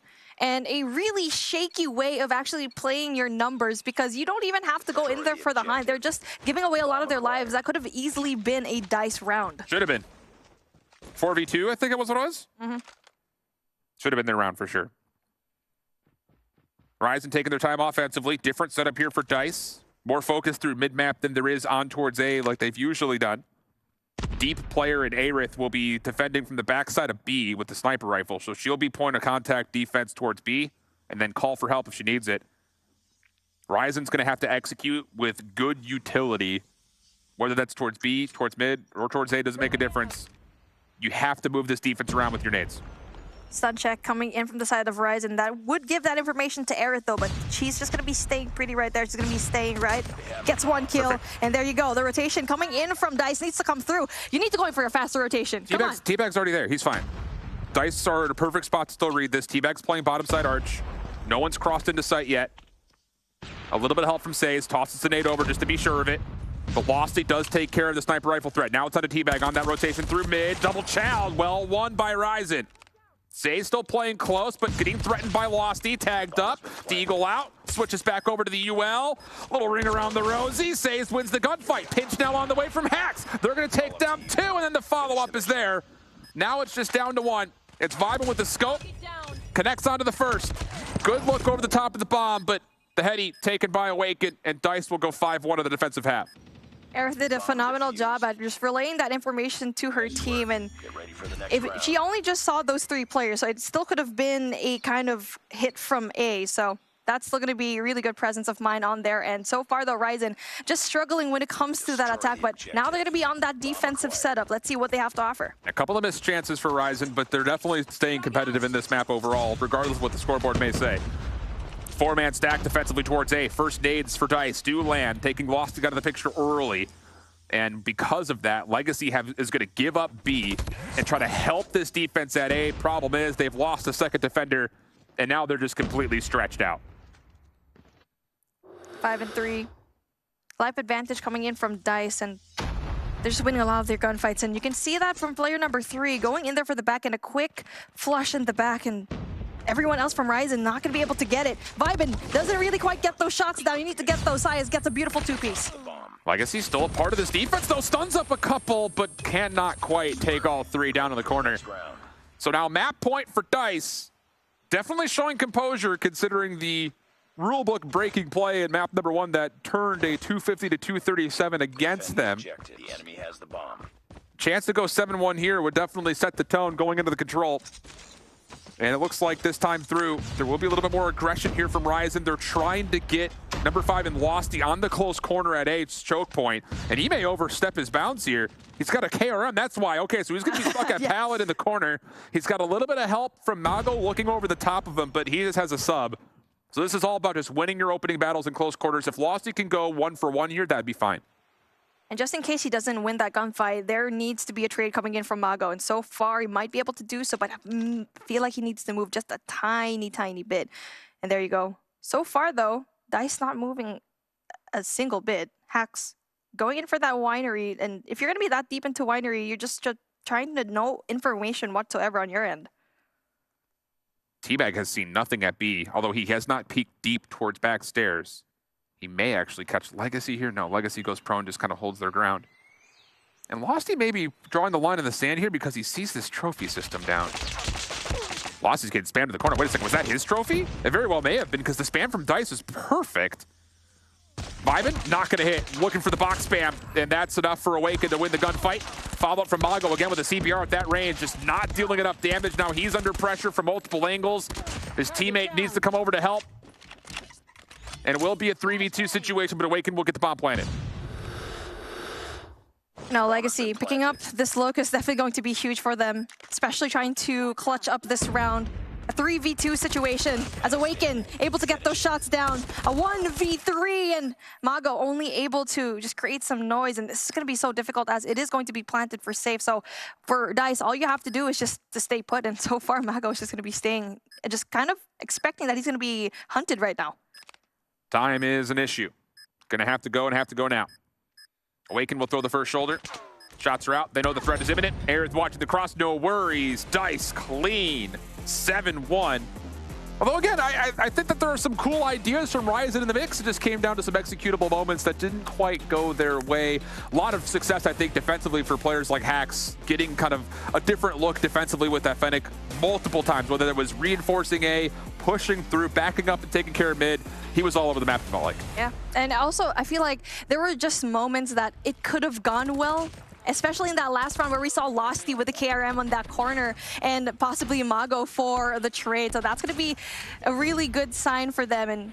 But looking like Dice is just a little bit too good when it comes to their defensive side. And for the attack, Ryzen just looking really lost.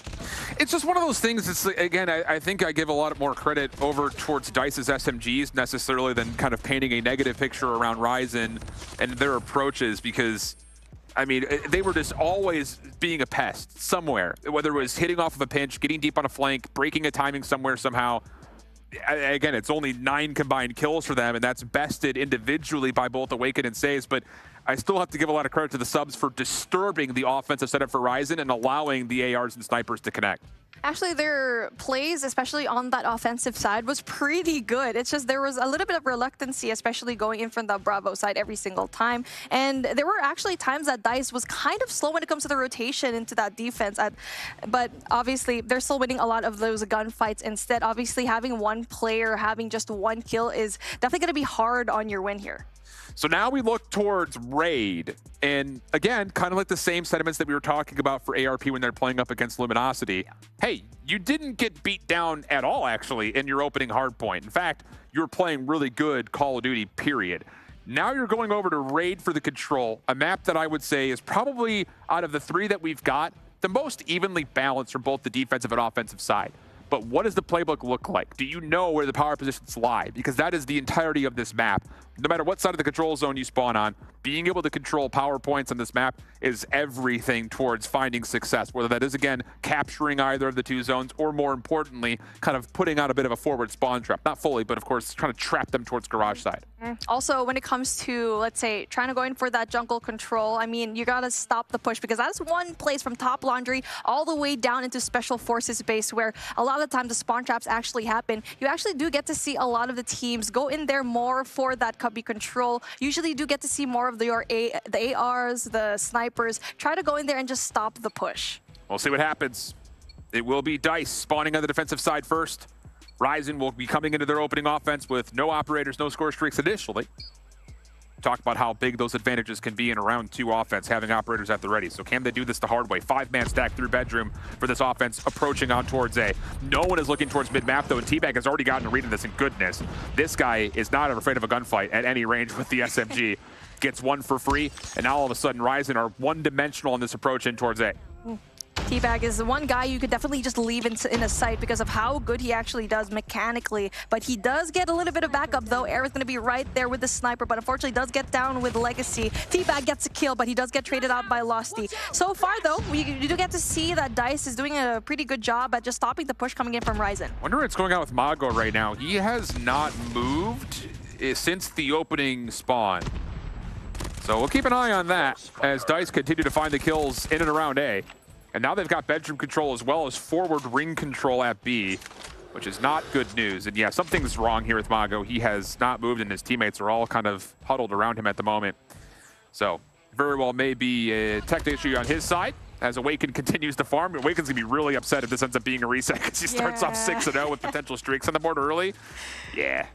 Oh, that's just unfortunate. I hope there was going to be some sort of restart here. I'm pretty sure in the first few minutes, if you are going to be having a disconnect, there is a possibility to go in there for that restart. But so far, you got to wait for the call, though. Dice being able to capitalize on the fact that Ryzen's not going to be moving. You just got to wait. So far, 3 seconds on the clock, but Ryzen still not having any kind of presence, waiting for Mago to go and reconnect. Not good news here. Again, the rules often say keep on playing. So not good news for Ryzen off the opener. Dice now moving into their offense. Awaken did get shut down off of finding the Predator missile, but he was very close. So I think he's carrying a Vortex gun. So if that's the case, that could be difficult scenes as Mago does reconnect. So I would have to imagine, I don't know, I just work here, but I have to imagine that this is going to stand as it is. So Ryzen not in a good spot, and off the rip here, Dice have already worked their way on towards B. The first tick of progress looking good. There you go. That's going to be huge kills for them. Obviously, it's going to be play number 4, Vibin, winning that top laundry control. An essential power position that Shift was actually talking about a while ago to try and defend this spot. But with the CBR4, it's going to be so hard to beam up against Sayaz right now. Yeah, not who you want in laundry window. Second tick locked, third on the way. Double stack going to be in. Awaken getting to work, playing through ring. Averth watching the cross with the scope, and yep, the extra 60 seconds will be tallied. 4 life lead as well for the offense as we start to make our rotations through. Mid-map control is good at the moment for Ryzen, and they're stopping a further push through the old captured side of B. Problem about it is Ryzen still are a bit individual on this approach, and Hax has started to get some work done here at mid. Unfortunately, Vibin does go down. Top laundry control missed. But they are going to try in for the defense, though, here in Kitchen. But Mago is going to go down. And looking like if they allow these 2 players to go in through this spawn control, that's just not going to happen for them. Not good. Operators are turning this into a bit of a snowball. 23 plays 11. Hax is getting to work, spamming things with the Holger. Yeah, not good news here. Looking like it's going to be a pretty quick 2-0 for Dice. 8 lives remaining. And, well, Mago, even though he has loaded in, he's only found a single kill since doing so. And Ryzen look pretty down and out here in this control.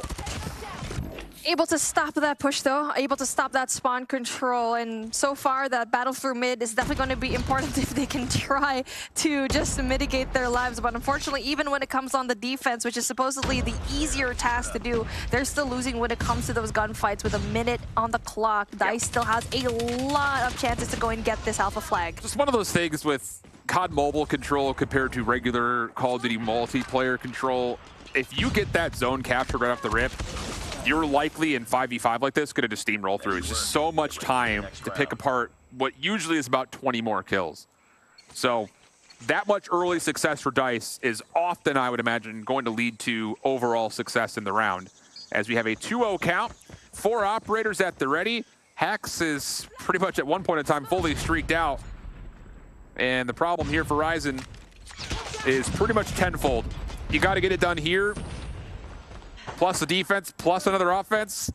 Don't love the sound of that. Oh, I love that player number 3 from Ryzen. Going to be pushing up right there. And going to be able to stop that push here in that spawn. So they tried to go in for that poolside push for Ryzen, and they were stopped by Dice just like that. They basically did the same push in that round number 1 and didn't really pull through for them. Yeah, and these hunter-killer drones are going to read where exactly this next offensive approach is going to be. It's all coming through driveway and art. Lethal does pull out the Annihilator, finding one. Saves, well done with the Vortex. Does only get 2, though, so the clock will stop. 26 playing 21. Operators at the ready here for Ryzen as well if they need it. Vibin trying to take away some space towards Laundry side. Gets one. Can he get away? No. Aerith with the trade, but the first tick does get locked. Hax trying to find a way to recontest. Kind of goes in by himself here. He had Awaken behind him, but it's all down to what Hax can do. He does well to get the first 2 over the top of Ring. Aerith beats him to the punch. And then the follow-up over towards topside art will keep this clock on ticking.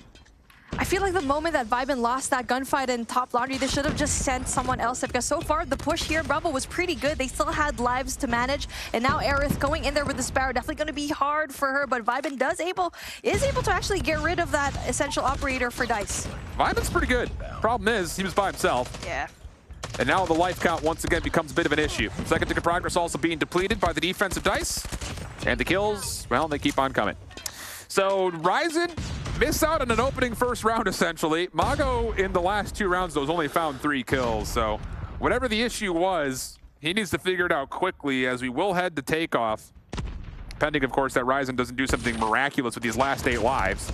They are on A to stop the clock at 18 seconds. And they're chipping away at this life lead a little bit, but this would be miraculous to say the least. They need to pull out every single operator that they have right now. Vibin has the claw. Able to get that kill, though, and possibility to get that control here as well. But unfortunately, Aerith's going to be right there. And they're going to be getting that third tick of progress here in Bravo. The next step's going to be that alpha point. But let's see what they can do with 3 operators, which is still a pretty much ideal situation for them.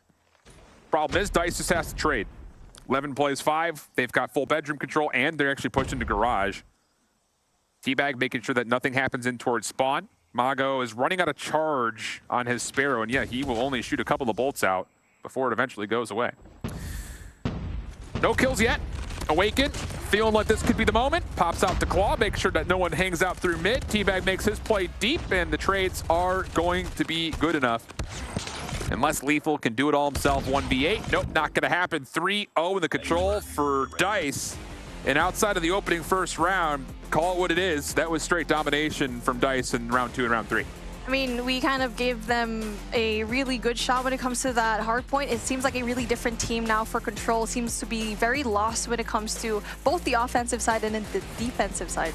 I think the biggest thing about it was there was a clear-cut plan for how Dice wanted to approach their offense, and it worked. I mean, easy, 2-bit analysis right there. This is a John Madden commentary. Well, I got the kills, and they won the round because of it. But I think overall the thing about it is, and we saw this earlier in the day when we were looking at a team like Tribe on Crossroads, if you know what your break-off is supposed to look like on no matter what the map is offensively, and you were able to find the first couple of kills, you know exactly where your advantages are, you can turn that into snowball moments. And when you give the offense, no matter who's on the other side, 2 minutes plus with an 8 life lead, you're likely going to come out on top every single time, and that was indeed the case here for Dice. And also the fact that we saw moments where the gun usage was kind of questionable, like the SMGs were being used, and for the long range, we saw that top laundry versus gallery control where I forgot which player it was, but trying to go in for that CBR all the way into gallery, and you're going to be losing that. That was up against Sayaz, and for him, he was able to get that. So it really also is the fact that when it comes to the score streaks, Dice has always just been on it. Also, even for that hard point, they're so good when it comes to using the hunter-killer drones, kind of using it as UAVs, basically. Yeah, absolutely. And, again, that's what you're going to see from high-level teams. I mean, the level of Call of Duty being played today has been, I would say, higher than I think maybe all of us would have expected, considering the recent roster changes that have happened. So you can at least consider me a fan of what I'm seeing so far. But with that in mind, we have to start taking the conversation over to Takeoff. And I think the thing about this now, comparing Ryzen's play on Hacienda to a map like Takeoff, you assume that they should still have the same levels of focus when it comes to things like how we're rotating, when we're rotating, things like that, which is obviously super key. On a map like Takeoff in particular, you look at trying to break spawn setups for P2, and then also trying to win the top side of the map between 3 and 4.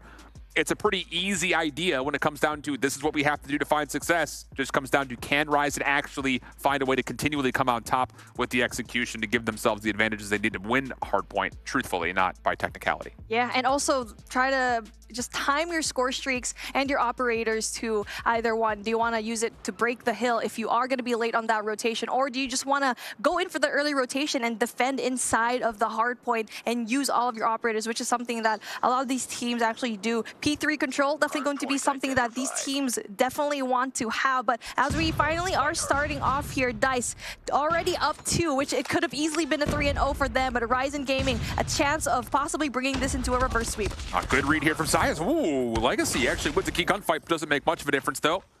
Dice will find the kills needed. We'll get those overlays at the top flip to match the teams themselves. Dice controlling space, looking to try to break across to the P2 side of the map, but shut down off the respawn here from Ryzen. Although that said, Hax actually does find a bit of a blessed spawn. Ryzen cleaning up the hard point, but they are now starting to realize that they've lost control of the favorite side of the map.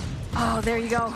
You are going to be losing that favorable side, and so far we do get to see that player number 5 from Ryzen, that's Losty, trying to go in there for the control here into control, but unfortunately not able to win that gunfight as 2 players from DICE are going to be well aware that you'd want to have that second floor control here. Mago looking to hit a long route. Good timing for this as well, 10 seconds left. Lethal stopping any play further towards the top side of the map, does get traded, but Mago is who you're looking at right now for Ryzen to make a play. And he has gone unchecked so far through the launch bay. And he may actually be able to pinch this up, find a couple of kills. Problem is there's someone anchoring the back, that's Aerith. And she will see Awakened spawn right next to her as well as the rest of the team. So there will be off spawns here for Ryzen. Mago doesn't quite get all the way around the back. He's still making himself a bit of a menace though around the back side of this hard point. Problem is he didn't have enough help as everyone's still looking for Hacks around the back, and with that, Dice will control top side of P2. And so far, the favorable spawn going to be into the favor of DICE at the moment, but Ryzen going to be quick to try and flip those as player number 4, Vibin, unfortunately loses that gunfight deep in through launch center, and that's going to be huge kills for him. But here we go, Mago actually going to be getting an essential kill though. Mago runs out of ammunition. I was about to say he's in a great spot to stop these reinforcements from DICE, but runs out of ammo, gets shut down. Vibin trying to step into the same position as the contest still stays alive by Legacy, and here comes the kill for Ryzen. Shot still landing on both sides, but Ryzen not giving up this back staircase control. They are the more proactive team right now throughout this second hill, and they're finding themselves in a really solid spot. Sure, they haven't won the hard point as of yet, and they technically don't really until the final 3 seconds, but you take that amount of contest time as a major W if you're Ryzen. Yo, Mago just won such an essential gunfight here outside of the hard point, and he was able to get rid of one player, and one player was chasing him, and that just allowed player number 5, Losty, to actually spawn right there. But here's a kind of a double-edged sword though. They were able to get a lot of the scrap points down here, but unfortunately for them, the setup is just going to be really good for DICE. Ryzen are really taking their time to reclaim the top side of the map. Legacy by himself from the front has done well. Sparrow out for Mago gets 1. That'll neutralize the time on the hard point for now. Lethal trying to shut down the cross. Gets the first. Help from behind with the spawns are decent, but Awakened steps in with the claw and now steps forward as well, creating a bit of a buffer outside the hard point, and with that, DICE will have a really good look here at the back 20 seconds. Mago trying to work his way in with Legacy from opposite sides. Awakened a little bit caught at the moment, has to reload the kilo, but Teabag steps in, and with that, DICE will hold. And now we do get to see an early rotation from both of these teams, and so far it's going to be the scrap points into the favor of DICE, and 6 seconds on the clock. You're not going to be stepping on it? That's going to be essential points for you later on, possibly, if it is going to be this close. And so far, Ryzen already going in there, losing a lot of the gunfights though, trying to enter into the site. Red Missile will come down, soften up this next setup for Ryzen. Vibin keeping his life for a little bit longer as now operators are out for the Ryzen side of things. Use this as a chance to break, but the Gravity Vortex gun in response from Sayas. Does at least cut down one, also stops any further approach from the front, but Ryzen still find a way in. And they completely overwhelm Sayas. Sure, he gets 1 post-mortem, but that's not enough to really influence the break attempt, so Ryzen will confirm the break, and now you look to DICE, who only have Hacks with an operator at the ready.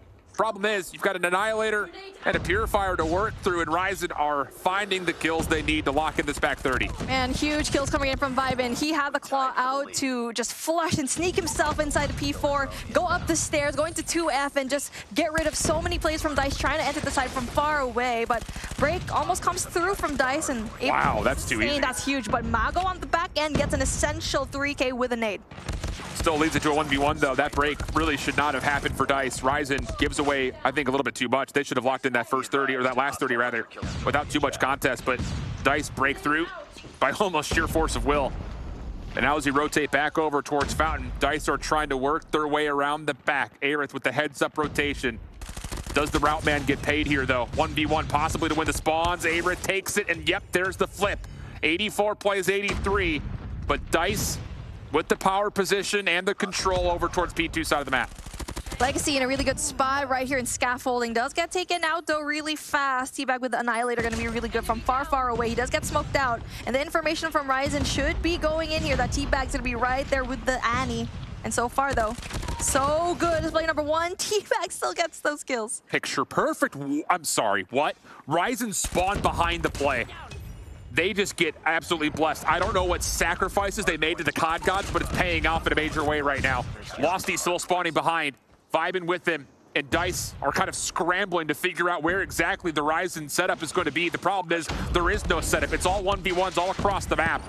Couple of seconds still to fight for here on P1. Dice will get just about all of it. It's all about can they flush out Losty from the back, and they will. The kills are in. Mago trying to push his way forward, seeing if he could supplant this setup for Dice. Hax has pulled up the Purifier from the front.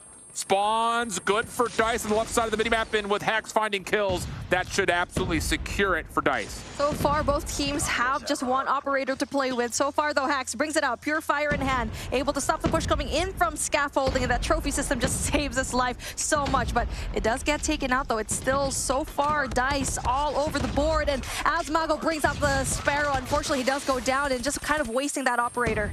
30 seconds to play for Ryzen. Need a break. Legacy creates an opportunity to at least contest. Numbers are on the way. Zayas swapping over to weapons. Clears out the pinch just a touch, turns his focus. That's where Losty bests him. Keep your eye on Mago. Pinch coming through. Mago gets another, but problem is the success from the front is not there. So the last 13 seconds, pretty negligible here from Dice's perspective. Ryzen will feel like this is more of a necessity, which is why Vibin calls out the claw. He does take a couple with him, but that's essentially all just for 15 seconds with the time that Dice are fine conceding.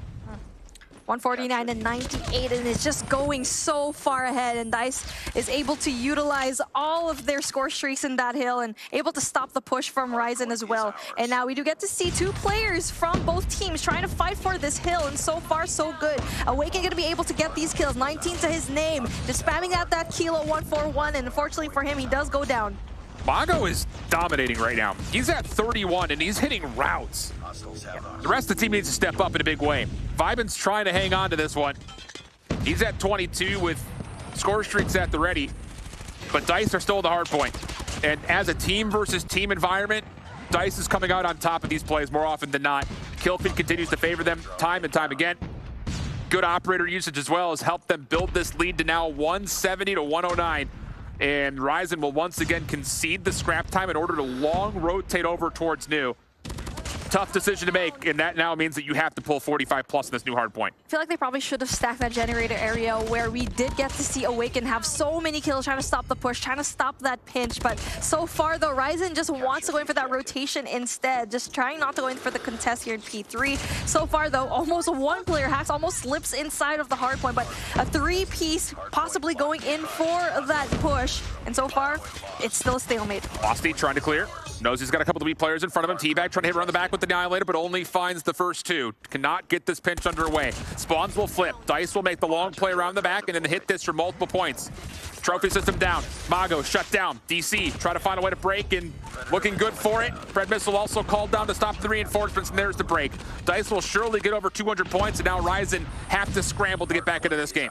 And now we do get to see everyone else from Ryzen just funnel in there one by one. Teabag gets a beautiful 2-piece. Player number 2, though, needs to go in there for the flank, and now the pinch finally ensues. Now this is going to be a great play coming in from Ryzen. The spawn's going to be right in their favor, and unfortunately for them, not able winning to gunfights. sustain. It's not winning gunfights right now. Outside of Mago and Vibin, it's just been too individualistic from Ryzen's point of view.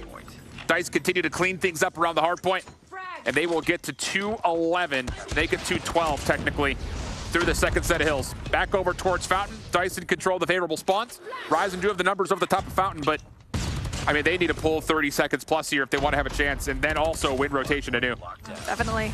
And the fact that they also have these two players here in control, that's going to be good for them because that's going to be a power position that you want. That's going to be player number 5, Losty, with 24 kills already to his name. And unfortunately, Mago does go down, not winning an essential gunfight. And I feel like kind of overpushed just a tiny bit where you did have that power position. So far, Dice has a really solid hold in P1. And so far, every single time we go in for new rotations, Dice always does a good job here in P1. Yeah, spawns will flip, but Dice put themselves well within the realm of possibility of winning on the next hard point. Hard point is ours. Ryzen doing what they can to stay in it, though. And Mago getting shut down means that now someone else, again, has to step up. Lethal dropping on in towards Fountain. Dice finding the kills around the zone. Lethal will drop this flat out overwhelmed, stunned beyond recognition. Vipe trying to follow his way in. Mago as well, trying to do the same, but it's Hack's bottom side scaffolding to find both. And now Dice will have numbers to try to make their play over towards the new side of the map, but good eliminations here for Ryzen. Will try to stabilize things a touch, but Hax does spawn in. Ryzen finding the kills on the old time, but they've lost track of spawns. Ooh, that's going to be difficult. Ryzen, though, able to get that right side of the map by Health Center, and so far they're just losing a lot of that spawn that you definitely would want here instead, but Vibin going to be able to use the claw really well, the defense that they needed, and so far it's going to be huge for them. Losty brings out the War Machine, and that's going to be huge, but Dice bring out also an Annihilator of their own. And Mago almost had the timing on the route, but now that the operators have been expended, it's all about winning the gunfights. Legacy spams through, Vibin takes his place. Purifier now out for Legacy, trying to push through the smoke. He would have to pop up, but it's Teabag who finds it with the Annihilator. Trades back and forth. Chaotic gunfight inside the smoke. Ryzen coming out on top of it for now, but Adrith holding a bit of a heady, just spamming anybody who comes into her line of sight. And for Ryzen, you have to clear this out. 10 seconds of time means that Dice cannot technically win here, but not getting that time is pretty critical. Ryzen will clean things up, but they're going to be shorthanded on rotation. You can see over here, Losty going to be in a really bad spot. Unfortunately, he did go in for the early rotation, which is good, but Dice going to be going in there for a heavier artillery 2v1, and he's going to be losing that gunfight, though. But it's a good thing that they bring out 3 players right there. Spawn's going to be right in their favor. That's going to be great timing on their end. Not just that, huge kills. Lethal gets absolutely smoked. Awaken gets 2 with the claw, but it's not enough to break the hard point. Ryzen are still in this. A couple of kills around the outside, though, does kind of influence the spawns just a touch. Ryzen have to win these 1v1s. Legacy's pulled out the Purifier. Things in, and they will for now. 30 seconds still to fight for. Ryzen had built themselves a bit of daylight here on the hard point. Dice looking to kind of hit this with a couple of remaining members on this backside of spawn, but the stuns come through. Lethal starting to wake up a touch here. Last contest coming out. That's from Hax, and he gets a double. Should be an opportunity to trade here. Ryzen all funneling from the front, but Hax holds down the trigger. Boxing gloves out, he eventually gets taken down, and Ryzen will stay alive and see another hill. Hax with just 1 HP, able to get 4 off the grip, and now it's still going to be Dice. Not able to end it here, though, but they are set up so well when it comes to P4, and you're going to be Ryzen. Why aren't you right there, going in there for that control in P4? Just 1 more second, and there you go. Dice just shows everyone what they're made of, and even though when it comes to those kills, at some point, it was actually pretty even when it comes to the slaying power. Yeah, someone needed to help Mago. Flat out. Mago and Vibin, I think this whole series, you could categorize as this SOS. Bring aid. Bring some sort of help, because they were really playing lights out. It happened to map number 1 as well. Route taking, perfect. That level of awareness is something that, again, you look at this Ryzen team and you say, they've got the tools in the toolbox to make the job happen. Just comes down to using them properly. And I think at that point, you were trying to use a screwdriver to do a job of a hammer, because it was just Mago and Vibin fulfilling their roles. Everyone else kind of a little bit lacking, I think, there, especially in map number 4. Seems like the pickups for the side of Ryzen definitely going to be huge for them, but everyone else in their team needs to step it up, because so far, when it comes to Dice's gameplay, it was just so good. They were getting a lot of the power positions down, and it wasn't just in this particular game of Hardpoint, but also when it comes to that control round as well. So they're very knowledgeable when it comes to that. It's hard to differentiate what we've seen today, because I don't think we saw, well, For 3 of our 4 games, we saw great COD. Yeah.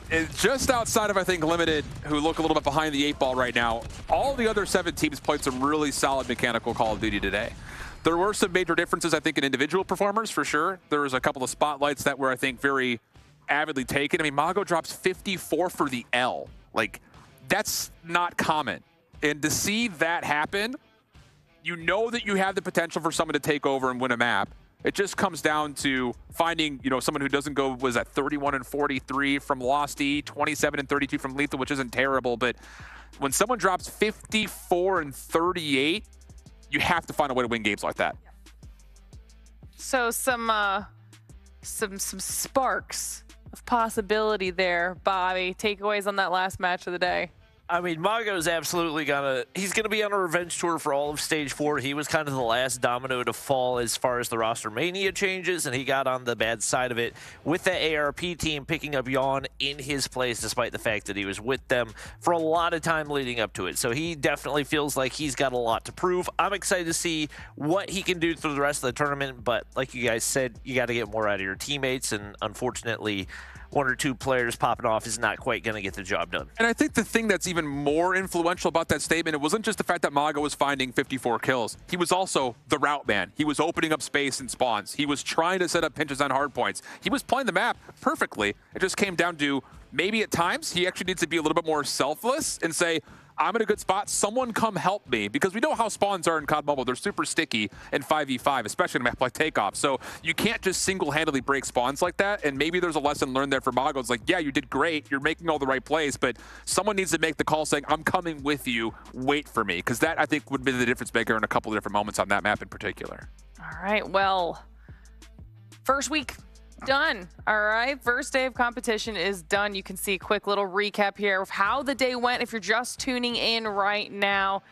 We had lots of sweeps here today to kick off the challenge season for NA, which means that our standings for this will, you know, they'll be a little one-sided for now, but that will change as the competition progresses. Now we've got to close the whole day out, so we'll get a chance to see this here and how it all, I mean, pretty much what we expected? Yeah. Yeah, well, with the exception of Tribe taking down Simplicity, obviously. Convincingly. That was no question the matchup of the night. I think everybody kind of agreed that should have gone more than 3 maps, so definitely some changes to be made for Simplicity. But outside that, yes, definitely what I was expecting to see. All right, final thoughts for you two over on the couch. Oh man, I mean, if we're already seeing this kind of gameplay in day number 1, there were matches that wasn't even supposed to be that close. And we keep saying that NA is going to be top heavy, right, for sure. But with these roster changes, it really is showing everyone that I feel like in the past next weeks that we have, I think we could see new teams finally get top spots that we otherwise haven't seen in the past few years. I think my biggest takeaway from today was Luminosity did not look as good as we were expecting them to, and Tribe looked better than we expected them to. So in terms of kind of setting up an early power ranking, kind of tough to do. It's still, I mean, 3-0s, it still says a lot when it comes to map count overall and potential tiebreaker situations, but I still walk away not as impressed by Luminosity as I was hoping to be, and more impressed by Tribe than I was expecting to be, which is very pleasant.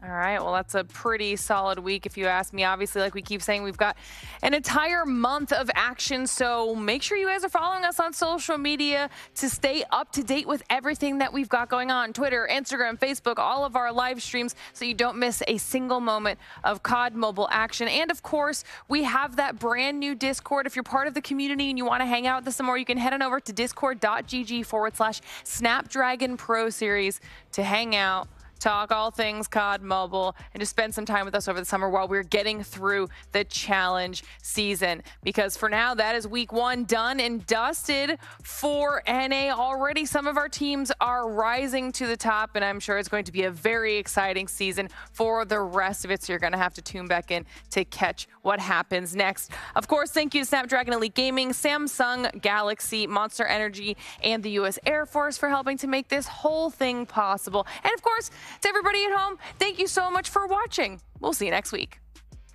Ain't got no time for no fear. I